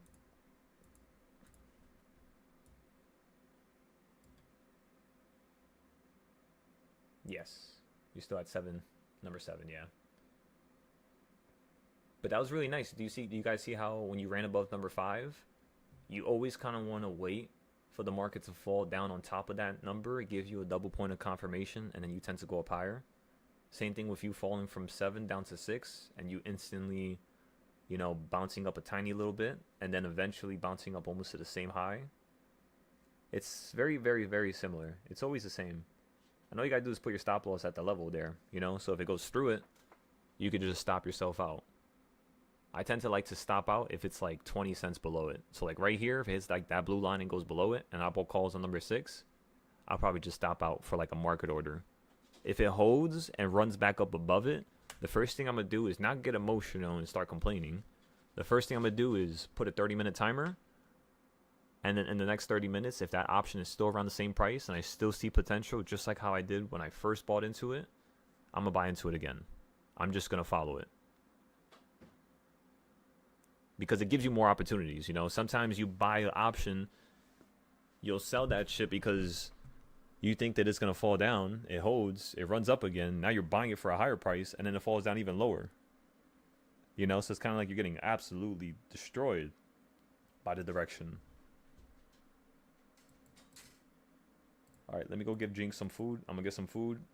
We're all gonna get some food, and then we're gonna start practicing. By the time I come back, I'm thinking the market's gonna fall down to number 4 here. So with the profit that we made from all the way up here, we should be able to at least sell this out for maybe like $600-700. Take back some of the losses from the first contracts we got into, and then we'll see if the other ones still have value when you fall. The call, we're just gonna hold it. Remember, the call was always meant to be insurance. That's the idea. So we went up 400% on it, and that was the max so far. Right now, I think you're still up around like 400 and something. But if you guys want to sell it, you could just take profit. That is an option. Don't forget that.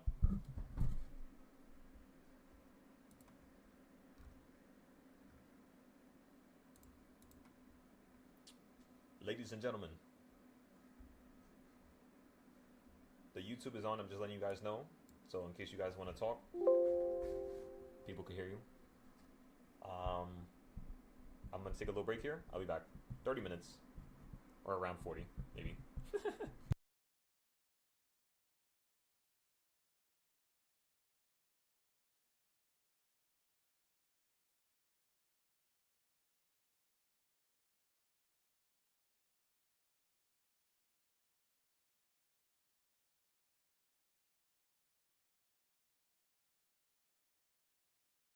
Hello, TV land. Welcome to Thunderdome.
Ladies and gentlemen,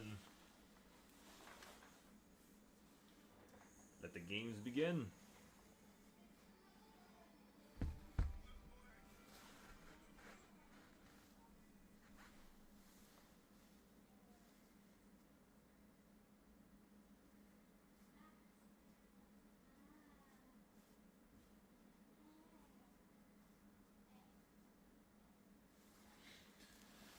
Our 680 puts are up 82% right now.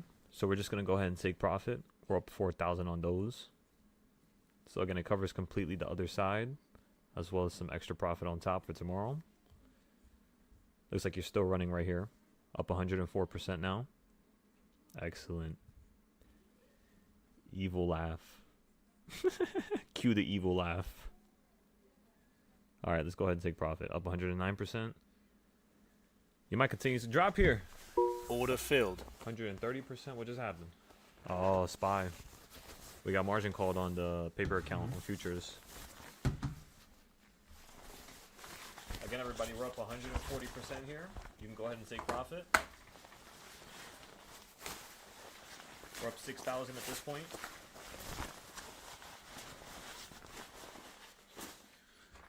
All right, let's go ahead and take profit. Nice, up 151%, 6,500 now. This thing is running. So again, we're going to sell this right now, and then we have the rest of the options that we're going to sell in a little bit here.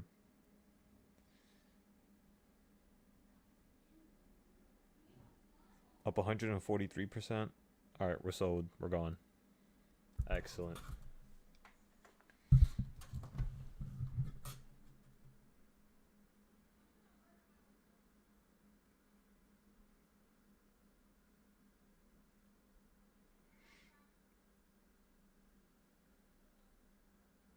Excellent. All right, so we sold that. We got rid of that. Let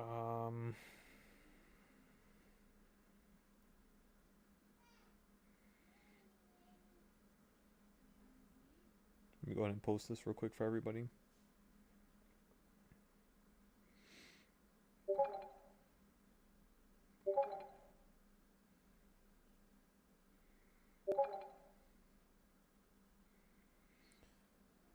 Okay, so we have the 680 puts. Oh, I forgot to post the 680 calls. Let me post them. Whoopsie.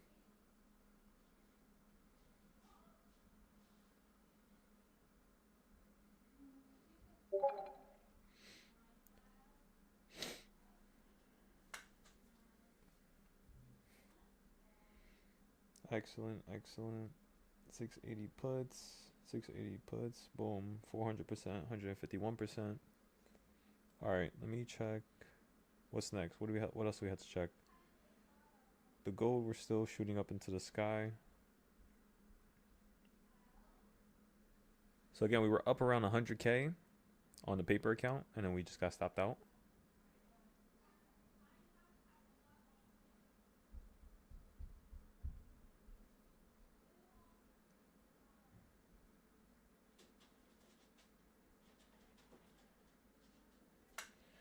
Unfortunately, we need a bigger move to the downside here, ladies and gentlemen.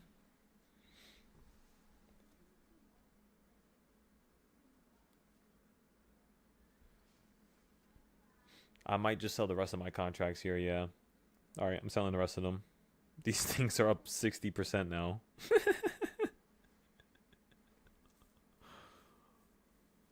Not even 80% at this point. That's phenomenal.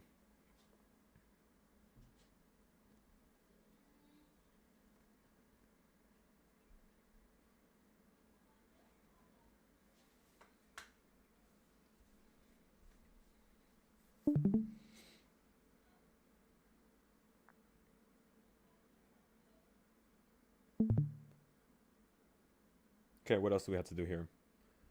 So again, we might have taken a $1,000 loss on one of the contracts, unfortunately, but because of that massive win from the secondary puts that we bought into, I hope you guys saw like how we did that there, you know, because the idea was yes, we are going to take a loss on one of the contracts because we're playing so aggressively. But as long as we put in the right amount of capital at the right time, contracts normally start flipping to an insane rate when you have a situation like today where you were moving just for 80 cents for like an hour. Like if you guys look at the ups and downs here, 680, 84, and what's the bottom? 679, 80. Just $1 of a range. And remember, that's the peaks, meaning most of the price action was only 80 cents. The peaks were about $1 apart. The consolidation was about 80 cents. The fact that you consolidated for that long allowed these contracts to get destroyed so much that because we averaged down, because remember, we started buying this thing at $80 and we just sold everything for $80 right now.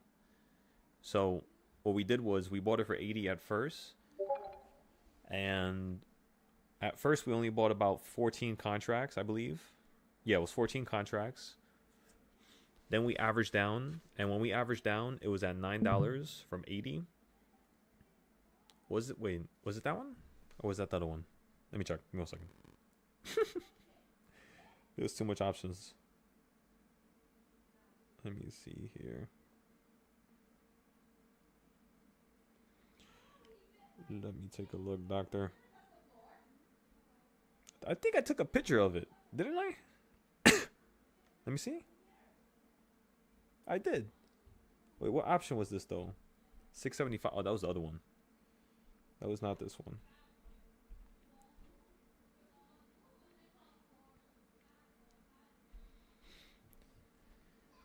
Yeah, so I had around 15 contracts in the beginning, right? And let me see. I'm trying to look at the pictures. The pictures are not showing me nothing. It's whatever. Okay, so 680 puts. Okay, so we bought 15 in the beginning for $76. Then I bought basically 100 more of them at $32. And my average basically became like 36 because all the contracts were mostly around $30. So it was like 34, 35, something like that, something around there.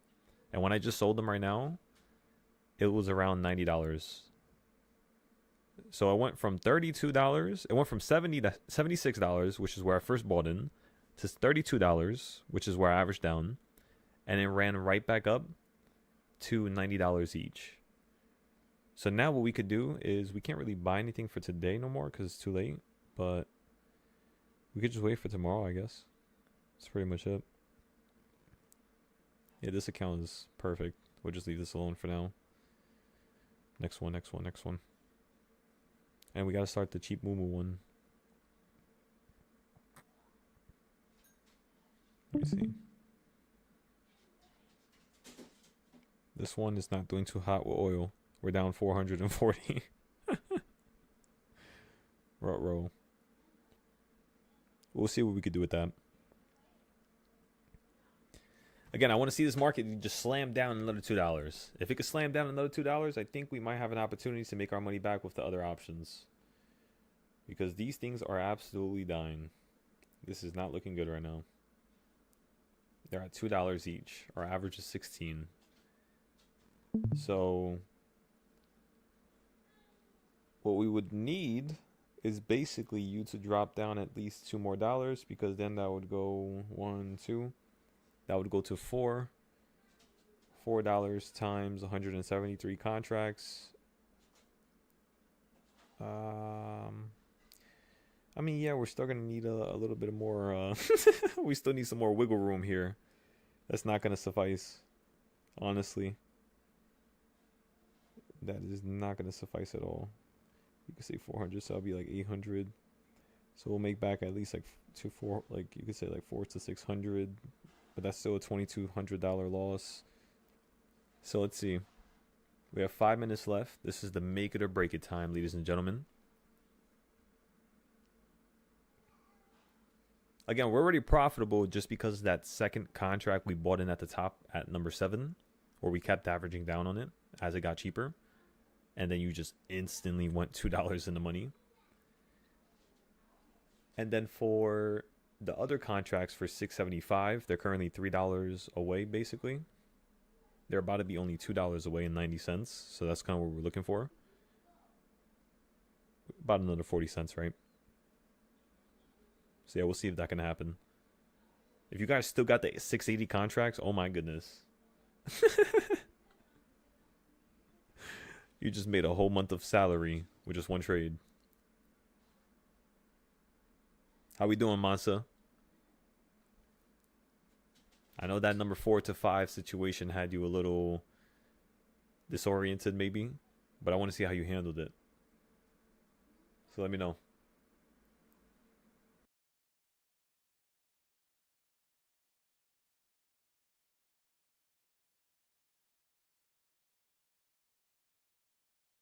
The stream is not working? Monta, I got you.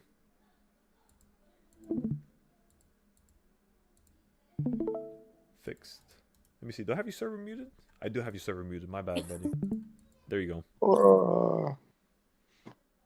You're good now. We can hear you.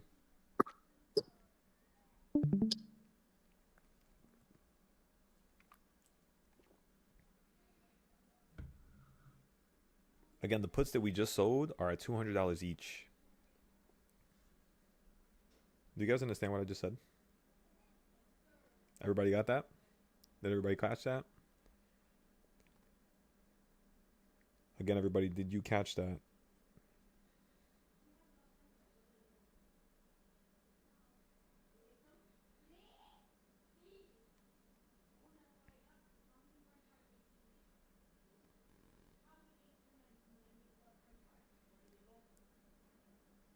Let me switch the account and I will go over it one more time. But I was asking you, Mansa, how did you handle number 4 to number 5 with the reversal points? Did you average down to another contract at number like 7, just like how I did? What was your thought process?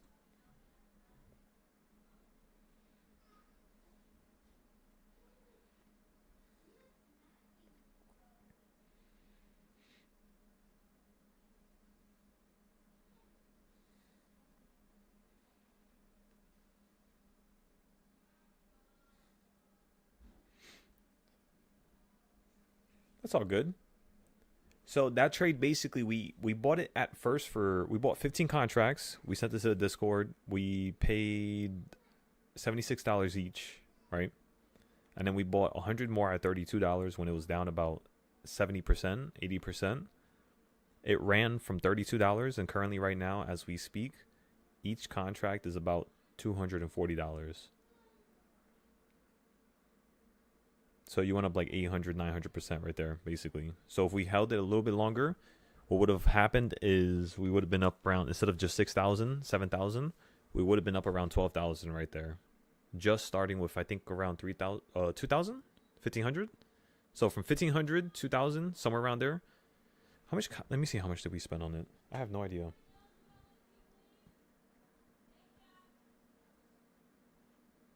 $100 contracts, like $32 was 3,200. So that was 3,200. And then how much did I pay for the other ones? It was 15 times 76 plus 3,200. So I paid 4,340 for everything. And I sold it at 6,000 and something profit.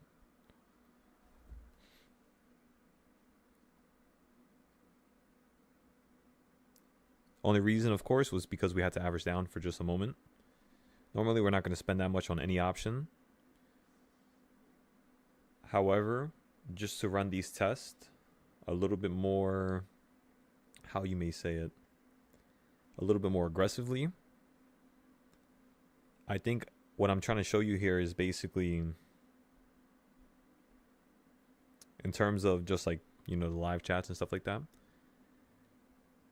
For the live chats, I think what I want to try to do here and point like the level that I'm trying to get to is being able to show you how, as long as you always have another play in mind, or you can always have something that you can buy as insurance, it could also be on the same side, you know. Sometimes people buy puts and they use calls as insurance.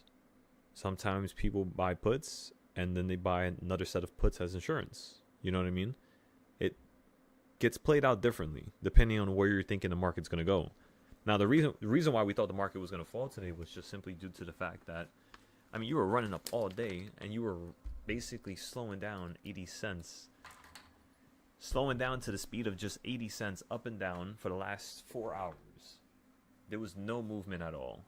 When that happens, every single time, whether it's to the downside or to the upside, every single time it usually yields another drop in the market. And remember, when I told everybody we were buying into those second group of options at number 7, I told everybody I'm just looking for this to fall down to number 4. Anything lower, it's kind of like cherries on top, which is what you're getting right now, right? So yeah, it's pretty amazing. Tomorrow we're going to try to do the same thing. Try to play as aggressive as today. Because of that profit we just made today with just that, we could literally split that with 6 other accounts, right? And keep it going. Because how much did we start with today?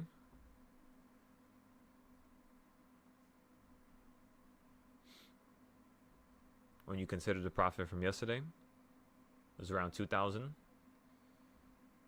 So with just that 2,000, we ended up selling an old play that we had for DJT, which was for December, where we ended up putting around 2,000 into it. We sold it for $800 loss, collected another 1,200. So at that point, we were around like 32, you could say. Doing everything in the first option, claim some profit. Do everything in the second option. Didn't work out. Do everything into the third option, average down. And now those options are almost up 1,000%. So today was only 3 trades as compared to yesterday where there was 7. There was just more movement towards the end of the day. So, yeah, that's the reason why today was a little bit slower. Less trades. Tonight we're going to start the Ninja Trader account challenge, right? As well as the prop firm account challenge. We're going to start doing it with Slug, in case anybody wants to join up with that.